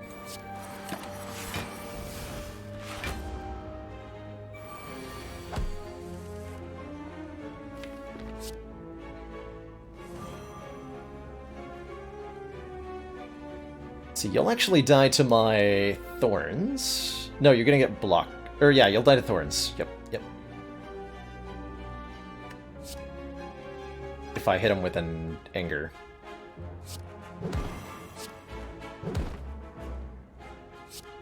I'll get Disarm Grim Leader here, and then we bite you?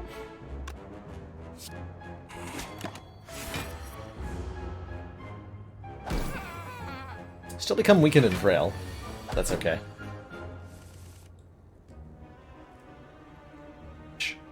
Didn't even kill him. Oh, that's so sad.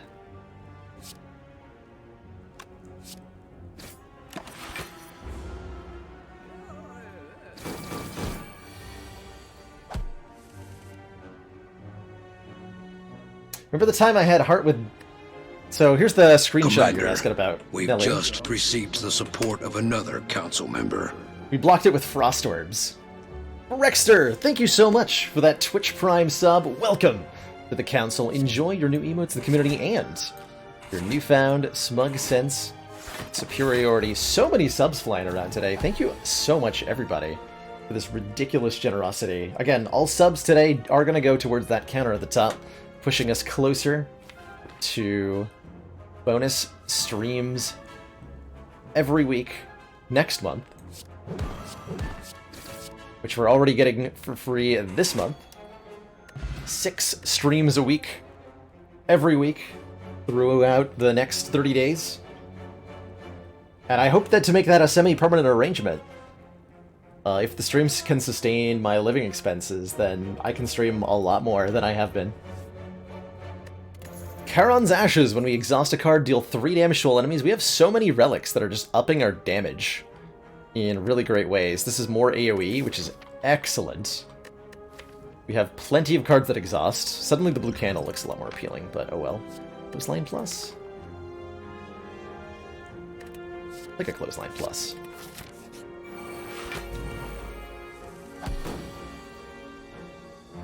It was on a diverse run, Nelu. That's why it's defects with Frost Orbs and Wraithworms. Feels like cheating almost. Almost.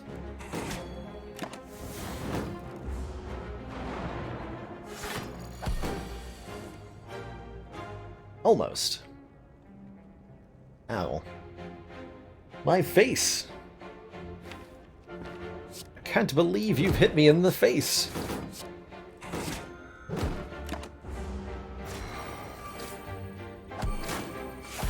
Sorry, we just get all this health back with bites!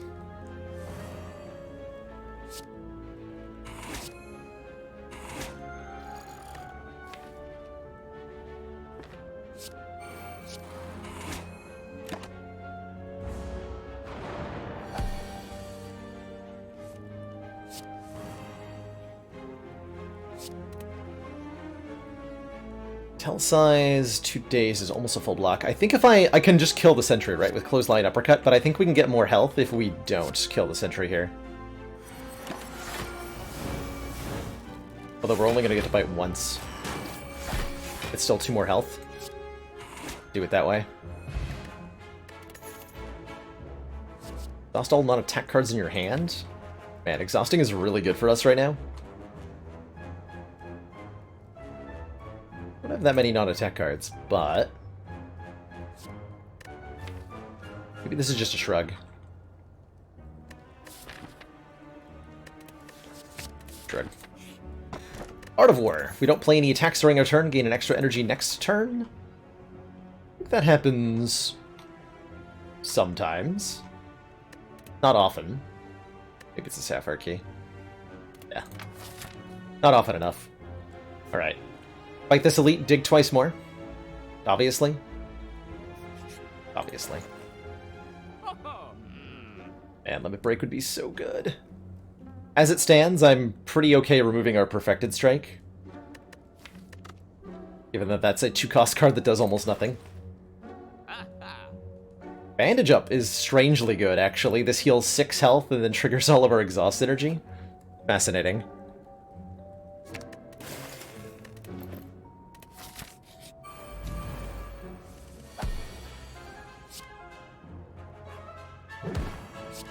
Boink. We just take the extra damage. We want to trigger Self-Forming Clay a lot. And the fight against the Book of Stabbing is very much a damage race. You want to be able to kill this enemy as quickly as possible, at all times. Disarm sure helps, though. Disarm sure helps.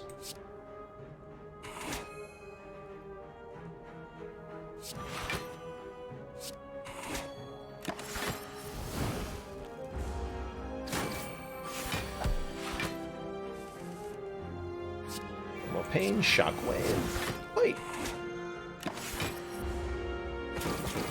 Heal 3, take 3. Mighty convenient.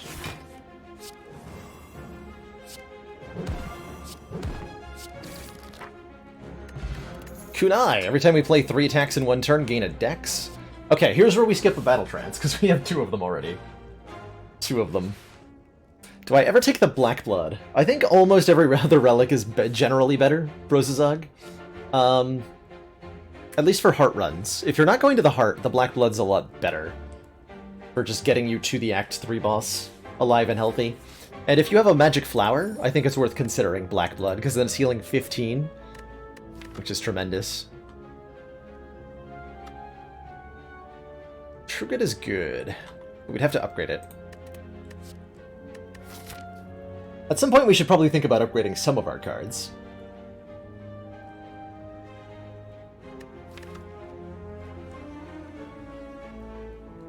Worth it unupgraded. Maybe? I think we're okay in the block department right now.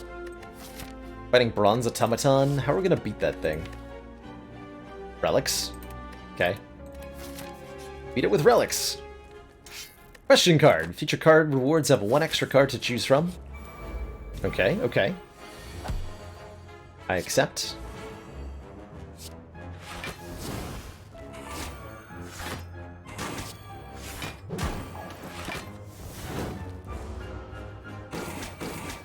I think we do struggle a bit against Bronze Automaton. Not like the most, but a little bit.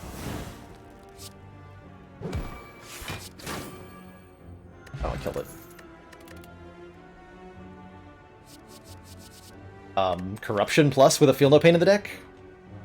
And a Charon's Ashes that deals 3 AoE damage every time we exhaust a card?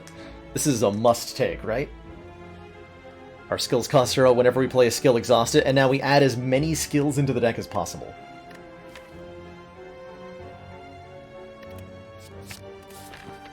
Yoink. Now just dig up a branch, easy peasy.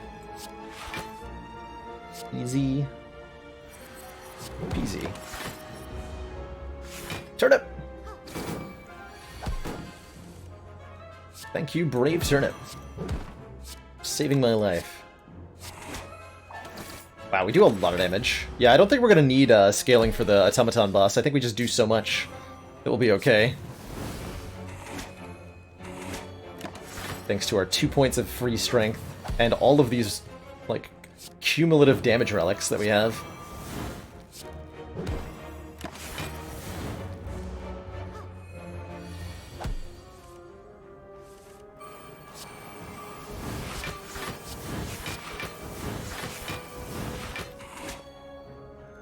Turnip is a great relic. We're rapidly approaching the point where the turnip does wonderful things.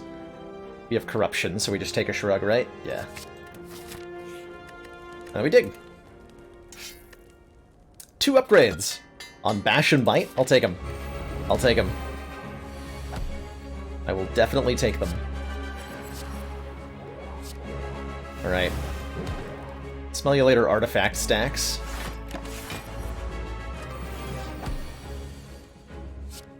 Feel no pain into play, shrug.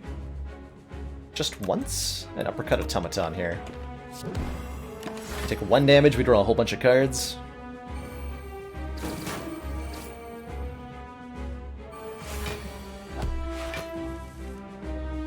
We want to trigger the kunai pretty often. Basically whenever possible.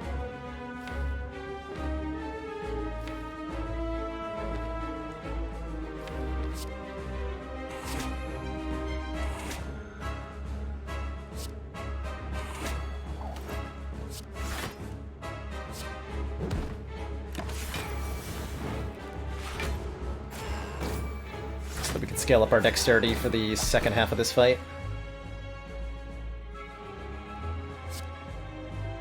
Got a corruption now.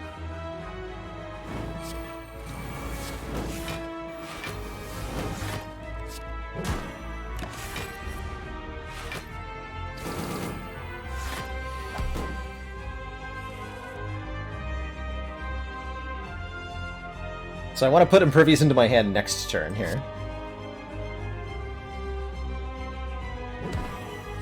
So I want to get this guy close to dead, but not actually dead.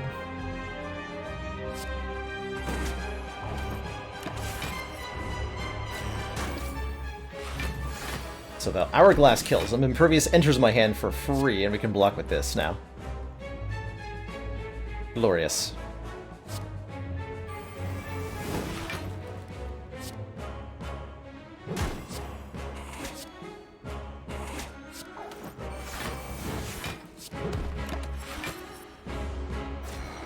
Boop.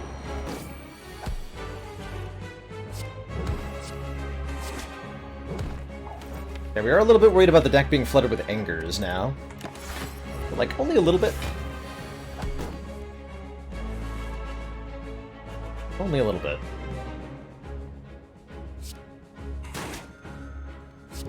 I think it's not going to matter too much.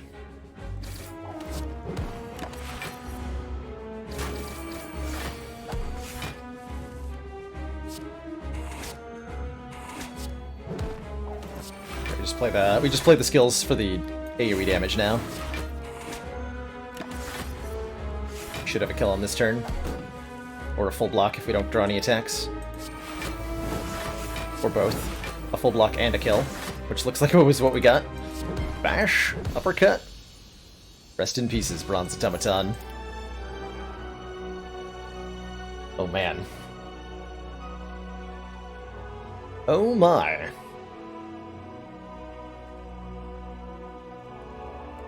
Reaper is incredible healing with the Magic Flower. But I think we have enough healing. I think our damage scaling is where we need to get next. And Demon Form definitely helps with that. Start your turn, gain 2 Strunk. This is, I think, our win con, right? It's gotta be. It's got to be.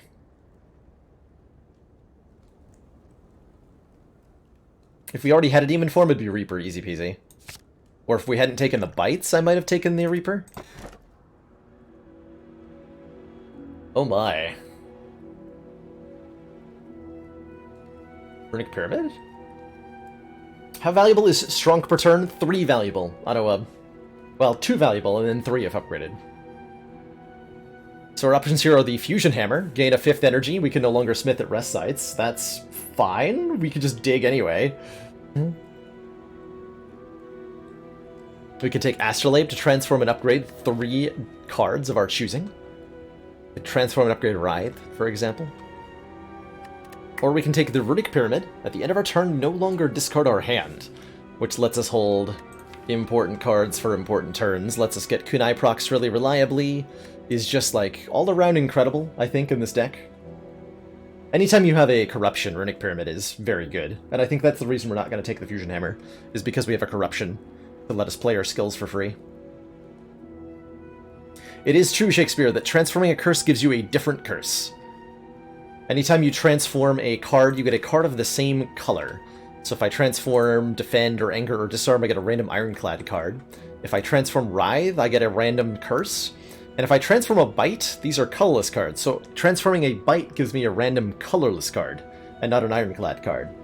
So Bite could turn into, like, Apotheosis, or Panic Button, or, like, Quick Flash of Steel, whatever it's called. Prismatic Shard does not change that rule, to my knowledge.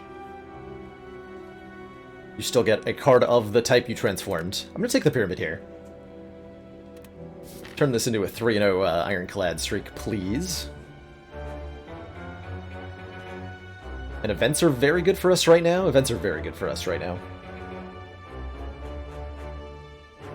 I suspect we're going to take a couple of upgrades this act. The shovel's been fun, but there is some tryharding to do, now that we're in a good position in Act 3. I would like to try hard, please. This fight's not too bad. We can always just heal to full.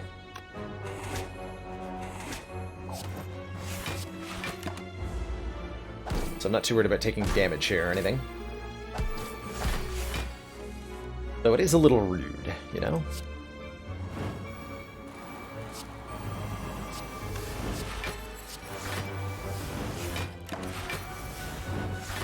What about Dead Branch? I don't think we need the Dead Branch. Dead Branch is fun and crazy, but we've already got something that's so strong. Where we're going, we don't need Dead Branch.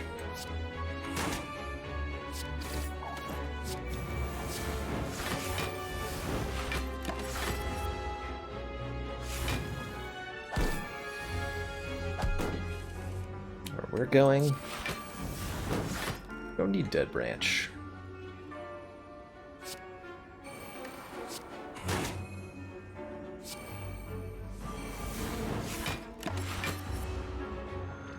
Just letting this guy revive so I can heal a little bit more. Not too much, mind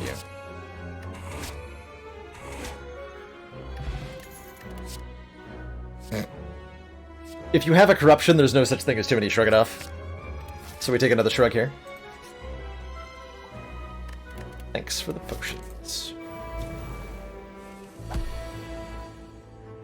Thanks for the potions. Hey Carissa, indeed it is. It is all of those things and more. And also less, but also more. Got a lot of great relics.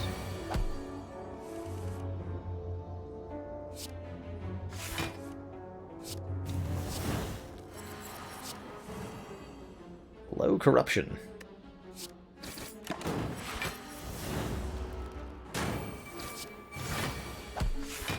Hello?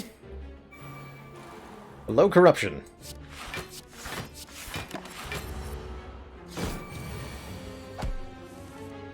There you are.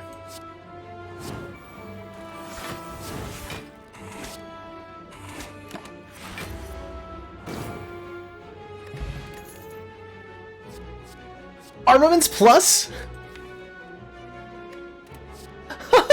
Okay. Gain 5 block, upgrade all cards in your hand for the rest of combat. So we've been upgrading nothing the entire run. The entire deck is unupgraded, pretty much. So Armaments is really, really good. Especially with Runic Pyramid, we can force something to get upgraded. That's bonkers strong. Give me that. I just need a second wind. It's another Armaments. We could take Inflame for... Well, now we have a Demon form. We don't need an Inflame. Bag of Marbles could provide one vulnerable to all enemies at the start of combat. How valuable is the Demon Form upgrade? Very good, very valuable. I'm probably going to upgrade Demon Form instead of getting one relic somewhere. This is a pretty mediocre store. Like, the marbles are okay, but I probably just want to remove, like, 1 bite or something?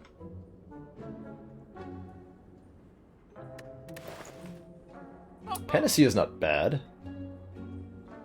Don't really want to get rid of the curse because of Doodle, but I also kind of do. Voodoo want to get rid of it. That 1 strength is significant.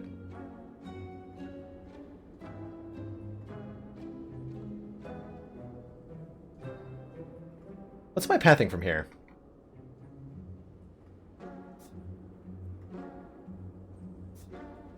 Two leads, 2 fires. Okay, this path is better. Alright, we go up the left side here. Go up the left side.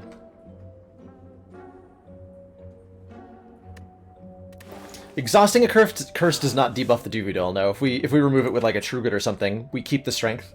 It's only if we permanently remove it from the deck that we lose the strength.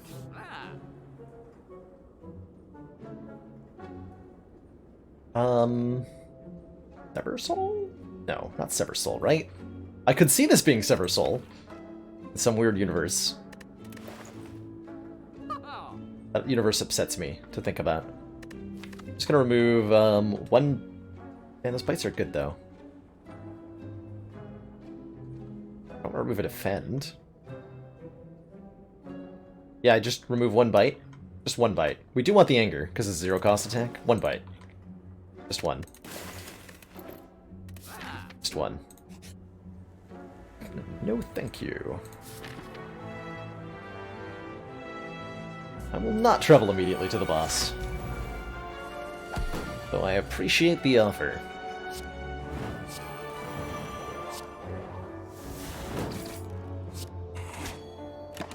Got him. There's a chance we end up removing this curse in the Act 4 shop. Depends on what else we see. I wouldn't rule it out entirely.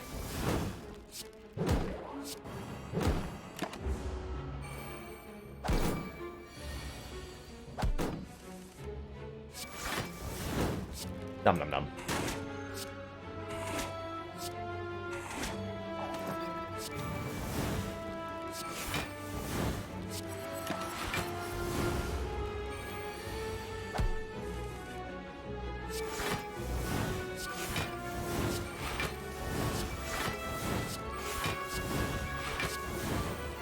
Got him. Thanks, Ashes. Thanks, Ashes. Ooh. Lost a card, draw 2 cards. With Corruption, this is very good. Demand Juggernaut. We passed the Juggernaut back in Act 1, I'm sorry. We took a Metallicize instead. And I regret my choice, just a little bit. Time threshold for the portal not spawning is like... 900 seconds? Like 15 minutes or something. You have to be going real fast. You have to be going really fast. This is either a Seeing Red or a Burning Pact. And I think with our 2 Battle Trances, this is going to be a Seeing Red plus. Although the Burning Pact to go with the Writhe is also nice.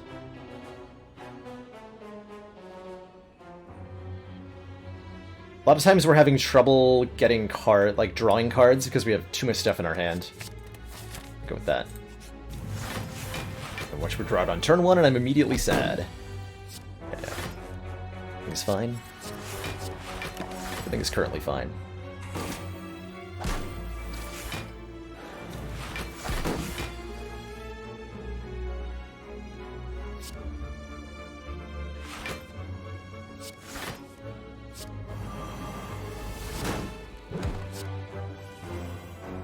There we go. See, like here it's useful for letting me make more space in the hand in a very productive way.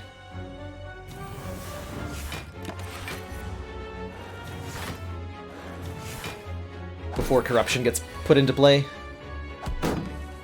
I like it.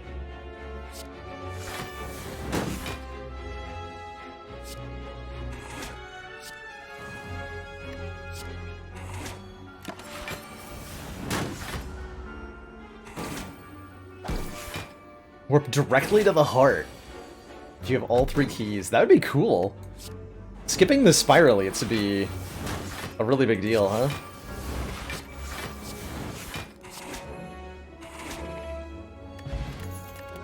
So many potions. Warcry Plus seems incredible. This is just the freest card in all the land. Freest card in all the land. Dig! Preserved Insect says enemies in elite combats have 25% less health. That's very relevant to what's about to happen. Singing Bowl says when we skip cards, we can instead increase our max health by 2, which is a big deal. Gonna go ahead and recall now. This deck feels strong. I like this deck. Deck is good. Shrug, shrug. Disarm, Twin Strike, Clothesline. We only have a few turns to set up against Giant Head, but all we need is, realistically, Corruption, Feel No Pain, and Demon Form all in play.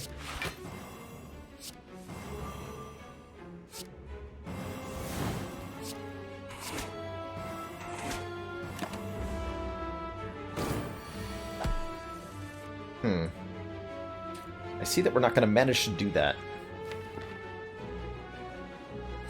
Fortunate. There's Corruption. Okay, okay. We're going to use Armaments to upgrade Demon Form here. Ugh.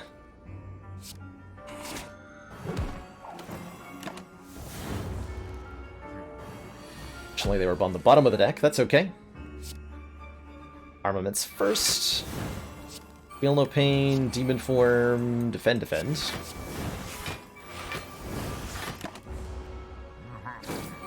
And we should be able to clobber this nerd pretty quickly. Come clobbered. Nerd.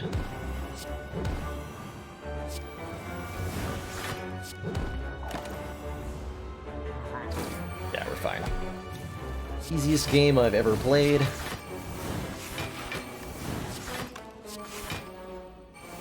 Yeah, Art of War is what we skipped with the blue key. Now that I have a Runic Pyramid, I kind of miss it, but we're not often not playing attacks. Or a Calcum, if we end our turn without block, gain 6. Infernal Blade Plus is not bad. 2 max hit points might be better, quite frankly. Yeah, we probably just want to like get Demon Form into play.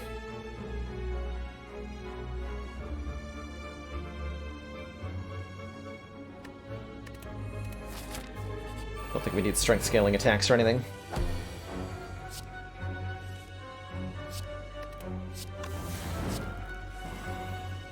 Block cards? Not today, apparently. Not on my watch.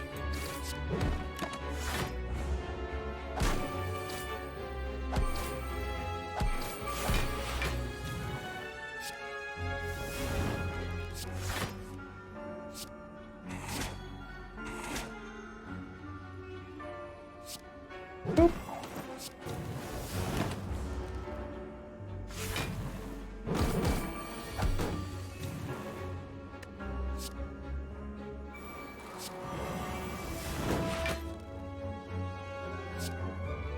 Boop.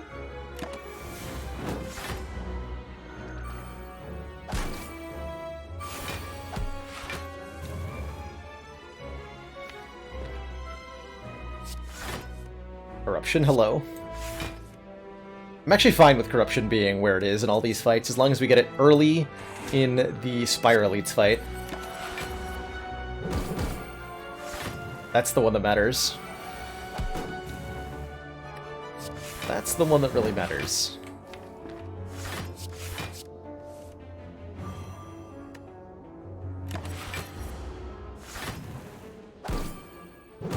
So again, it's easy to kill them all from here. The goal is to also heal as much as I can with bites. Which does require some amount of being careful.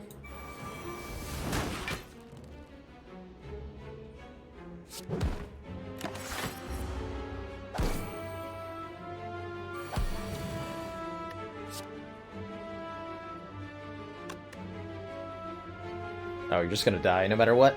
Well.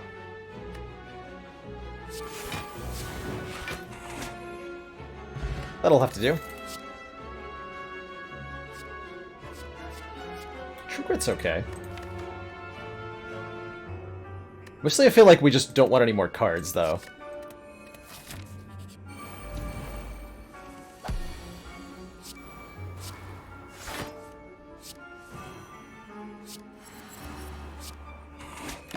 Adding more cards means we are a lot less likely to draw into an early demon form in the one fight that really matters, the heart fight.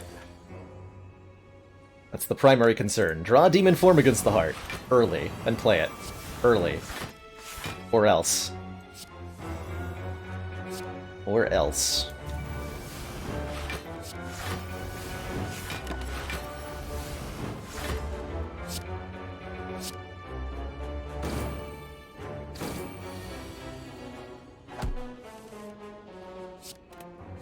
Just bottle it, forehead. Kappa, no Kappa. Kappa, no Kappa.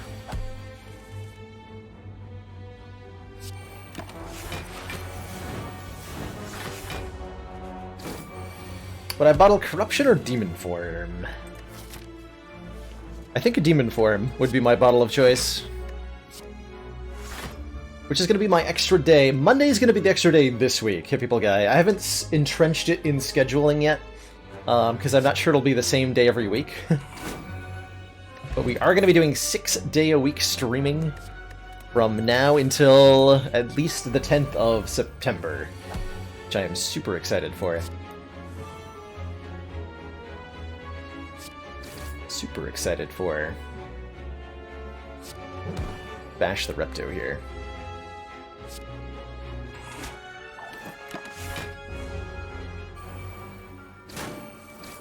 Alright, Corruption would be really nice if you showed up. Thank you! You're the best and I love you.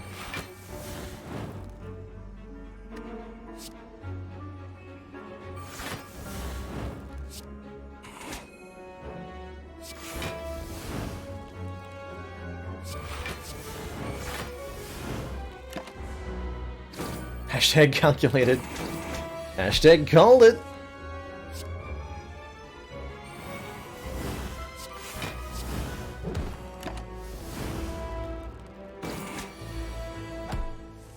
An easy peasy Repto fight. Prayer wheel. Screw you too, game. Screw you too. Hey, Snot Boogie, I am definitely going to finish the run we started of Grifflands. We'll be playing Grifflands again on Monday. Our bonus stream. I'm going to boot up with some Grifflands and try to finish out the run that we started. Last time I played, which was on, what, Thursday? Just leave it on the ground. Backup demon form. Okay. So I was originally planning on upgrading a demon form, but I'll take 2 instead. Let's just dig.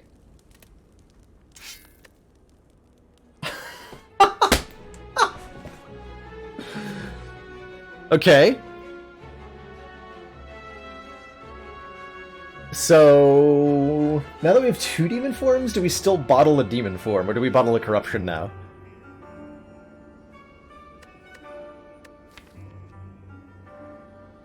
Better question, can we survive bottling just Corruption against the hearts?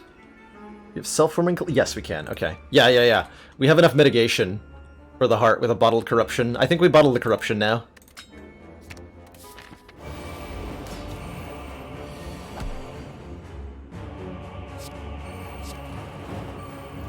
Nice turn 1.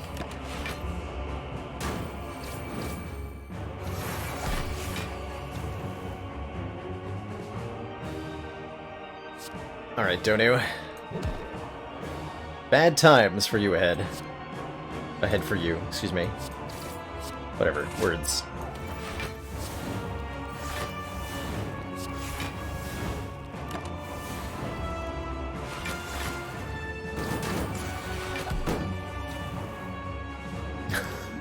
Kintar. I almost yelled out. Yeah, I'm pretty excited about it too. That's an exciting. It's an exciting find. And vulnerable.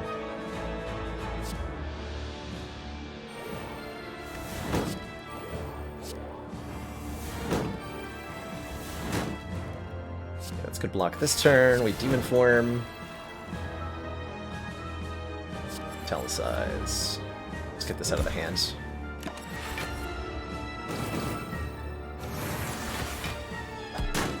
Of course, that becomes a game of, hey, when do we draw the Feel No Pain? The answer is never. And we'll never draw Feel No Pain.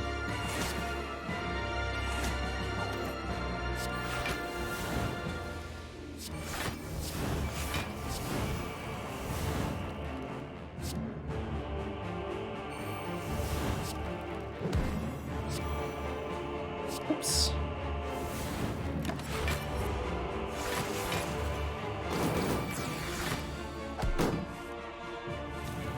Found it.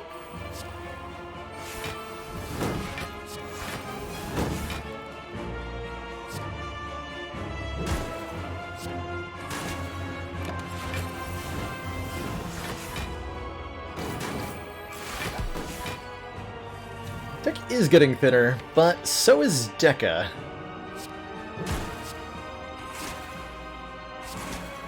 Think we hold on to these angers for next turn because we'll have more strength next turn? Yeah, we do.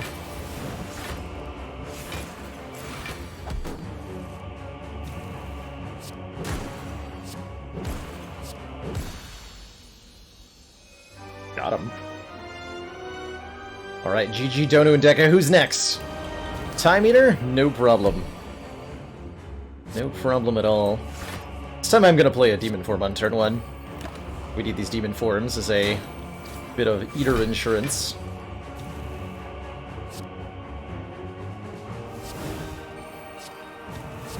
Just debuff him best we can. Our turnip, that's right. Nerd can't frail me now. 4 more cards this turn. 1, 2, 3, 4.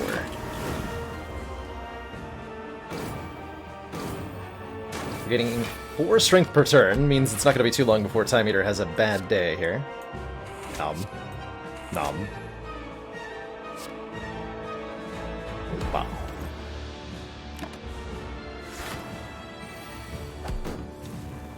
What a Deca custom character play lack. Turnip, don't fail me now. Thanks for those bits, Maniac.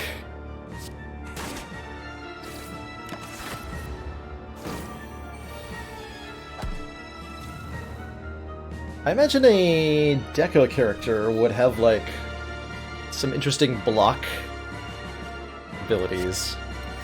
And maybe have... Like, there's not a whole lot of room in Spire for this, but I'd like to see some sort of character that was focused around buffing allies of some kind. But, of course, you don't have any allies in Spire, so you can't buff the things that you don't have. Right? Or can you? I'm just, like, dropping my cards in a semi-random order here. Not putting a lot of thought into it. 54. Let's just kill you now, right?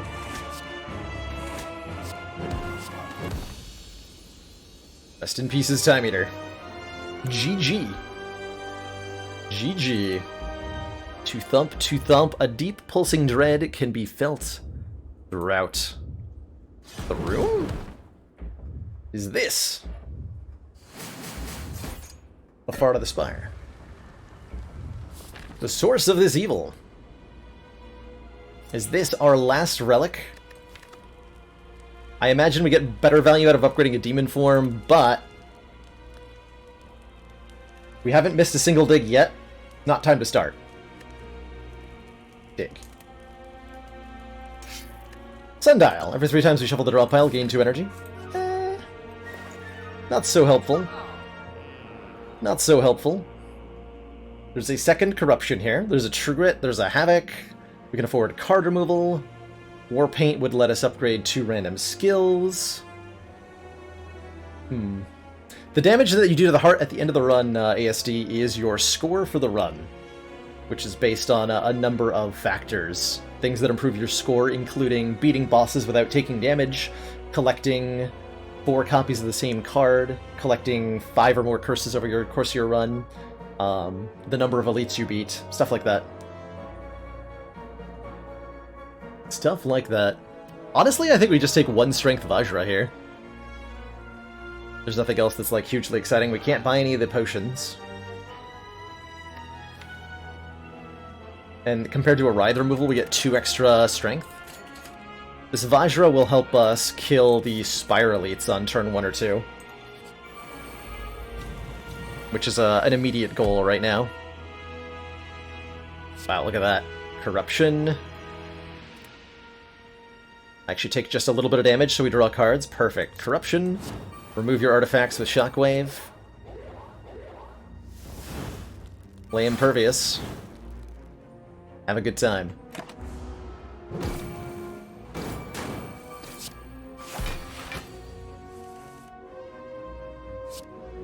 Go Uppercut, Bite Anger, get a Kunai proc, and then block.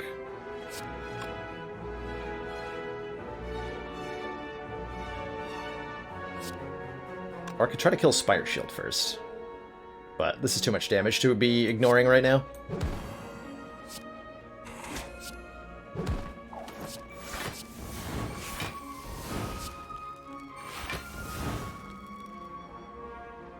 Okay, taking a little bit of damage, because we're going to heal it back anyway. And it'll trigger Self-Forming Clay for next turn. Okay, this is a little unfortunate.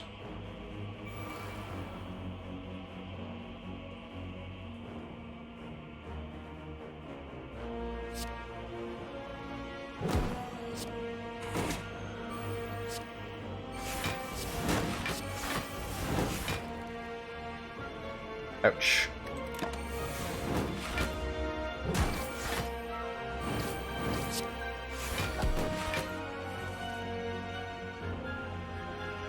Double ouch.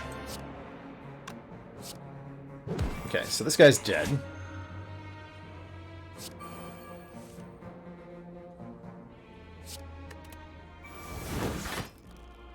Take 4.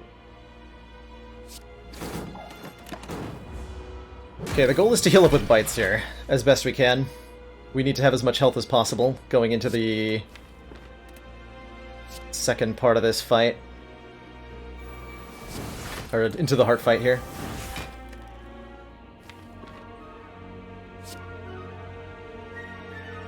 Alright, play 2... yeah. Play 2 demon forms here. Spire Shield only does an actually nasty attack every 3rd turn, which we can mostly deal with.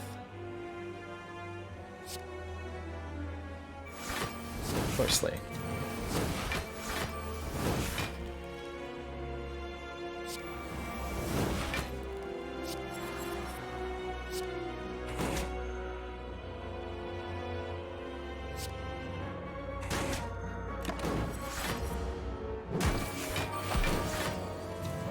These 99 block turns are my chance to get attacks out of my hand. Heal up as best I can. Fingers are just gonna multiply. Should have blocked there. I don't know why what I was thinking exactly.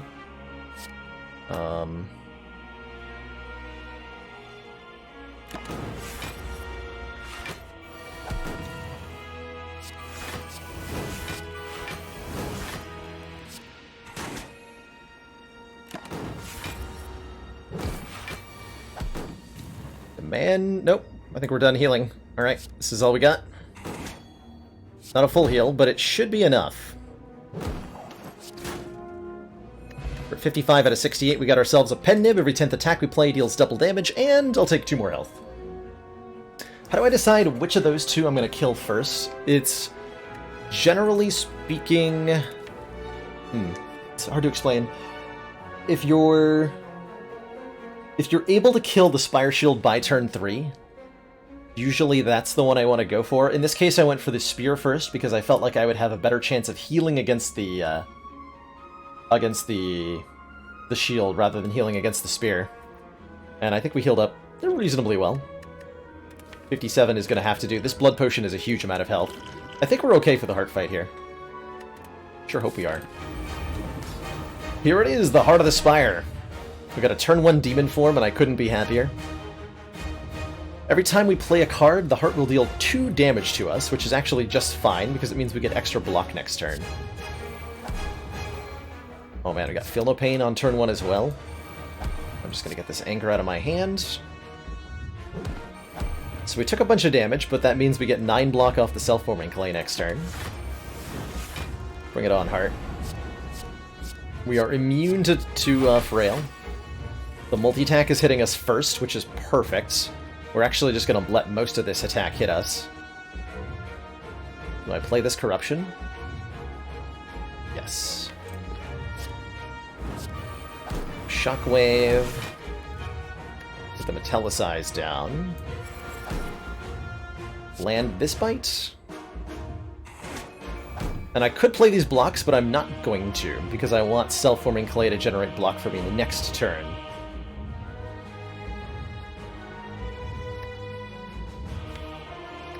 Yeah.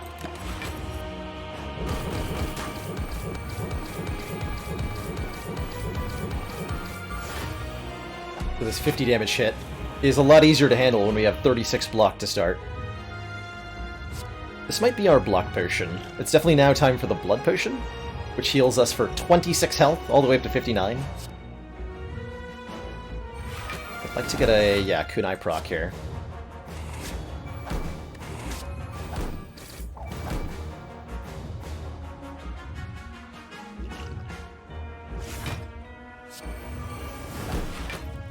Okay, we save Disarm for the second cycle.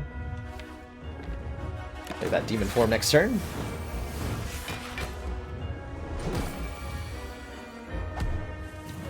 Blood Potion is indeed buffed, and boy was it ever. Boy was it ever. Okay, Armaments is great. I'd like to draw that uppercut. I think our Armaments now.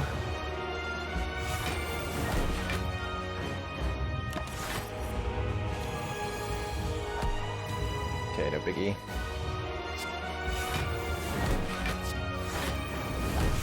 There's uppercut.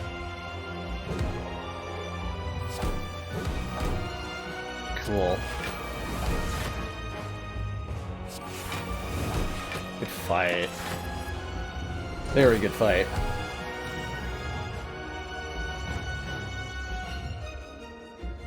Let's take the damage. 0 times 15.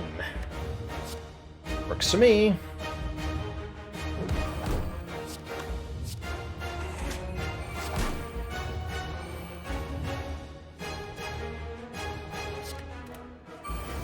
End of his life, so this Twin Strike does 77 damage twice, hitting the damage cap this turn. Okay. Got him.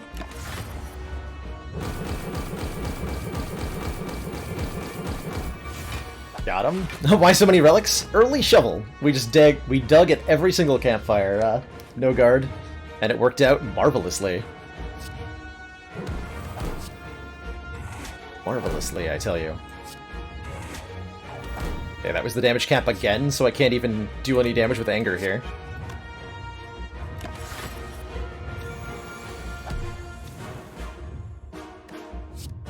And then I think we just have lethal. And full block. Boop. Bop. You know what? You can die to my thorns. How does that sound, Mr. Hart? You can die to the thorns. GG. Easy game, easy life. No problem. Talk to the thorns. That's 3 in a row with Ironclad, by the way, which is pretty exciting. Pretty dang exciting. Now, if I could win with either of the other classes, I'd be pretty happy. But I'll take the Ironclad wins if I can get them.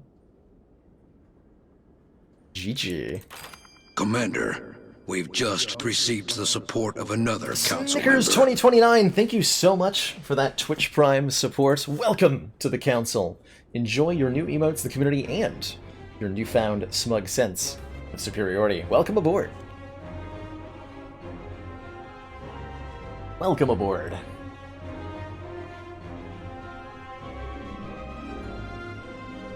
And now what? The Spire sleeps? And so shall I? So shall I.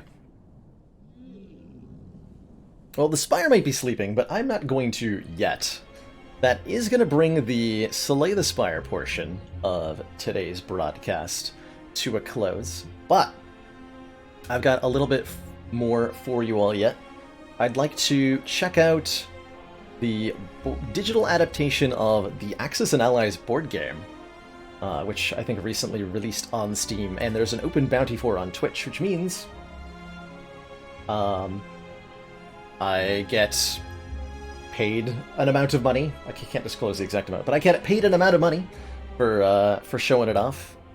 And the more people who watch, the larger that amount is. So if you'd like to support the stream and help fill up that bar at top so that we can have more streams per week next month, then I'd really appreciate it if you stuck around. If you're headed out, no worries, I totally understand. Totally understand. And thanks for being here for the Spire content. Invite your friends, invite everybody. Invite everybody that ever was. Alrighty here. So let me swap over to the variety thing. Sure. Oh my god. Unskippable... Hold on. I'm so sorry for how loud that was. Because obviously games that have unskippable cutscenes when they boot up that ignore their in-game volume settings are really well designed. That was great. I'm so glad we all experienced that together. Thank you, game, for making that first impression. Alright, let me make sure this is properly volumed before I put everything back. This is somehow louder than the last time it was. Right, hopefully that's not too loud. Okay, that looks fine. Axis and Allies, there we go.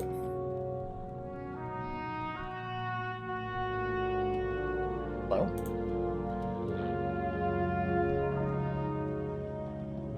Gonna break the capture? What's going on? What if I go to full screen?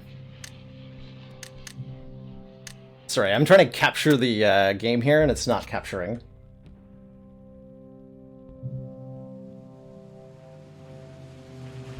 I don't know.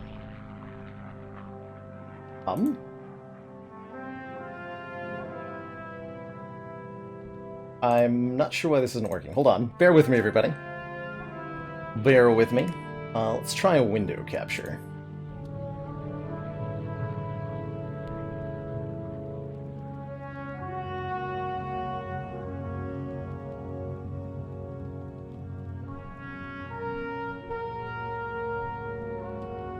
Are you kidding me? Are you kidding me? Why? But why, though?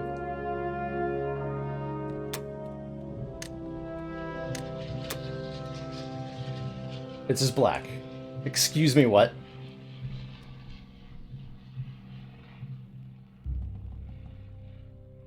Why?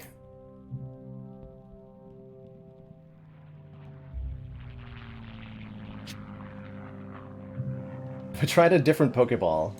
I have. Alright, hold on. Let's try one last thing that I can do.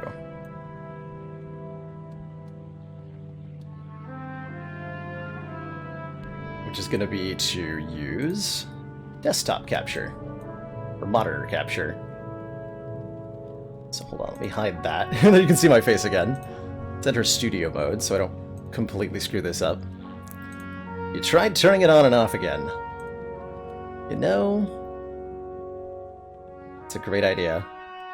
Alright, add display capture. Add source. There we go. Okay, that looks like it's working. That shows all of my...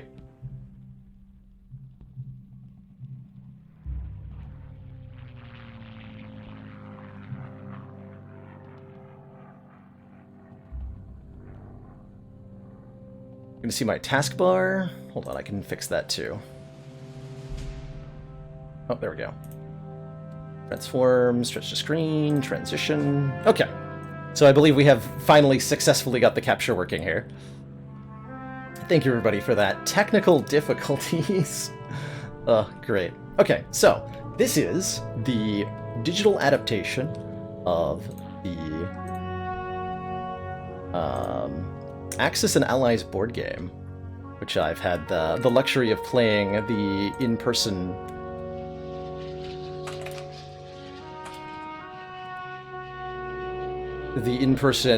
tabletop board game version of a couple of times.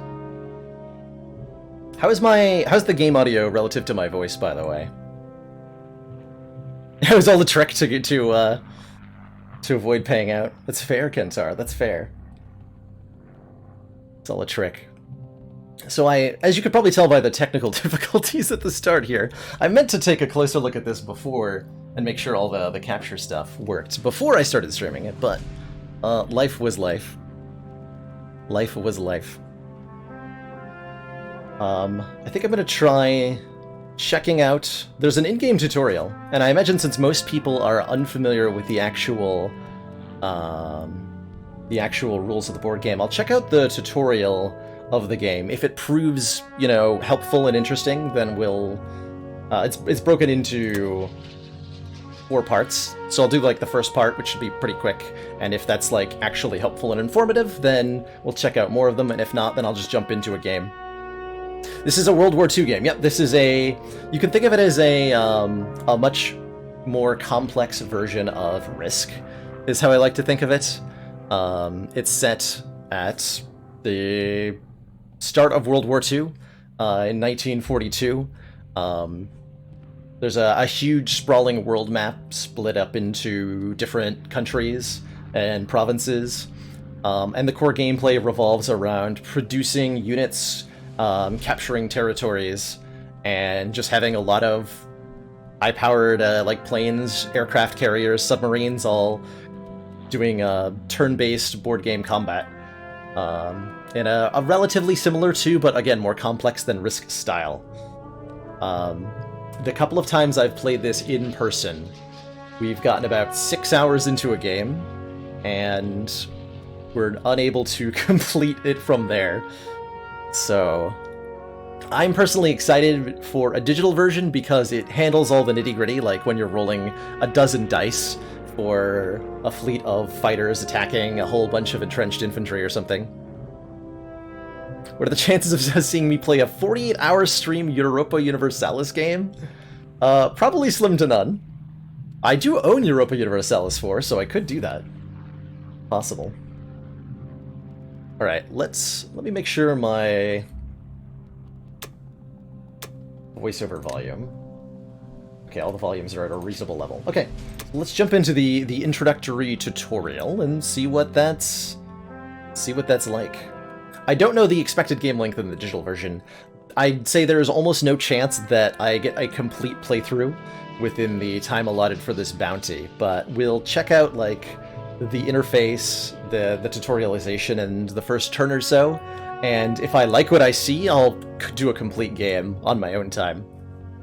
Because I do really enjoy this game in person. The thing I definitely noticed when I first acquired it was that it has obnoxious load times. There's some improvements that could be made. Spring 1942, the world is at war. The British command in Cairo, Egypt. Welcome to the front lines, Commander. The Allies need all the help we can get out here. So here's our full world map. Looks like I can't move around by clicking, which is already interesting. The arrow keys let me scroll around with a... That frame rate, though. Oh my. That frame rate is a little scary when I scroll with the mouse. And there is edge scrolling, but given that I've got two monitors, it's not the greatest. So arrow keys it is. A little worrying about the optimization there. But this is, I believe, what our general map's gonna look like. We can see that the world map is split into a whole bunch of different parts. And what are we trying to be told here? The Axis have advanced into North Africa, fortifying their position in Europe. Okay, that is super quiet. Hold on. Let's turn the music down a little bit more, and the voiceover up quite a bit. If we can wrest the area from occupying German forces, we can use North Africa as a foothold to strike the Axis a little closer to home. That was Axis. Can we destroy the canal? I don't think so, but you can blockade the canal. I know that blockades are definitely a thing in this game. First, we need to order some additional troops to support the operation. So at the start of each of your player turns, you're able to construct some units based on your income. Every player country gets a certain number of IPC, industrial production credits, I think. And you can use those to build infantry, artillery, tanks, anti-air artillery, and some other stuff too, but looks like the tutorial's limiting me to just the land units. Fair enough, fair enough. What do you want me to make? Here, you can spend our industrial production credits on reinforcements and equipment. As you can see, tanks have more firepower than infantry, but in turn are more costly to produce. So every unit has a couple of stats: an attack, a defense, and a movement. The attack and defense stats are the number that you need to roll on a 6-sided die in order for that unit to deliver damage when it's in combat. So infantry, each unit rolls a 6-sided dice, and then if the dice is equal to or less than the attack or defense value, you inflict damage. So infantry have a 1 in 6 chance of dealing damage on the offense and a 2 in 6 chance of dealing damage on the defense. They're not very good, but they are cheap. And powerful in large numbers. Artillery has better attack, so they're good on the offense. Tanks have good attack and defense and good movement.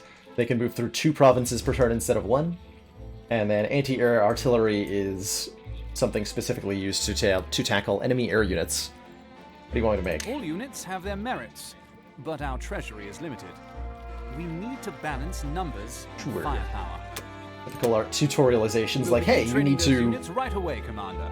Yeah, spam tanks. When they're ready to deploy. So tank spam, I definitely remember tank spam being like really effective in this. I do remember that when you lose units, like when your force is taking damage, you choose which units are lost. So one of the purposes of infantry is to send in a ball alongside more valuable offensive units so that the infantry could absorb the damage. Proceed to the combat news phase. So we have production. This is what we're purchasing. Go to the next phase. Now, we can use our forces in Egypt to push the Germans out of Libya. Alright, so we're the British in Egypt. So the yellow forces are ours, blue forces are not ours. Want me to select Our stuff? forces stand Sure. ready to attack, Commander. Is 3?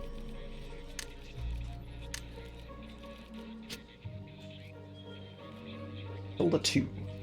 They all have names. Interesting. Very interesting. So we left click? Right click? Orders Cool. received. Our remaining troops await your command. So I assume we want to move everything in. We cannot create map notes.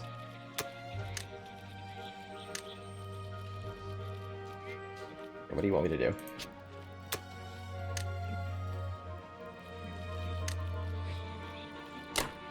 Oh, I see. Okay. So for each additional unit I want to send, I gotta click on the arrow there. So we commit all the forces, everything moves into Libya. I believe our forces have the upper hand. And then we go to combat.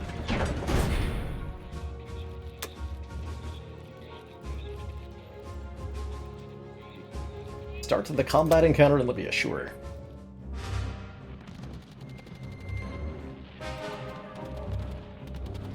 It's basically it's a more complicated version of Risk, Tom. Exactly. One small part of warfare. True victory or defeat is determined here, on the battlefield. Okay, this seems like an incredibly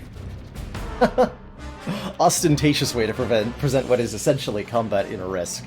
Our sides are going to roll dice. Their side's going to roll dice. Units are going to get lost. Control of the territory. Our troops are ready to fire on your command. Okay, so again, we have... As the attacker, we roll our dice first. So we get 1 infantry roll, which has to hit a 1 or less. So only a 1 in 6 chance. Infantry, open fire! Of course it does. I'm sure that the RNG is predetermined by the tutorial here. Armor division, fire! And the tanks only need a 3 or less, so they are far more likely to get a kill. Enemy fire incoming! All the enemy units are destroyed, but before units get lost, we also roll the defender dice. So, like, dice are effectively being rolled simultaneously. The infantry misses, of course. The tank probably gonna miss too. Nope. So here it's teaching you that you, like I said, the main purpose of infantry is that you can lose them instead of your more valuable units. So sending that infantry alongside the tanks means we get to lose that instead. Finish. Huzzah! So when we capture a territory, that'll increase our income for the next phase. Our forces have won the day in Libya. So here it's showing that the German forces lost one territory with 1 unit of income. We gained it. Shows what was lost. We need to fortify our position in Egypt. Let's use our infantry unit in Transjordan. Okay, so to move, it's not left click, but you want to click on the unit and then click on the arrow. Our forces are on the move, Commander. It's a little bit annoying. I would like to see left click, or sorry, not left click, right click, used as the move command rather than having to left click twice on a little tiny area. Go to next phase. The units we purchased earlier after are now ready for deployment. Movement and combat occurs, Our base in Egypt. we get to place the stuff that we made. Let us plop down a... and they have to go in factories, so we plop down a tank and an infantry in the factory that we made. We end our turn. You've done an outstanding job. And that's 1 complete round of Axis and Allies. Germans out of Libya. Although the full game has a lot more maps, so there's a lot more going on. But ultimately, that's a complete round. You just declare what you're building at the start of your turn. You make movements and resolve combat, and then at the end of turn, you place the units that you decided were being built at the start of the turn. Taking Algeria and Morocco will require more advanced tactics, however. More advanced tactics. Sure. Honestly, the tutorial's been simple enough, I feel like. Like, there's more stuff, there's anti-air batteries and factories and stuff, but I feel like I should just jump into a game and make some stuff happen, rather than playing another tutorial. That was a little simplified, a little too hand-holdy for me. So let us do a single-player create game. Why is this blurry? Oh, I have to enter a campaign name. Okay. That's weird that it was blurry. Select your power, and any unchosen power will be available. So we choose the country that we're going to control. The Axis powers that we can choose are Germany or Japan. On the Ally side, we can be either the UK, the US, or the Soviet Union. I think I want to play the United Kingdom. For the purposes of this, they have a little bit less to control than the US. In particular, the US, like in history, doesn't enter the war for like a couple of years, so the first 2 turns as the US are producing units and not actually doing anything. Let's be the UK.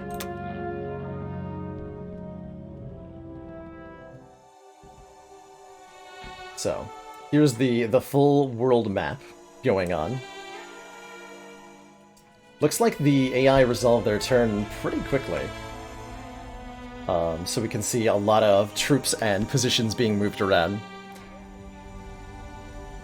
So the turn order is the USSR, followed by Germany, followed by us, Britain, then Japan, and finally the US. Get a closer look at what's going on. So on the Ally side, we are allied with the USSR and the USA, and our primary opponents are Germany and Japan. Oh, and there's so much stuff moving around. I like it. I like it.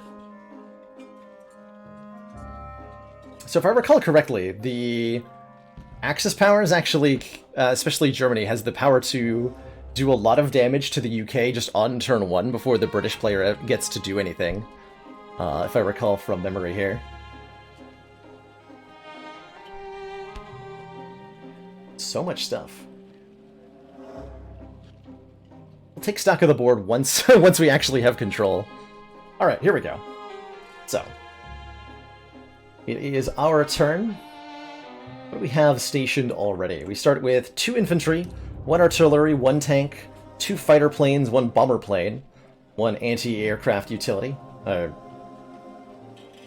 anti-aircraft artillery, that's what I tried to say, utility, a factory in London.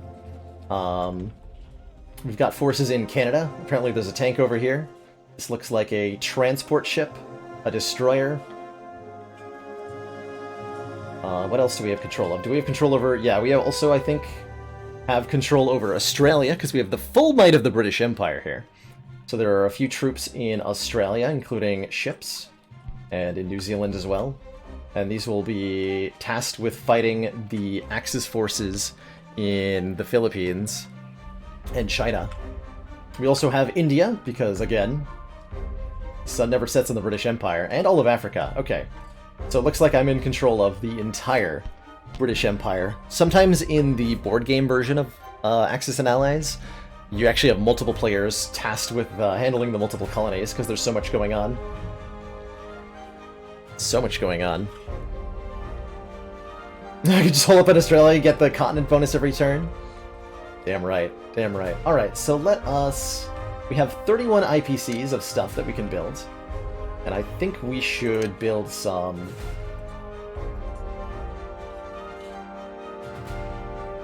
planes. And maybe a few boats. Unlike the other powers, most of our stuff is separated from mainland Europe by, you know, an ocean. Not much of an ocean, but an ocean nonetheless. And so we can't get over there just by using land routes. We have to load stuff onto boats or send over planes. But let's make a bomber. And it's damaged. I'm not sure what the -6 on my factory means quite right. Not now, Elizabeth! I do not wish your trade thingy. We actually don't have that much IPC to work with. Let's make a couple of tanks. And then... 1 submarine. Okay, not a whole lot to work with, but I'll take it. War diary. Looks like there's some sort of notification log, but damned if I can make full sense of it. So here's what we'll commit to building. 2 tanks, 1 bomber, 1 submarine. So we get our combat moves. Where would we like to launch assaults? That is the current question. Looks like we're currently being brigaded by... Looks like a destroyer? A cruiser and a transport. Okay. Do I have any naval forces nearby that can handle that?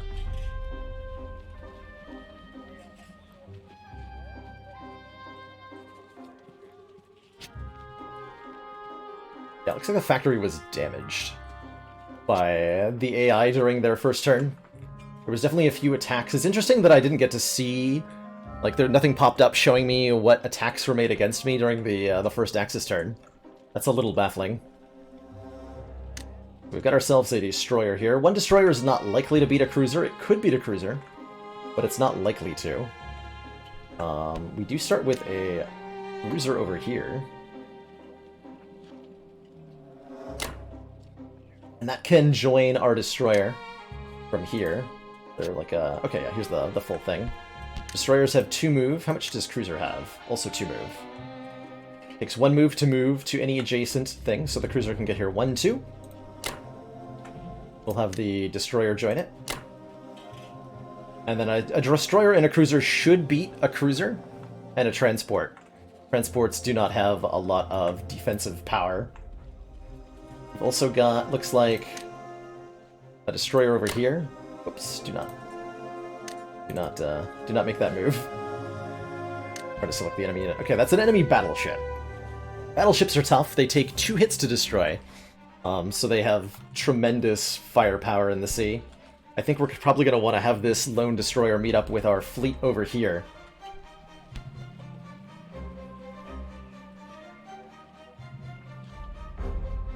Let's see, China's got... Or, well, Japan, excuse me. Japan has an aircraft carrier and a battleship over here. There's so many fronts. It's a difficult question to, like, answer. How do we avoid losing on multiple fronts at the same time? Is the eternal question. I think all these forces in Egypt can capture Libya on the ground here. 1 tank, 1 artillery, and 2 infantry should lose to a plane, a tank, an artillery, and an infantry, although if the dice go against us, it might not work out. But, let's just try it. Let's just try it. Lose on only 1 front at a time. That is solid advice. Oh, no. Not on that note. Move all our forces into Libya. And reinforce with this guy. Oh, that's right. You can't move into Allied territory during the combat move phase. We're only making moves that result in combat during this part.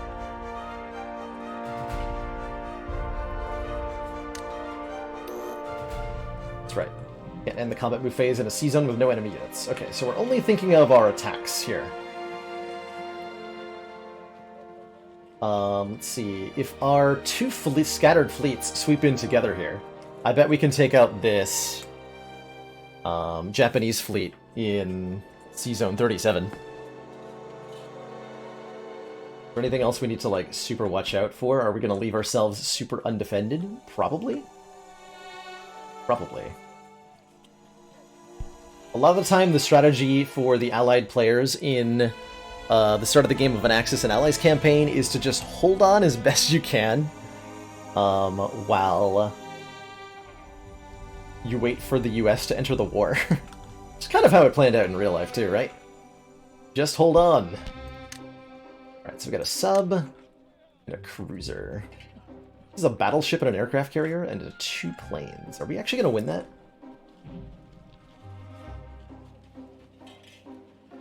I got nothing to lose. Let's YOLO it. Is there no way to, like, select multiple units? I have to move these one at a time? Because that's definitely mildly annoying. That is definitely mildly annoying.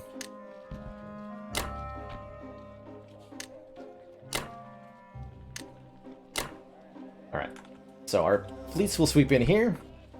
The transports are going to stay out of the battle because they are incapable of participating in combat. So we shouldn't worry about them.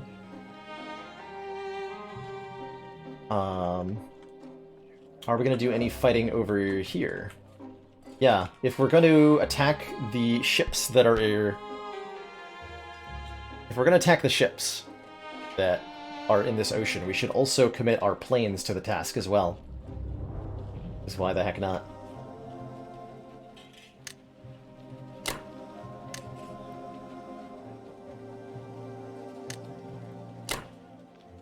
Okay, so 2 planes will commit. Bombers can also participate, I believe. And I think a good early strategy here is to gain dominance of the waves. Just take out all of our opponent's boats, and they cannot deploy troops into the UK. Does this correspond to any particular version of the board game? I want to say yes, it does. Let's see if I can look at the product description here.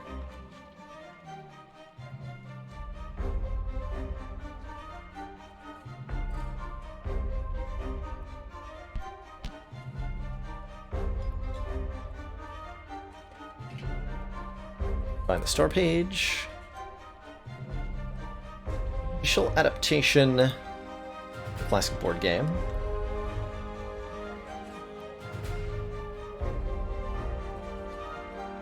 So this is indeed an early access. Doesn't look like... Includes the 1942 second edition board game and rules. Okay, so this is based on second edition. The 2 air units in France participate. I think... No? Because those would have had to move, like, all the units on the Axis side have already made their moves, so I don't think they can. But I actually don't remember how this works. So maybe they can. I suppose we'll find out. I suppose we will find out. Yeah, it's interesting that they didn't choose the newest edition. Jesus. That is a little bit baffling, is what I would describe it as. A little bit baffling that they chose not to use the most recent edition. Okay, I'm just wandering around the map, making sure that we've located all of our units. Got the chug. The chug is real. Okay, so I think these are all the combat moves we want to make. Our next move is going to be obtain sea dominance, and use that sea dominance to start capturing territories. I'll take it. Okay, so end phase. So, we're building this stuff. Going to Libya? Sure. Alright, so combat gets resolved. Do I just click on a combat and we resolve it? Even the programming is from 1942. Yeah, I choose a combat to resolve. Your navy is attacking Sea Zone 8. So we have submarine and destroyer, and sorry, we have one destroyer, 1 cruiser, and 2 planes attacking against 1 transport and 1 cruiser. Should be too difficult, so our sub hits on a 2 or less. That's all we needed. That is all we needed. And we'll also take out the opponent thing. And we might lose our destroyer here to the defender role. But we also might not. We did not. Cool. So we just got a free kill on the enemy navy in that spot. 19 IPC worth of stuff destroyed for free is very good. Good stuff. Is that the quote from Civ 5, Jesus? I think that's where that quote's from, right? Alright, we have other combats to resolve. This one? Ground combat.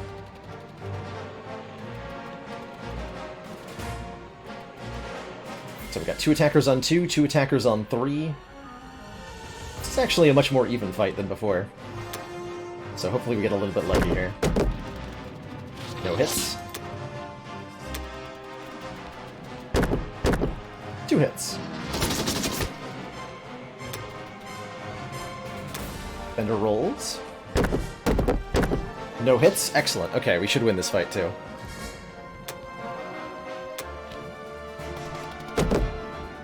Totally whiffed. Easy game. So after a complete combat round, this is the first time we've seen a combat go more than 1 round, we start back from the top.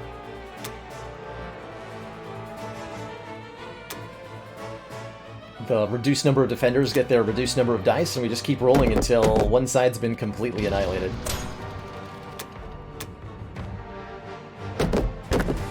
Nice. Okay, so they might take a couple units with them, but either way, this has been a victory for us. Nope. And... one hit, okay. So we lose the infantry.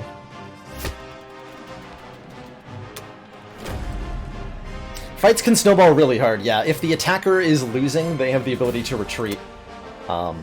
Where I think the defender gets one more round of dice rolling, and then the attacker breaks off the attack. Alright, so good victory there. Let's resolve this one. The final combat.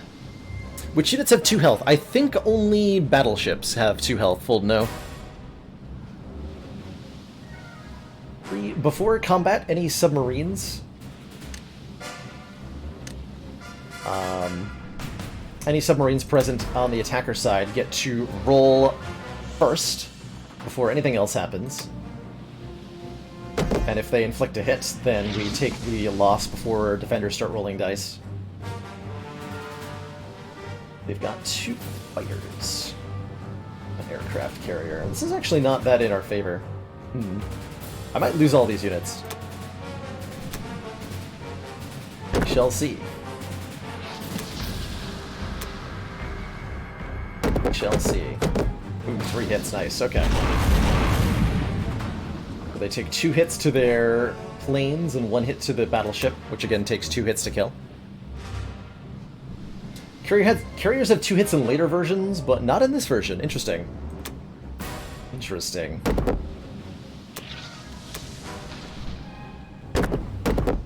Ooh, I got hit 3 times. Oof. Oh, lose the sub and 2 cruisers.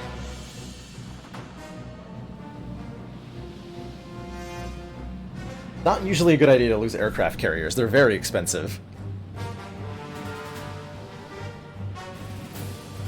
But I need the offensive power of the cruiser, so I'm going to.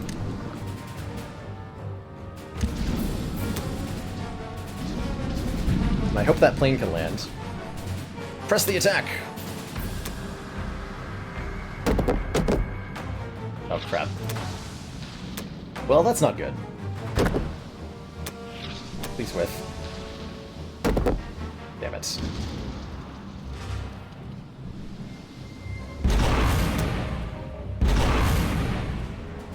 I'm gonna continue to do this. And I'm gonna lose all of my boats. Okay.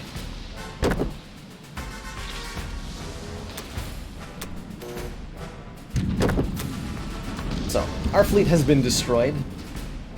The enemy battleship is still alive. We did take out both their fighters, but that was a decisive loss for us.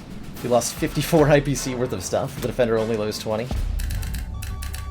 Unfortunate. Unfortunate. Defender, the person receiving damage chooses who's taking the damage. That's exactly right. Alright, so we're now in the, I believe, non-combat movement phase. So here we can reposition troops as necessary. Which I think we should be doing.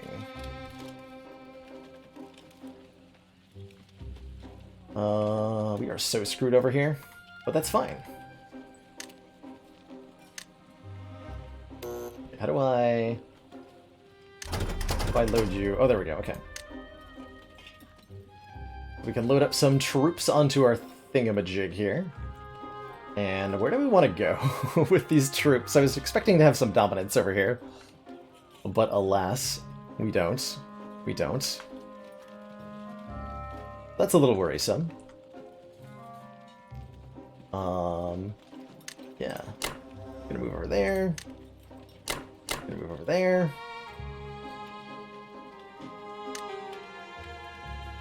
Let's see, there's no transport here.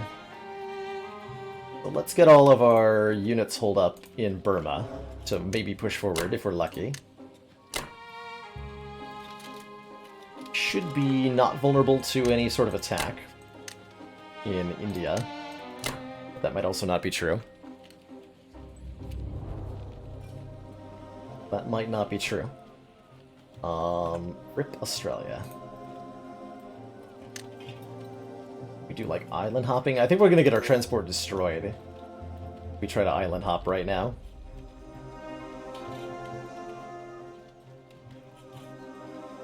Which is really unfortunate for us. Alright, units up here.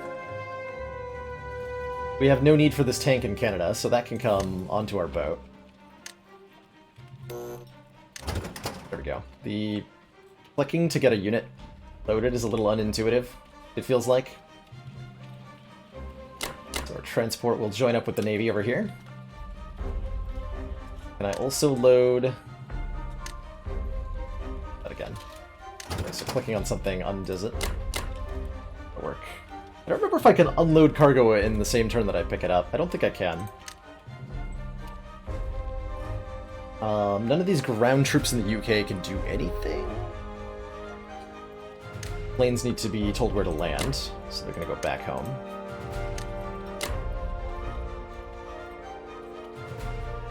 I should be able to. Let's see if I can figure out how. Transports can load cargo from 1 or 2 territories in or adjacent to friendly zones that it occupies before, during, and after it moves. Loading into and or offloading from a transport counts as a land unit's entire move. When a transport offloads, it cannot move again. So yeah, I should be able to. So I think I like click on the... aha! Like so. That takes it through a submarine, though. I don't want to do that. Can you not?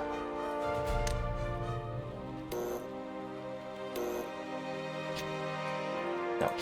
Yeah, the interface is not particularly intuitive, unfortunately. There we go. That'll unload the tank onto the UK, which is fine. And from there, we can think about maybe starting an assault into Norway next turn. Let's get this destroyer out of harm's reach. Definitely in danger right now. We'll set it to guard that transport, so it's at least not completely undefended. Let's shore up forces in Persia. Units can't move again, right? Yep. Units that attack can't move again. Plane needs to land, though.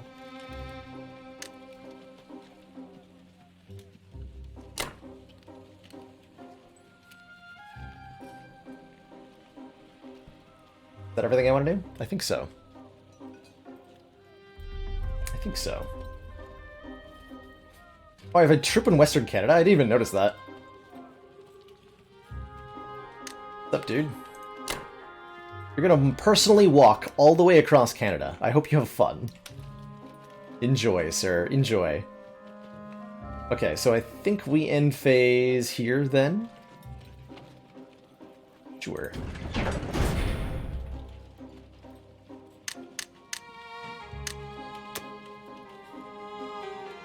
So now mobilization occurs. We place the units that we built this turn.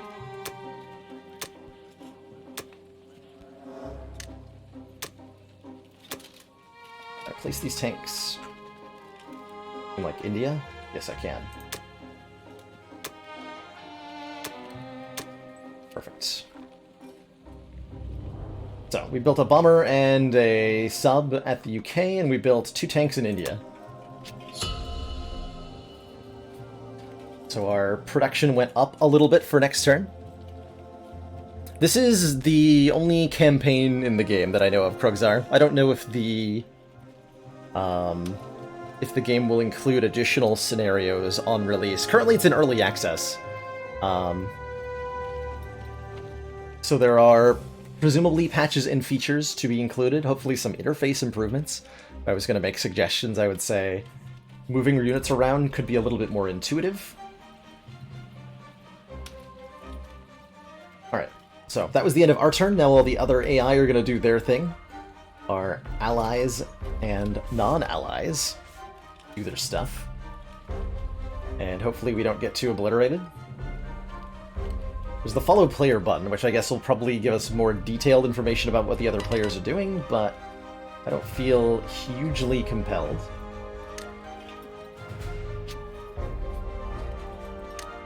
Let's just... Sure, I appreciate the advice. I appreciate the advice.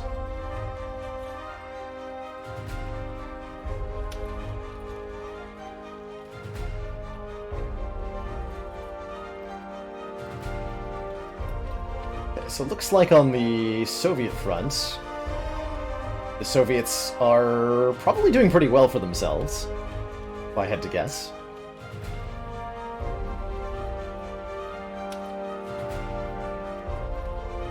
We're being bombed.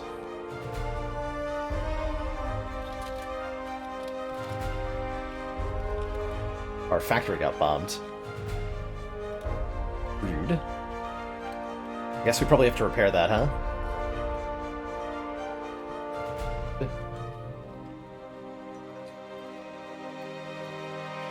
Interesting. No, I do have an anti-air gun. When you produce tank units, yeah, tanks are just tanks. The ground unit types are infantry, artillery, tanks, infantry, artillery, tanks, and anti-aircraft artillery. Those are all the base ground units. And then there's all the ships and planes, but all tanks are the same. No matter what side they are, no matter who's making them. Alright, time to build some stuff. We need to repair our thing. Let's fully repair it. I have 25 IPC left. Let us create...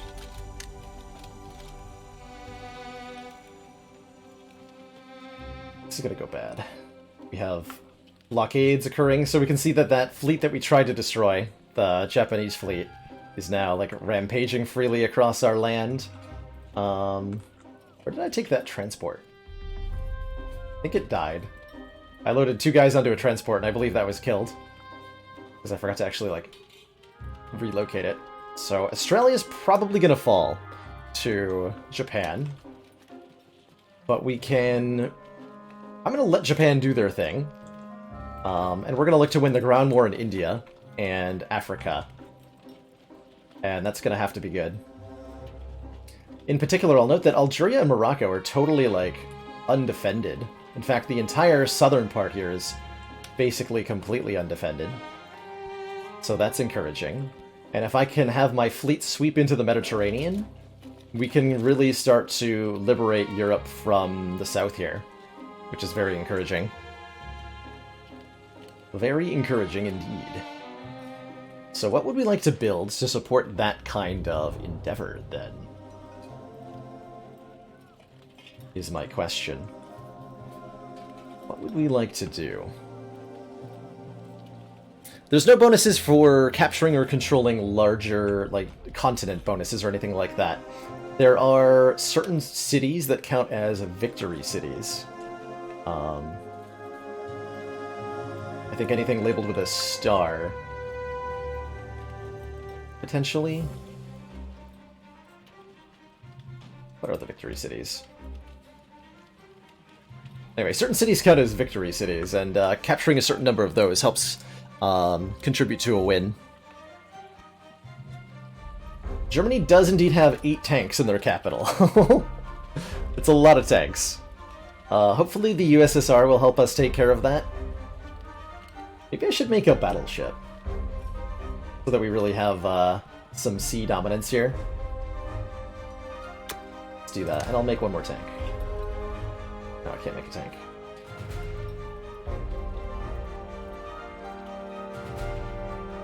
Should probably make an infantry. Alright, so we're gonna make all this. Repair our thing. Combat moves. So, we should continue our ground assault here. Let's just move all these units into Algeria and take it. Actually, can I go straight into Morocco, even? That's right, can't reach... okay, so we don't want to do that with our tank. Just gonna capture this.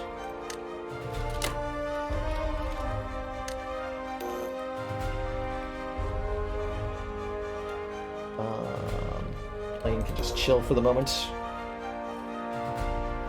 I could try to push into... No, actually, that's Allied territory. Ignore me. French, Indochina, Thailand has a fighter in it. We have only infantry. Oh, but we have 2 tanks, so we should be able to take Thailand here if we assault with everything. So let us do that. Oh, it's an anti-air artillery, not a regular artillery. Well, excuse me. That should still hopefully be enough. Maybe we want to take out the forces in Yenin. Planes are a little tough. Yeah, you know what? Let's do that.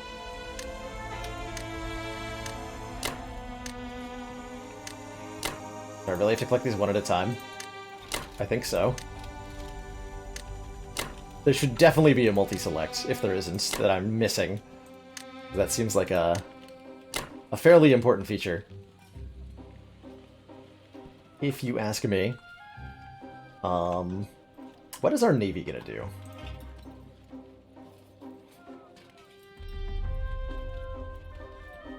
I'd like to continue to snag territories around the Mediterranean.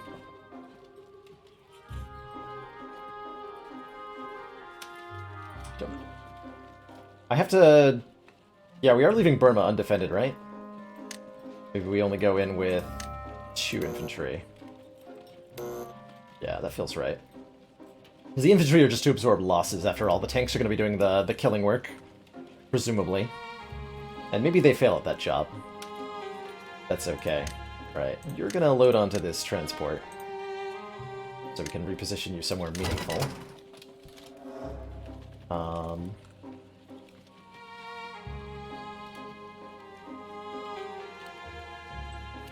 Might not be allowed to be part of the combat move. I'm picking combat moves, so only things that result in combat are allowed. I should capture Norway here. Let's take out the submarine.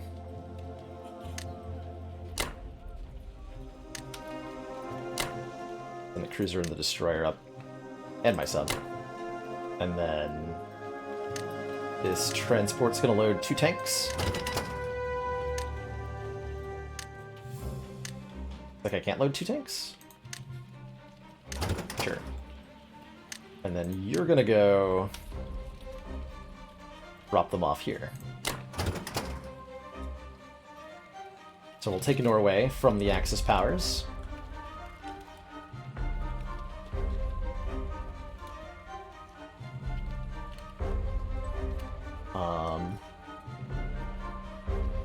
That's all the combat moves I want to make, right?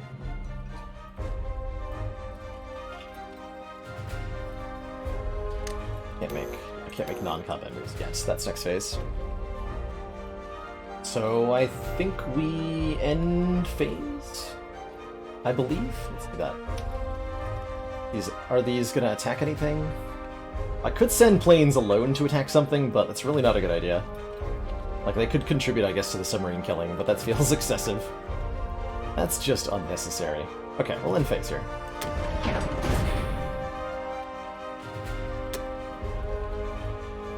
So we resolved the combats. Let's take out Yunnan first here.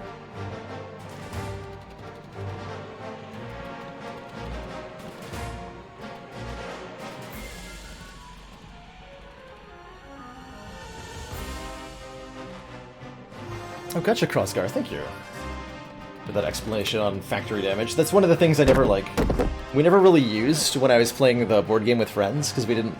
I don't know, I think we thought it was, unfair to, blow up other people's factories, so we never really did it. Which is kind of hilarious. Alright, tanks, I need you to do some damage. Thank you.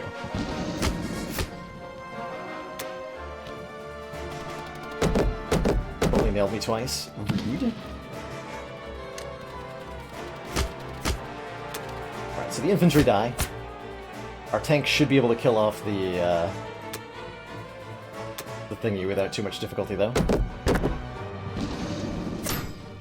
But if there's a 1 in 3 chance it takes one of them with it. Okay, good. Alright. So we lost 2 infantry, we took out 2 infantry and a artillery. It's a small victory. We grab a new territory. which is excellent. It turned green, interesting. Combat to resolve this one. This is an enemy sub getting completely obliterated.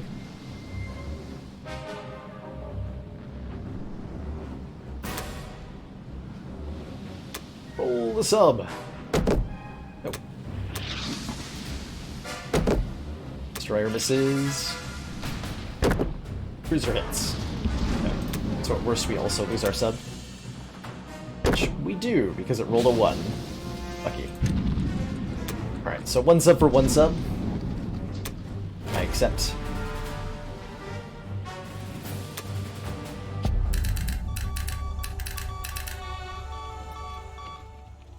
Cool, so we lost 12 IPC, the enemies lost 16. Not exactly a net gain, but we cleared up important territory for us to grab. Like, we took Norway here. Now do non-combat moves. Can I defend this place with my planes? Your units can't move into territories captured this turn. Fair enough. Fair enough.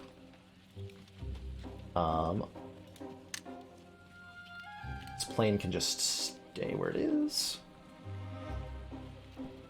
I don't believe it's vulnerable to anything, but I might be wrong about that. I guess an amphibious assault could occur. Get this plane over to India.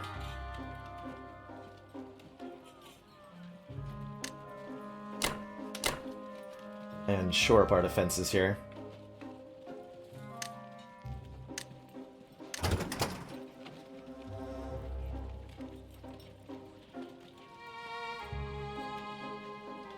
This boat's gonna move up here, I think.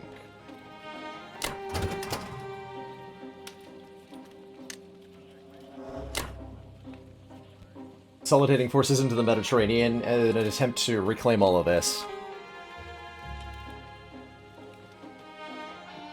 My plane in Moscow.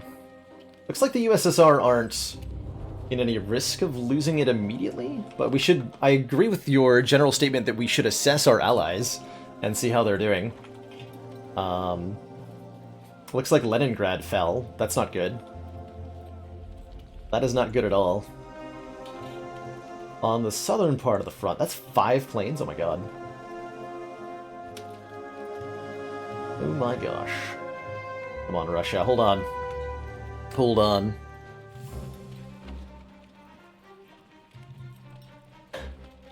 Why do they call it Ire? Yeah, why is Ireland called Ire when everything else is in the correct language? Or, well, not the correct, but like in English. Why leave that one untranslated? Asking the right questions. Asking the right questions. We do a lot from here. I think we need these planes to assist with assaults? Although, truth be told, my knowledge of how to effectively use aircraft in Axis and Allies might be a little bit on the low side. Might just be a little bit on the low side. Those just moved up. Nobody left here in Africa, right? This is all just completely undefended territory. There, you move over there. Have fun. And then these forces in Burma... reposition that. So, actually, no, you're fine where you are. It's undefended factories. Generally speaking, not a good idea. But I'm gonna risk it. Because maybe the AI are terrible. Era. Oh, I actually never knew that. I figured it would be like, because we call it Ireland. Not Ire? Apparently not. Why do the English people just butcher the pronunciation of everything? That's my question. Why do they feel the need? That transport might get sniped. Nothing I can do about it. So I think that's all of our non-combat moves. We just end phase. And then we deploy our new stuff. 1 battleship, please. Which is going to be used to reclaim the Mediterranean. Actually put it over here, even. Like that.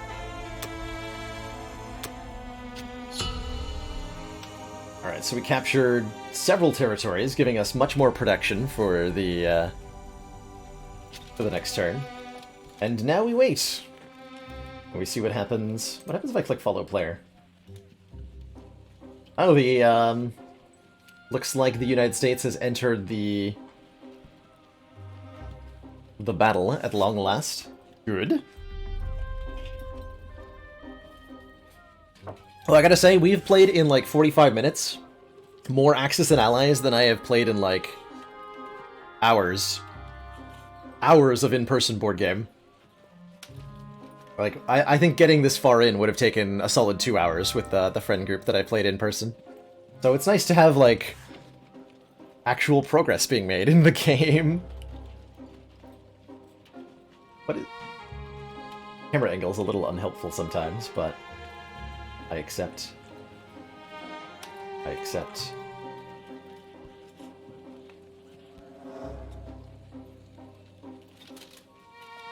Canada's being invaded, apparently. Why are all these forces moving to Canada? What is going on?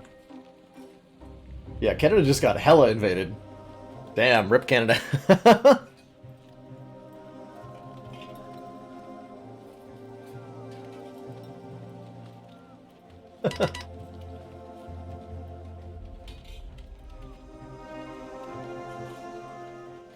Okay, Russia's spamming infantry, which I fully respect. Making tons and tons and tons of infantry is really effective for the USSR. Alright, combat is happening. What is happening here? Keep bombing my stuff. Rude. Hello. For jerking the camera around consistently. Truly appreciated it.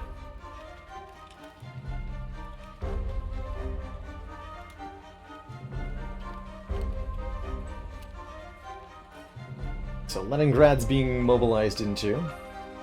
Like a couple planes are... A couple of USSR planes are helping defend Norway. Interesting. There is a lot of ground troops here in Karelia. And those troops have the ability to push into quite a few different directions. Although they can't go directly into Norway, fortunately. So our 2 IPCs here are helpful. I'll leave that damaged. I need to make some stuff. What stuff am I gonna make? Alright, so furthering the plan of a Mediterranean conquest, we're gonna need... probably a transport ship, so we can redeploy... We should take back France, actually. There's not a lot of stuff here in France. But if we're going to take it, we need to be able to keep it from the forces in central Germany. Maybe I just take Northwestern Europe, that's free. Totally free. There's one battleship. I can attack with a... battleship and a cruiser. It's not a lot to work with. Looks like the US took back Morocco for us, so the whole southern branch of the Mediterranean is available.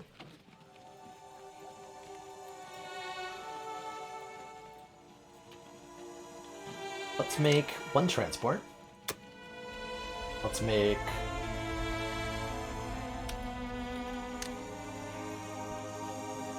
I feel like I need some more infantry. 4 more.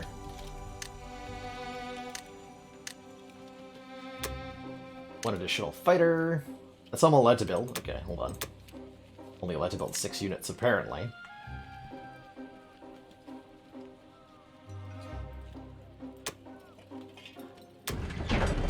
Maybe not optimal, but I'm doing it. Alright, combat moves. Like Burma got captured by quite a lot. It's a little bit tragic. There's currently 2 infantry, 1 tank, and 1 artillery there. If I sweep in with everything, I might be able to take it out. We have 2 tanks, 3 infantry, and a plane. That probably wins? It feels like it wins. So we can win the land war over there. We haven't lost any more of our Australian stuff. Looks like Japan is very much concentrating over here. But a cruiser, an aircraft carrier, and a destroyer. Can I beat that? I have a battleship, a plane, and a destroyer. So I'm wondering if I can take out... Whoops. Wondering if I can take out their navy here. Sink an aircraft carrier, which would also sink 2 transports. In which case, I'm probably not assaulting Burma without the plane. It's a question of whether I try to sink the navy or the ground forces. Probably the navy, because it's so much more expensive and irreplaceable. Of course, I'm not guaranteed to win. Whereas I'm far more likely to win the ground war here. So let's win the ground war.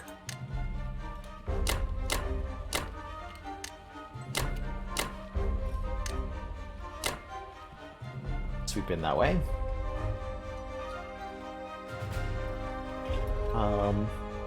Combat moves. Yeah. I could take Finland, but it feels like an invitation to disaster to do so.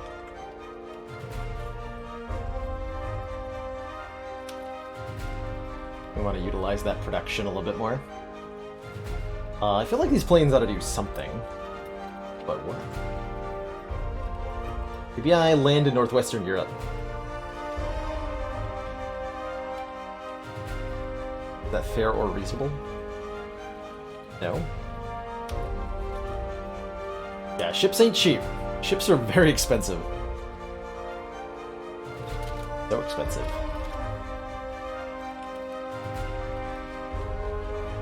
So expensive.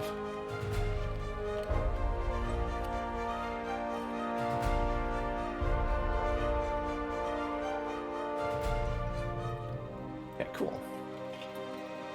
Wanted to update that we've done the thing for the 1 hour. My obligation is fulfilled. I'm not going to stop here, but the bounty is complete. Excellent. Let us... I'm still having a really hard time deciding what to do with these planes.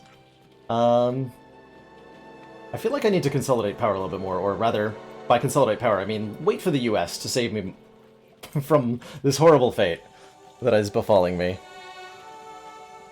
It does have multiplayer options, and I know that there is a play-by-email option, Hit People Guy. So I imagine you can do both live and play-by-email multiplayer, which is nice. Or asynchronous multiplayer, what do you call it? We set planes to defend. I can... kind of do that, yeah, by repositioning. I can move them into territories that I think are going to be assaulted. And the combat phase. So let's resolve our territory grabbing here in Burma. Being good at this game does really require you to be able to launch a whole bunch of simultaneous assaults in different parts of the map at the same time. Alright, 2 hits, good. 1 hit. I like that you see how many hits you took before the dice actually finish rolling, if you want to go faster. Lose 2 infantry, that's fine. So do they.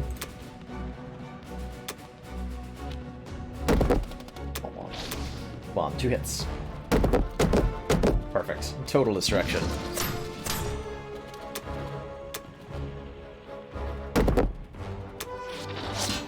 Alright, so all the infantry died. Fine, we're making more anyway. Decisive victory. Well, minorly decisive. Territory taken, so non-combat moves now. We want to reposition stuff. Plane needs to land. Right go here. You can't land in places you just took, I believe.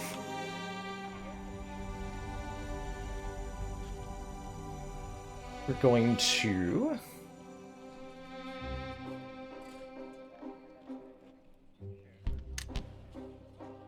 our navy down to try to recapture the Mediterranean.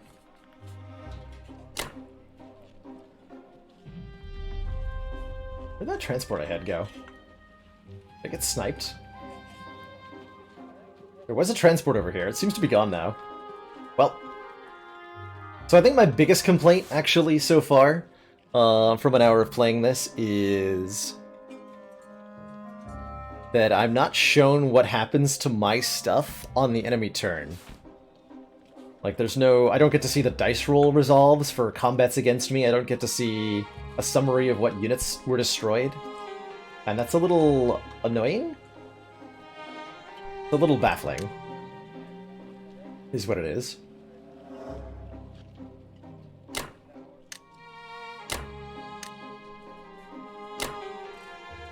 But I suppose it's ultimately not too bad.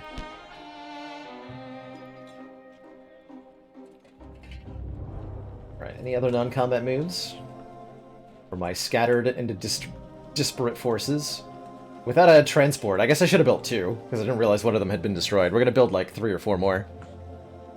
They sound like we're rolling them in a hollow cardboard box. I want you to imagine them, Matt Warbuckle, being rolled in the upturned, like you take the cover off the box, you flip it over, and you roll the dice in that.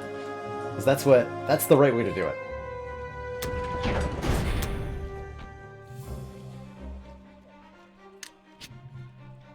Alright, so we need more basic dudes in India. Now let's get a second plane here in India. That's where that's gonna go. Over here, we obviously need to transport near London. And let's continue to make additional... Actually, do I want that cruiser? No, we have a dominance in the sea over here. That cruiser... Oh, only go over here. Well, fair enough then. New stuff is built.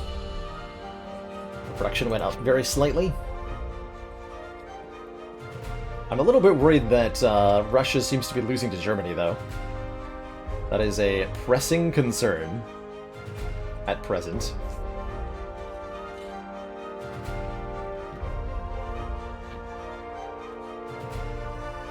But Germany is getting a little spread thin, and they're going to be assaulted from the southern flank. Only losing to Germany because it's not winter yet. Each turn is a year. So I'm mildly concerned by that. But only mildly.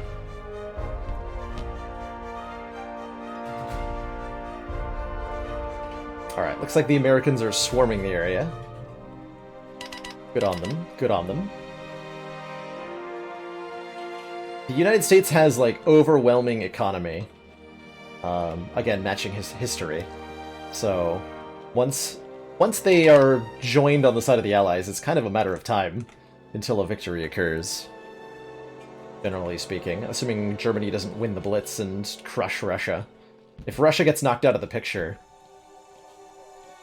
then a lot happens. A lot happens.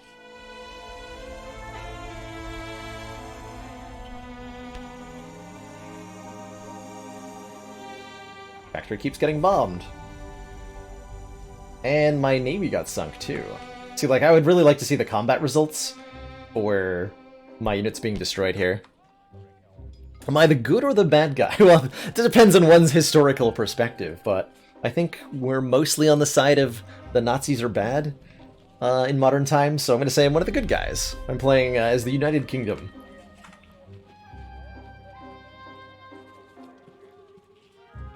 As much as one can ascribe a worldwide empire to be something good. It's my stupid factories. So my new transports got destroyed again, so I'm like stuck on this stupid island. Rude. Some boats and stuff. Around the war diary. See what the combat. Bombing raid conducted in the United Kingdom. Battle conducted in West Russia. Germany won and took the territory. Destroyed 11 infantry. Lost 9 itself. Okay, so it gives a relatively detailed log of what happened, though you can't see the rolls. I wonder if it even... I mean, it's simple enough that it should be able to fully resolve. Oh, we lost Norway, too. Well, that's rude. That's super rude.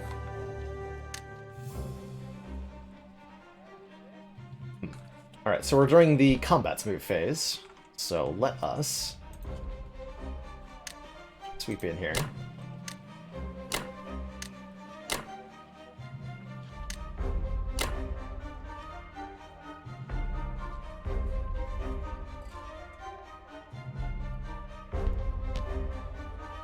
Might as well yoink Southern Europe. Capture that. Only a single guy, so it'll probably get recaptured, but the IPC loss will Commander, we've just received the support Seems of another easy council to. member. Thank you so much for those 2 months. Or sorry, thank you so much for that Twitch Prime sub. Welcome to the council. Enjoy your new emotes to the community and your newfound sense of getting bombed. Welcome aboard, and thanks for supporting the stream.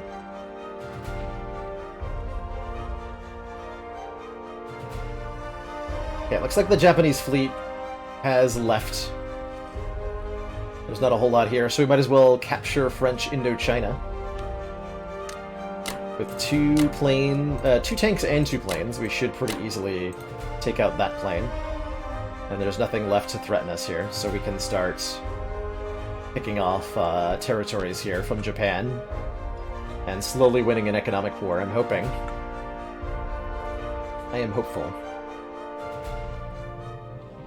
There are resources in this game. The 1 or 2, the number under each territory represents how many industrial production credits that location is worth. I feel like we should be using these aircraft more aggressively. I just like... How does bombing a factory work? Guess we're going to find out.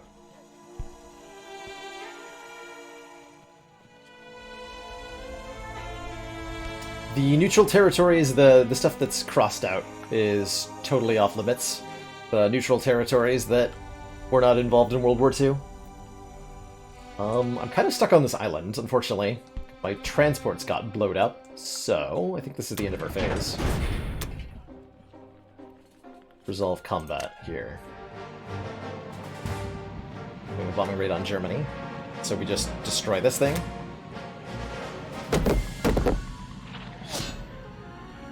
It's an auto hit. Actually don't know how bombing rolls work here. But it looks like we just get to do basically free damage.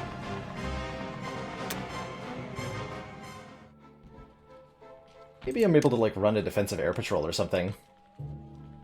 There's some option with the air units that I've forgotten about and I'm not utilizing that I should be doing. But that's alright. This combat. This is going to be pretty one-sided. T-Zone 15. We have... Yeah, we have a lot more than they do. So this is going to be a pretty easy... Oh my. We just actually completely sink them immediately.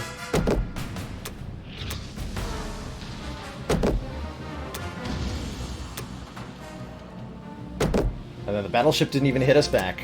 So that's a free battleship sink. And a free transport sink. 27 IPCs destroyed in a heartbeat. We have control of the Mediterranean. Excellent, excellent. Take out this plane.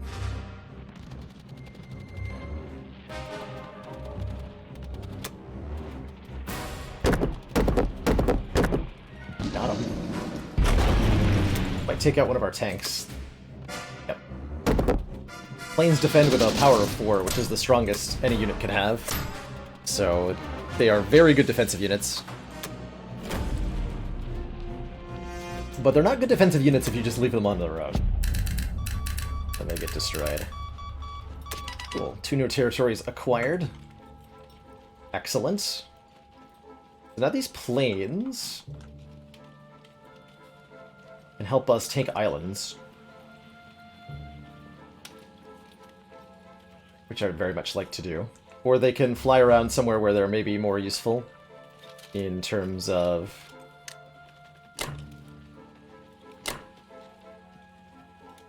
getting stuff done. Singapore's been less important than French Indochina. I guess in World War II it was. Maybe? I don't know. Does that seem fair? I don't know enough history to know about what Singapore was like in 1942. Not even close? Well, blame the board game makers then. Blame the board game makers.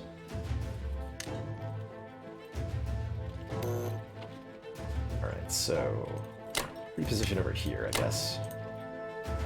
Hopefully put those tanks to use somehow, somewhere, some way.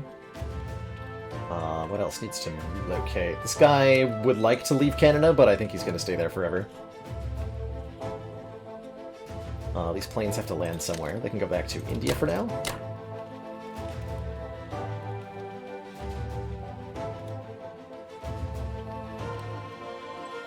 So, this entire area has been liberated. I guess our troops can start working this way. We move through the USSR and just, like, take these Chinese regions from Japan control. Liberate them. Our goal is probably now to retake Italy, and then France. Italy and France are very valuable regions that we should be taking back, if we can. There's a lot of stuff in the German capital, but they're stretched thin on so many fronts that I'm hopeful that we will be able to destroy them. Alright. Mobilize.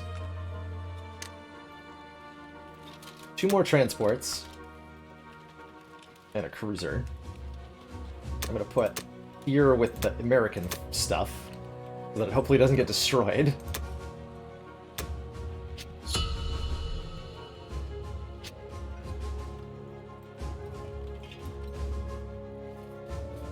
Now another turn passes. I don't remember if this is a cap on 5 turns, or if this game continues until somebody's declared the victor.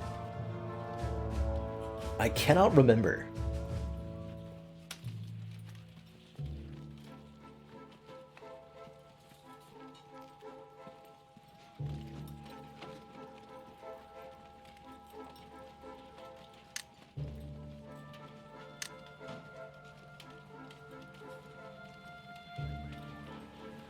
Click the follow player button. Watch the camera jank around crazily.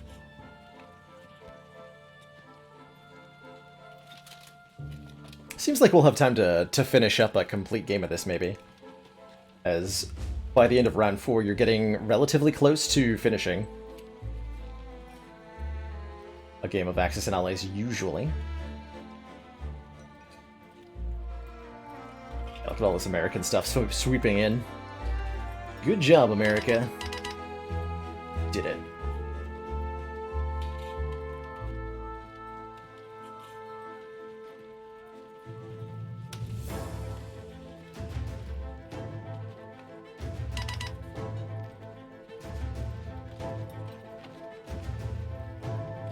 Alright, so what is Germany gonna do? Probably take some more territories because of their overwhelming force. We're being bombed. Place is being attacked by a lot of stuff.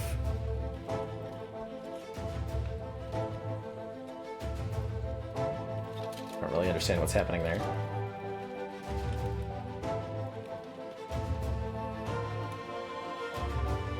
Yeah, Norway died. Norway was eliminated pretty quickly. Interesting, the combat's resolving in real time.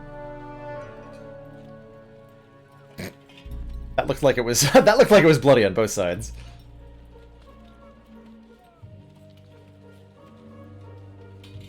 Yeah, our stuff in... They retook the Southern Europe, which is fair. Totally fair. I will continue to harass them. whenever possible. Alright. So here's the state of the board. Everything... what? We see the war diary.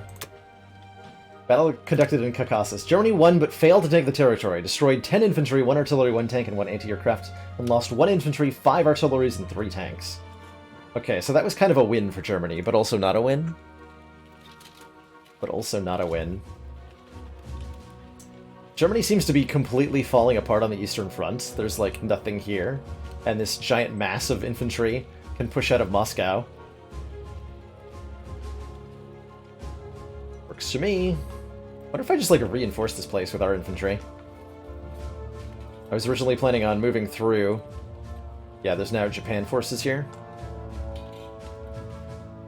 Tiny amounts, but some. We gotta build stuff here. So we have 38 IPC to work with this turn. What is the plan?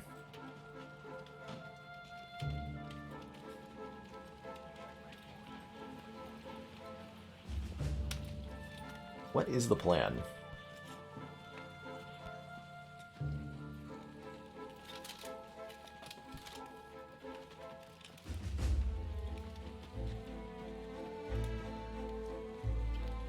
Burma got retaken. That means we're vulnerable. We are vulnerable over here. So I would like to build... And my ability to build units is so limited. I can build a new factory for 15. That's a lot, though. That's a lot.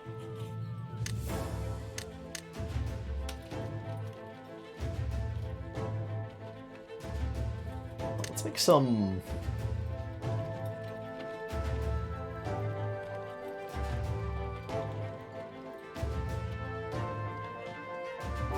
I don't know how to get grounded and keep that ground, quite frankly. But I suppose we should retake Paris. A couple bombers, and then a bunch of infantry.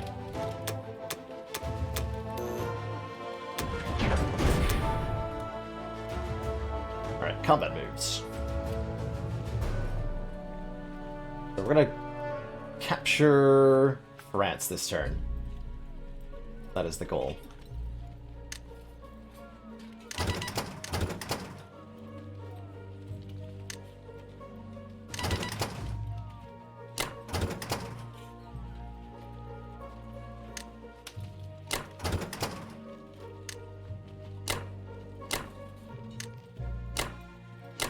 Everything into France. That transport defended. Alright, yeah, because no combat there. Okay. So then... right-click should really not be, create a map note. That is not helpful. Can't pick up a tank and an artillery piece, apparently. Fine. In that case... I want to undo that. No? What do I undo? Oh, whatever. Get in there. Get in there. Probably gonna have our fleet sweep down to Japan and deal with stuff over there. I'm not feeling confident in my ability to deal with anything over here. We're gonna do a bunch of non-combat moves related to that, but nothing combat related. Yeah, India would like some tanks and infantry. For now, just infantry. We'll shore up India a lot. And use the infantry and the planes to push back. Hopefully the US is gonna make some reasonably intelligent moves here and start, like, attacking stuff. I think that's all our combat moves. I think that's all our combat moves. Because these planes aren't gonna do anything, right? Do something silly with them, like attack infantry, but that's suicide. Alright, let's take back France. We have, I believe, overwhelming odds in our favor here.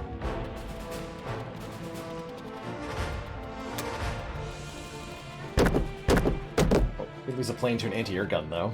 That's unfortunate. Well, that's unfortunate.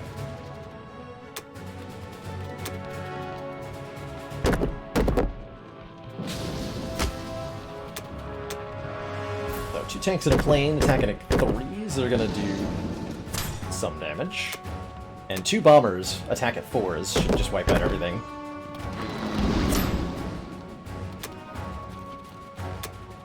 Could lose anything. Nope. And no. So this should be a relatively free kill.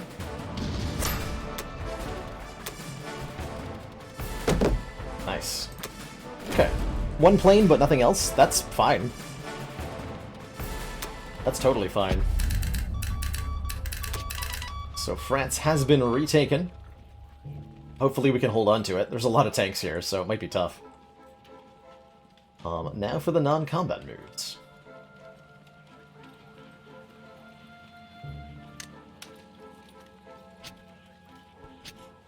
There we go. Yeah, these infantry are gonna move up into Russian territory, and I think... Oh, the planes need to stay where they are. Actually, no, hold on. Scratch that. You guys go over here. I have to deal with this stuff. Tank is gonna hold position and hope that he doesn't get murdered. But I think he'll be murdered, probably. If I had to guess. Make sure our transports don't get sank.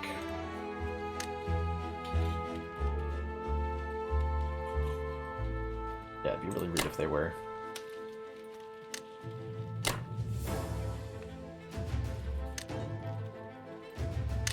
Okay, these planes are not allowed to end their turn in the freshly captured territory. We do have to fly home. Means that this place is not very well defended against a potential assault. But hopefully the US will, like, reinforce that up for us. If not, bad times will ensue. Alright, let's mobilize our new stuff. 2 more bombers. Over there. Actually, maybe I want... Nah, they're fine over there. Like that. Production's up to 40. That is a lot. This turn. And that means Germany has 6. Since we took France, we have 6 more resources to work with this turn, and Germany has 6 less. So that is a big swing. Even for only 1 turn. Like Hawaii's having a showdown of some kind. As Japan retreats to deal with the US, we can sweep in and steal territories, hopefully. This is pretty much our strategy as Britain. Like, get the major powers distracted and then sting them. With minor amounts of damage. I accept. What is... How am I being shown this? Silliness. Silliness. Okay, so the US took northwestern Europe for us. That's good. And bombers are moving into France. Oh good, yeah, they are indeed shoring up the defenses here for us. Thank you. That should mean that France doesn't necessarily re-fall to Germany. I'm actually liking this. The interface is janky. It doesn't show me everything, but I'm enjoying this.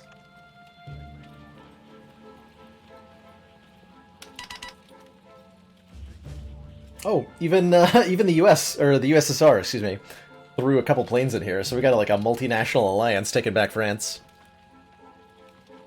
Yeah, I wouldn't call it like exceptionally crafty, but they seem like they're competent, which is always really, like, that's a really important thing, right? If this is to be an enjoyable game as a single-player experience, the AI needs to be some level of competent. And they appear to be, which is really, really big plus. Really, really big plus. Getting AI to cooperate with a human player is always tough to do.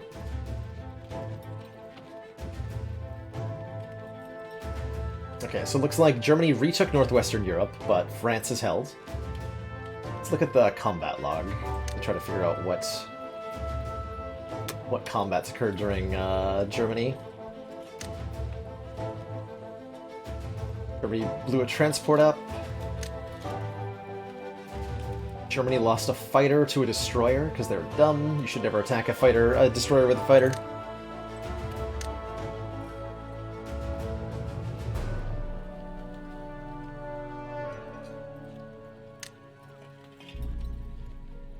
Lost 2 subs here. Got a destroyer here. I think that was mine. Looks like that did not go well for Germany. That did not go well for Germany at all. Yeah, England, maybe a pile of rubble now. Wondering if I build a factory in France so we can start putting... Yeah, I think I do. So we can start putting new land units down there. Let's get some more tanks in India. And I think I have to repair my factory.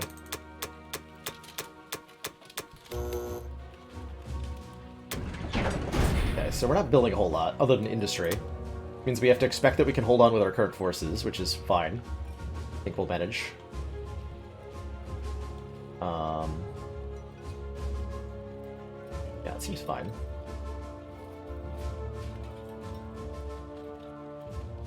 Alright, so Germany's been almost entirely purged from the oceans. What's going on over here?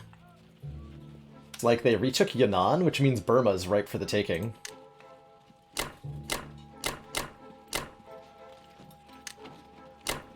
Easily kill that tank with minimal losses. Our tank over here is going to hold steady. Right, we repositioned everything. Guy's just going to continue to move around. I'm not pushing into Italy yet, because we need to shore up our defenses here. Okay, so that's my only combat move, and then I have a lot of non-combat moves to do. Fair enough.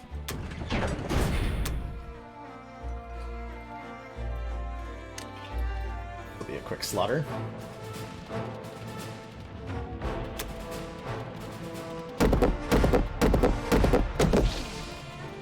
No matter how many infantry you have, they probably never do any damage. It's so low, the odds that they hit anything.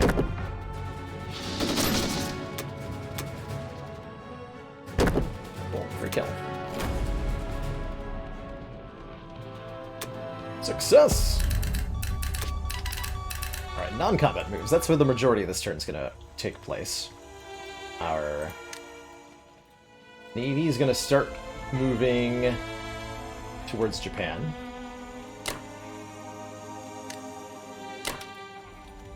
Transport? I'll just make a new transport over there.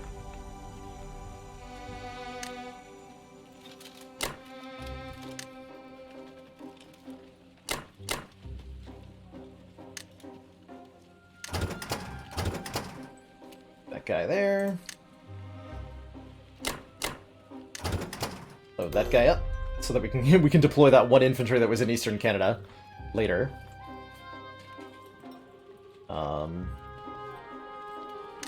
Gonna redeploy my fighter planes there.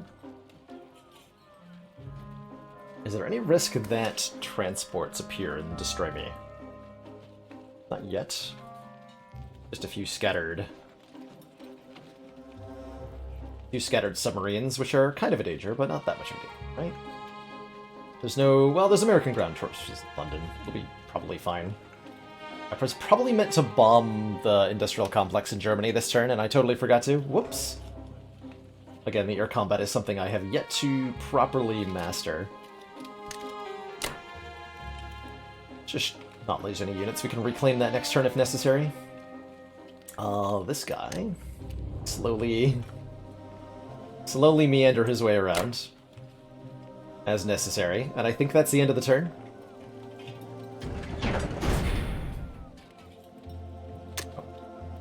I didn't land my... wait, what?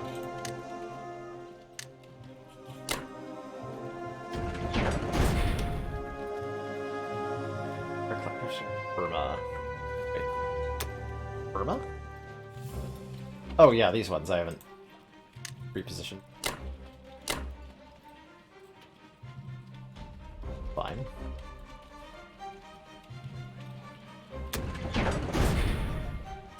Warning, you have not read all your map notes.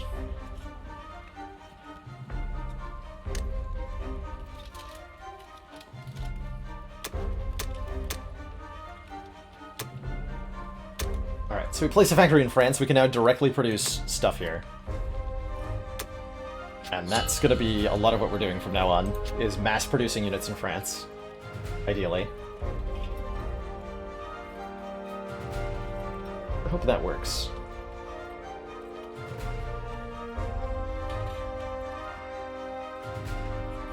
I sure hope that works. I wanted to say thank you everybody who's joining me today. For the sponsored bit of Axis and Allies. I wasn't sure how good this was going to be, and I'd say I'm like 6 or 7 out of 10 on the fulfilled expectations scale. Like, it's fun. It is the Axis and Allies, I remember it, and it's enjoyable to be able to play through a complete game in a reasonable amount of time. It's annoying that the interface is a little unintuitive, but I'm happy to have you all here, and I'm definitely happy to get paid to do this, so I look forward to updating our stream income total with the results of this for a stream on Monday. What the heck is this game? This is the digital adaptation of the Axis and Allies board game, Silly Squirrel, which I do not own a physical copy of, but I've had the luxury of playing a few times with friends. It doesn't seem like it's that easy to follow from observing, but fortunately, it's a relatively simple game, so it's not too bad.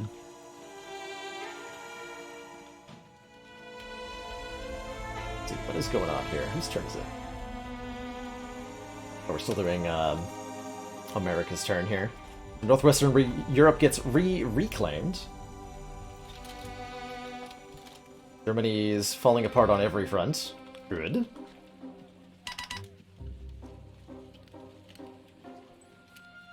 Now it's Russia's turn. Looks like, yeah, they're gonna take back West Russia. Oh man, Russia's almost completely destroyed. But I think they'll manage. At least I hope they will.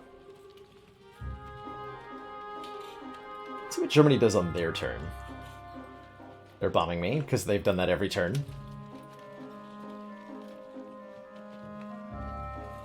Jerks. They had submarines attack this giant fleet, which was definitely not a good idea. But I guess I can't blame them for trying?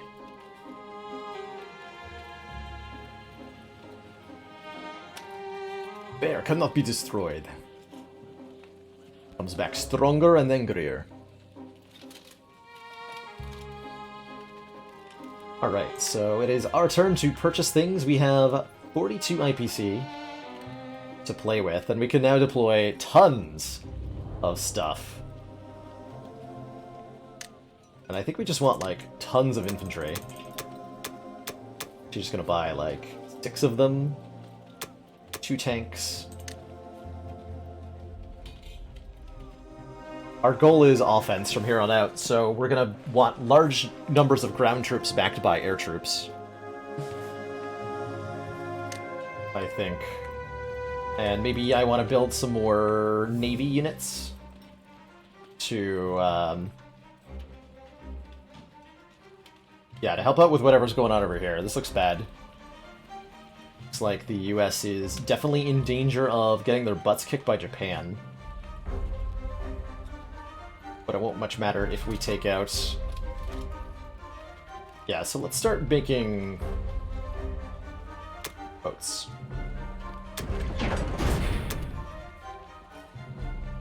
Alright, combat moves. Do we take back Italy here? Not yet, right?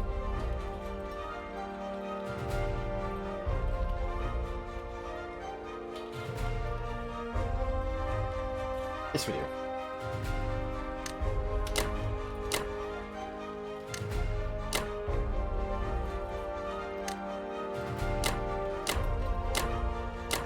it should wipe out Italy pretty easily. The infantry can continue to defend France. Do I have any sort of affiliate link for this game? I do not. I do not. Yeah, right? Like, that's also the primary appeal for me, is that it's the Axis and Allies board game, but it doesn't take 2 days to beat, or to complete a playthrough. I'm sold. I am, in fact, sold.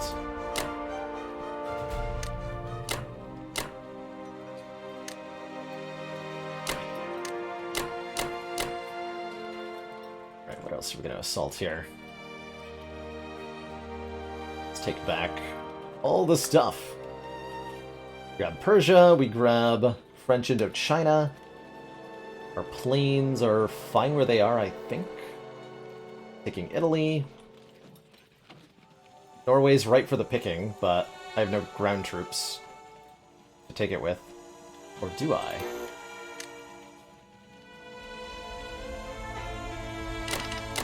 Ha! I can totally just snag it right now with that one guy that was in Canada. Alright, so the one guy who marched all the way across Canada is now going to single-handedly take Norway. Perfect. Perfect. So that's all the combat moves. Let us resolve the combats.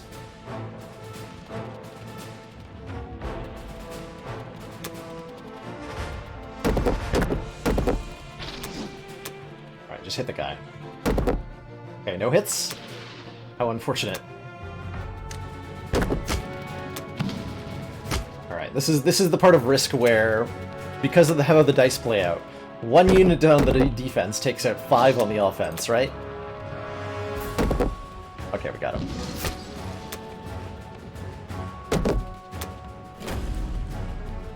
Works for me.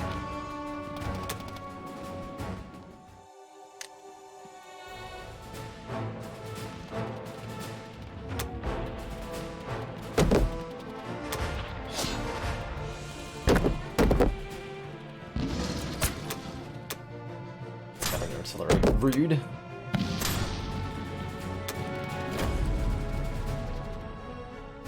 Very rude. Right, this combat's still to be resolved as well. Italy!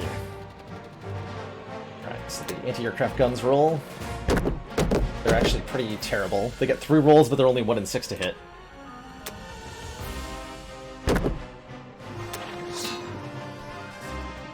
Attack with a lot of ground units, but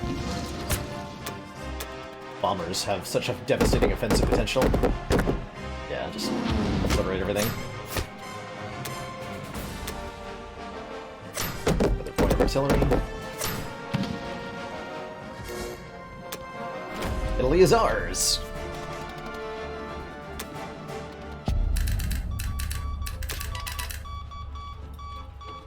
Alright, now for the non-combat moves.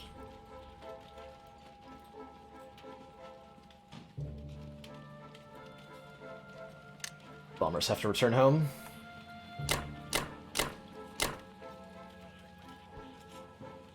Fleet is going to meet up with India.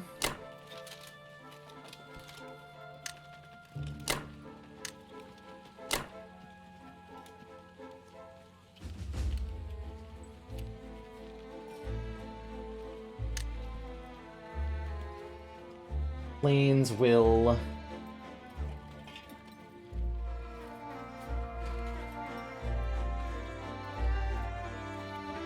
They're good where they are. I think they are.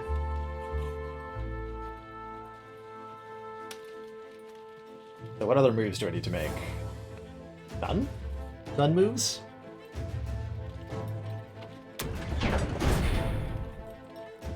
Warning, you have not read all your map notes. Oh no. Not my map notes. Can only deploy 6 dudes there. Place a new cruiser in India. And I have 2 tanks, which I'm probably going to put in India, because they're fast. These tanks will start to gobble up all of this. So we're up to 46 natural production. We captured a victory city, so we need to get 2 more victory cities to win. Berlin. Is there one over here? Shanghai, I think, is. As is Manila here in the Philippines. So I'm definitely confident I can grab Shanghai in a couple of turns. That'll work just fine. Damn it, Burma fell? Where did those even come from? Rude. Well, I'll continue to keep butchering things over here.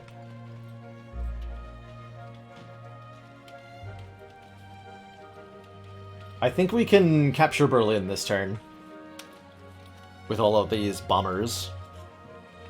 I finally have enough grunt work on the grunt dudes on the ground that we can sweep in here. And do a large-scale assault. It's like, US is on the job too. Oh, maybe Karelia's, I think. Is that a victory city?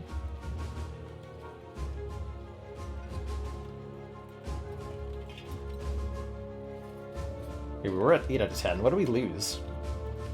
What did we lose? Transports from Malaysia yet? No, I should build some this turn. Good reminder. Alright, so I'm going to build 2 transports in India this turn. Along with probably another cruiser. We need to have enough offensive naval presence to deal with these fleets.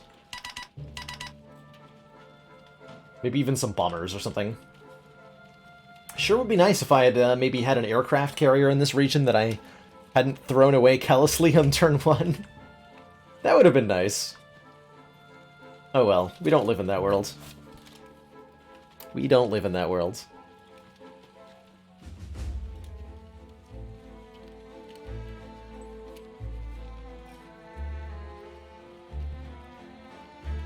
Right, Germany.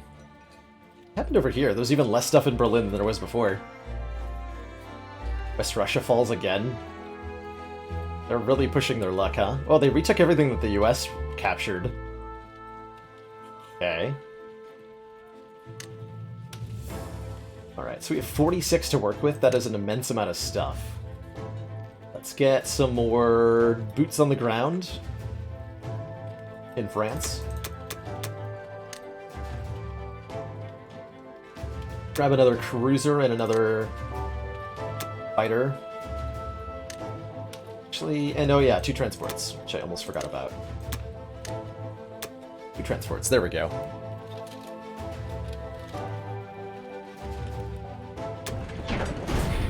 Next phase.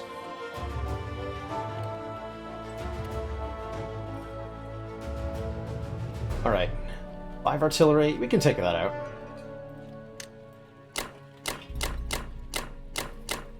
Let the German capital fall. Everything that we have. I think that'll take it out. And that'll also stop German units from being produced everywhere except way over here in Karelia. Also just grab Finland for free, might as well. Might as well. Over here, I'm gonna take back Burma again. I guess.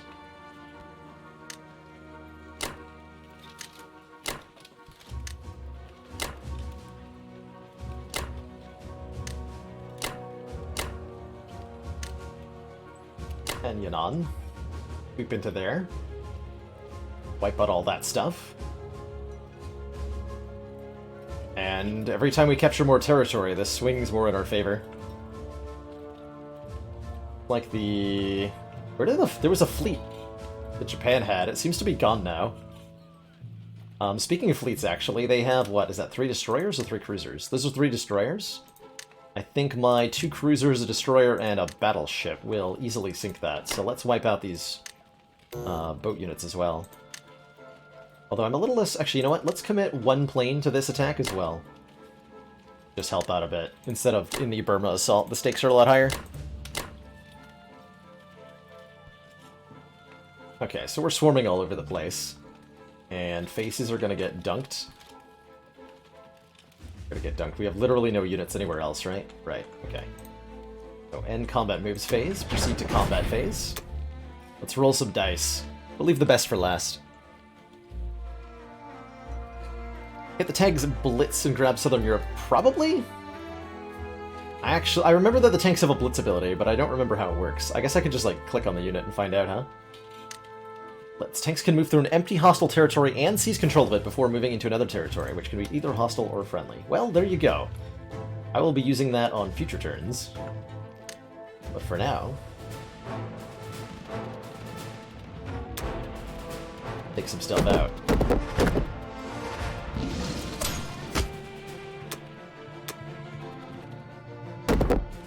Okay, no luck. And they took out one tank, that's fine.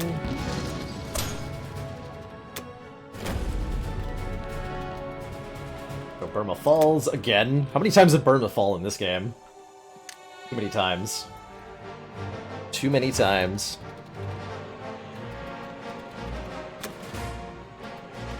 Yeah, tanks are good units for mass destroying unoccupied territories. They're good at exploiting lack of defenses, which is pretty accurate to real life too. Mobilized forces can quickly take advantage of underdefended areas.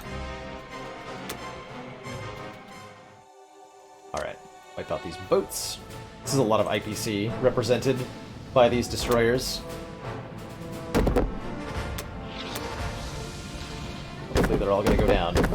Or we could just whiff all of our rolls. That works too.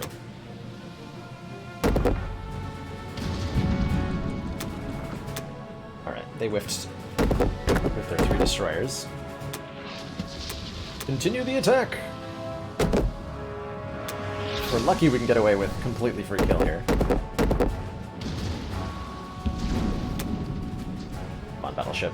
Good, okay.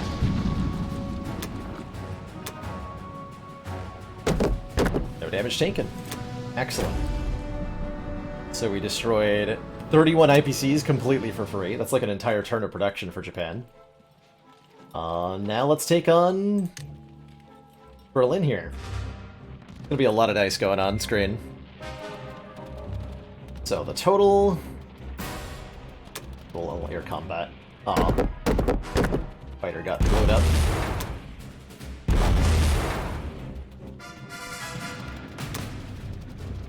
Alright, so we have 8 infantry, 2 tanks, and 4 bombers versus 2 infantry, 5 artillery, and 4 tanks.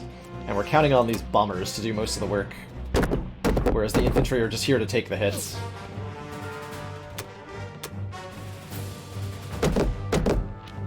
Tanks will help too. But we should see almost every one of these bombers getting a kill on each of their turns.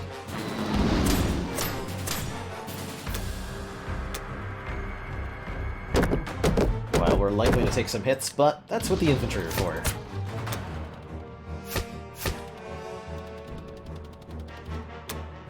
Ooh, all 3 of those tanks hit.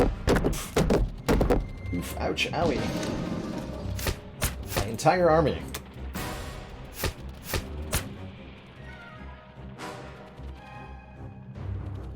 Still looking like it's favorable for us, but it's gonna be close. We might end up losing these tanks. Come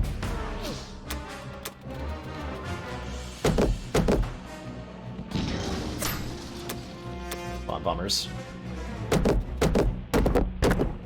Ugh.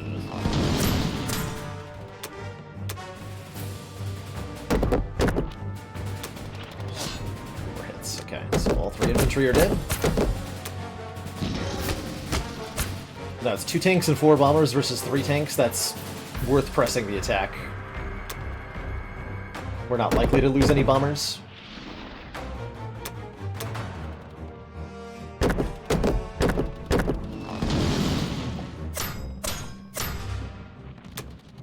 Oh, they lost the AA gun, so they didn't even get to... I need to have at least one tank alive at the end to actually take the territory. So if they take a hit, we have to lose a bomber, which is a 12 IPC unit. We'll be upset about that, but I mean, we took out Berlin, so it's probably fine. Yeah, okay, lose a bomber here.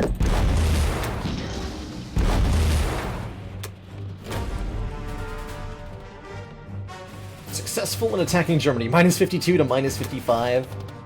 But we also took a 10 IPC territory, which is of massive strategic importance.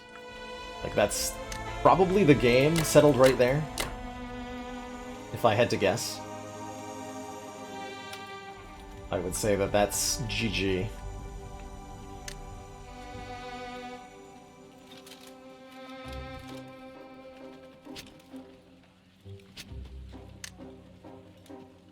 These planes need to return. The thing is threatening India, so this tank can move forward. I'm supposed to take Manhattan before you take Berlin. Manhattan! It's thankfully on our side, so we don't have to worry too much about that. Any other moves I gotta make here? I believe so.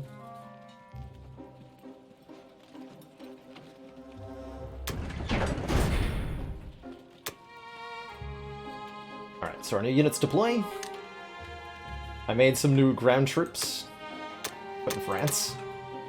We're gonna put a plate over here too. And then the new boats can come in over here.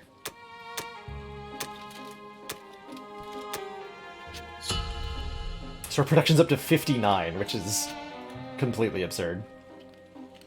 Like, that's almost the production of the US at this point.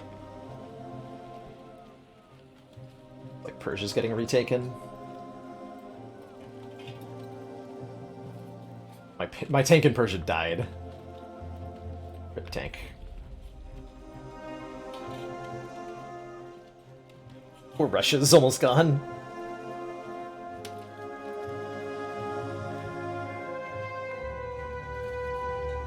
So we need to get 2 more victory cities if our side is to win. I think Leningrad is one such city.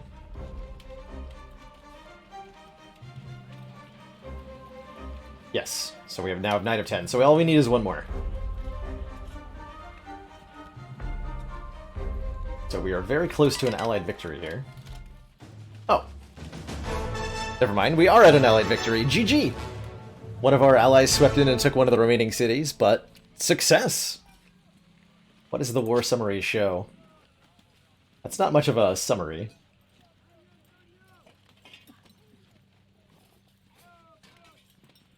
But I'll take it. GG! And there, that's a complete game of Axis and Allies played in like less than 2 hours. Pretty cool. Pretty cool. If you are a big fan of the board game, then given that this is an early access, my suggestion, like, if you really liked what you saw, then, I mean, grab it up now, but, I'm now one of 18 people who's finished an entire game of Axis and Allies. Why, thank you, Matt Warbuckle. Let's say, I truly am amongst giants today. That was fun. A quick look. I'm surprised that we were able to finish an entire playthrough of that in one session. Looks like this game is in early access, so if you're kind of ambivalent about what you saw, then I suggest waiting a bit. It seems like there will be future patches and refinements to come, and if it's not quite in a polished enough state for you, which is I think where I lean on it, I would consider revisiting this in maybe a year, when it gets a bit more polish. Certainly the UI needs some love. But yeah, I was happy to look at it, and happier still to be compensated for it. So that's nice. Alrighty. Well, that does bring things to a close for today. Thank you so much for joining me, everybody. We will be live again on Monday, no later than 4 p.m. Eastern Standard Time, for our first bonus stream of August. As a reminder, I'm doing 6-day-a-week streaming now, for at least 1 month. Possibly to continue if my living expenses get covered, and everybody who hung out and watched Axis and Allies with me today, you have contributed to that thing. Every single one of you who was watching today means that the payout for the sponsored content's a little bit higher. So, greatly appreciated those of you who stuck around and watched. It's been excellent to have you, and I look forward to seeing you all hopefully on Monday as well for the first of the bonus streams.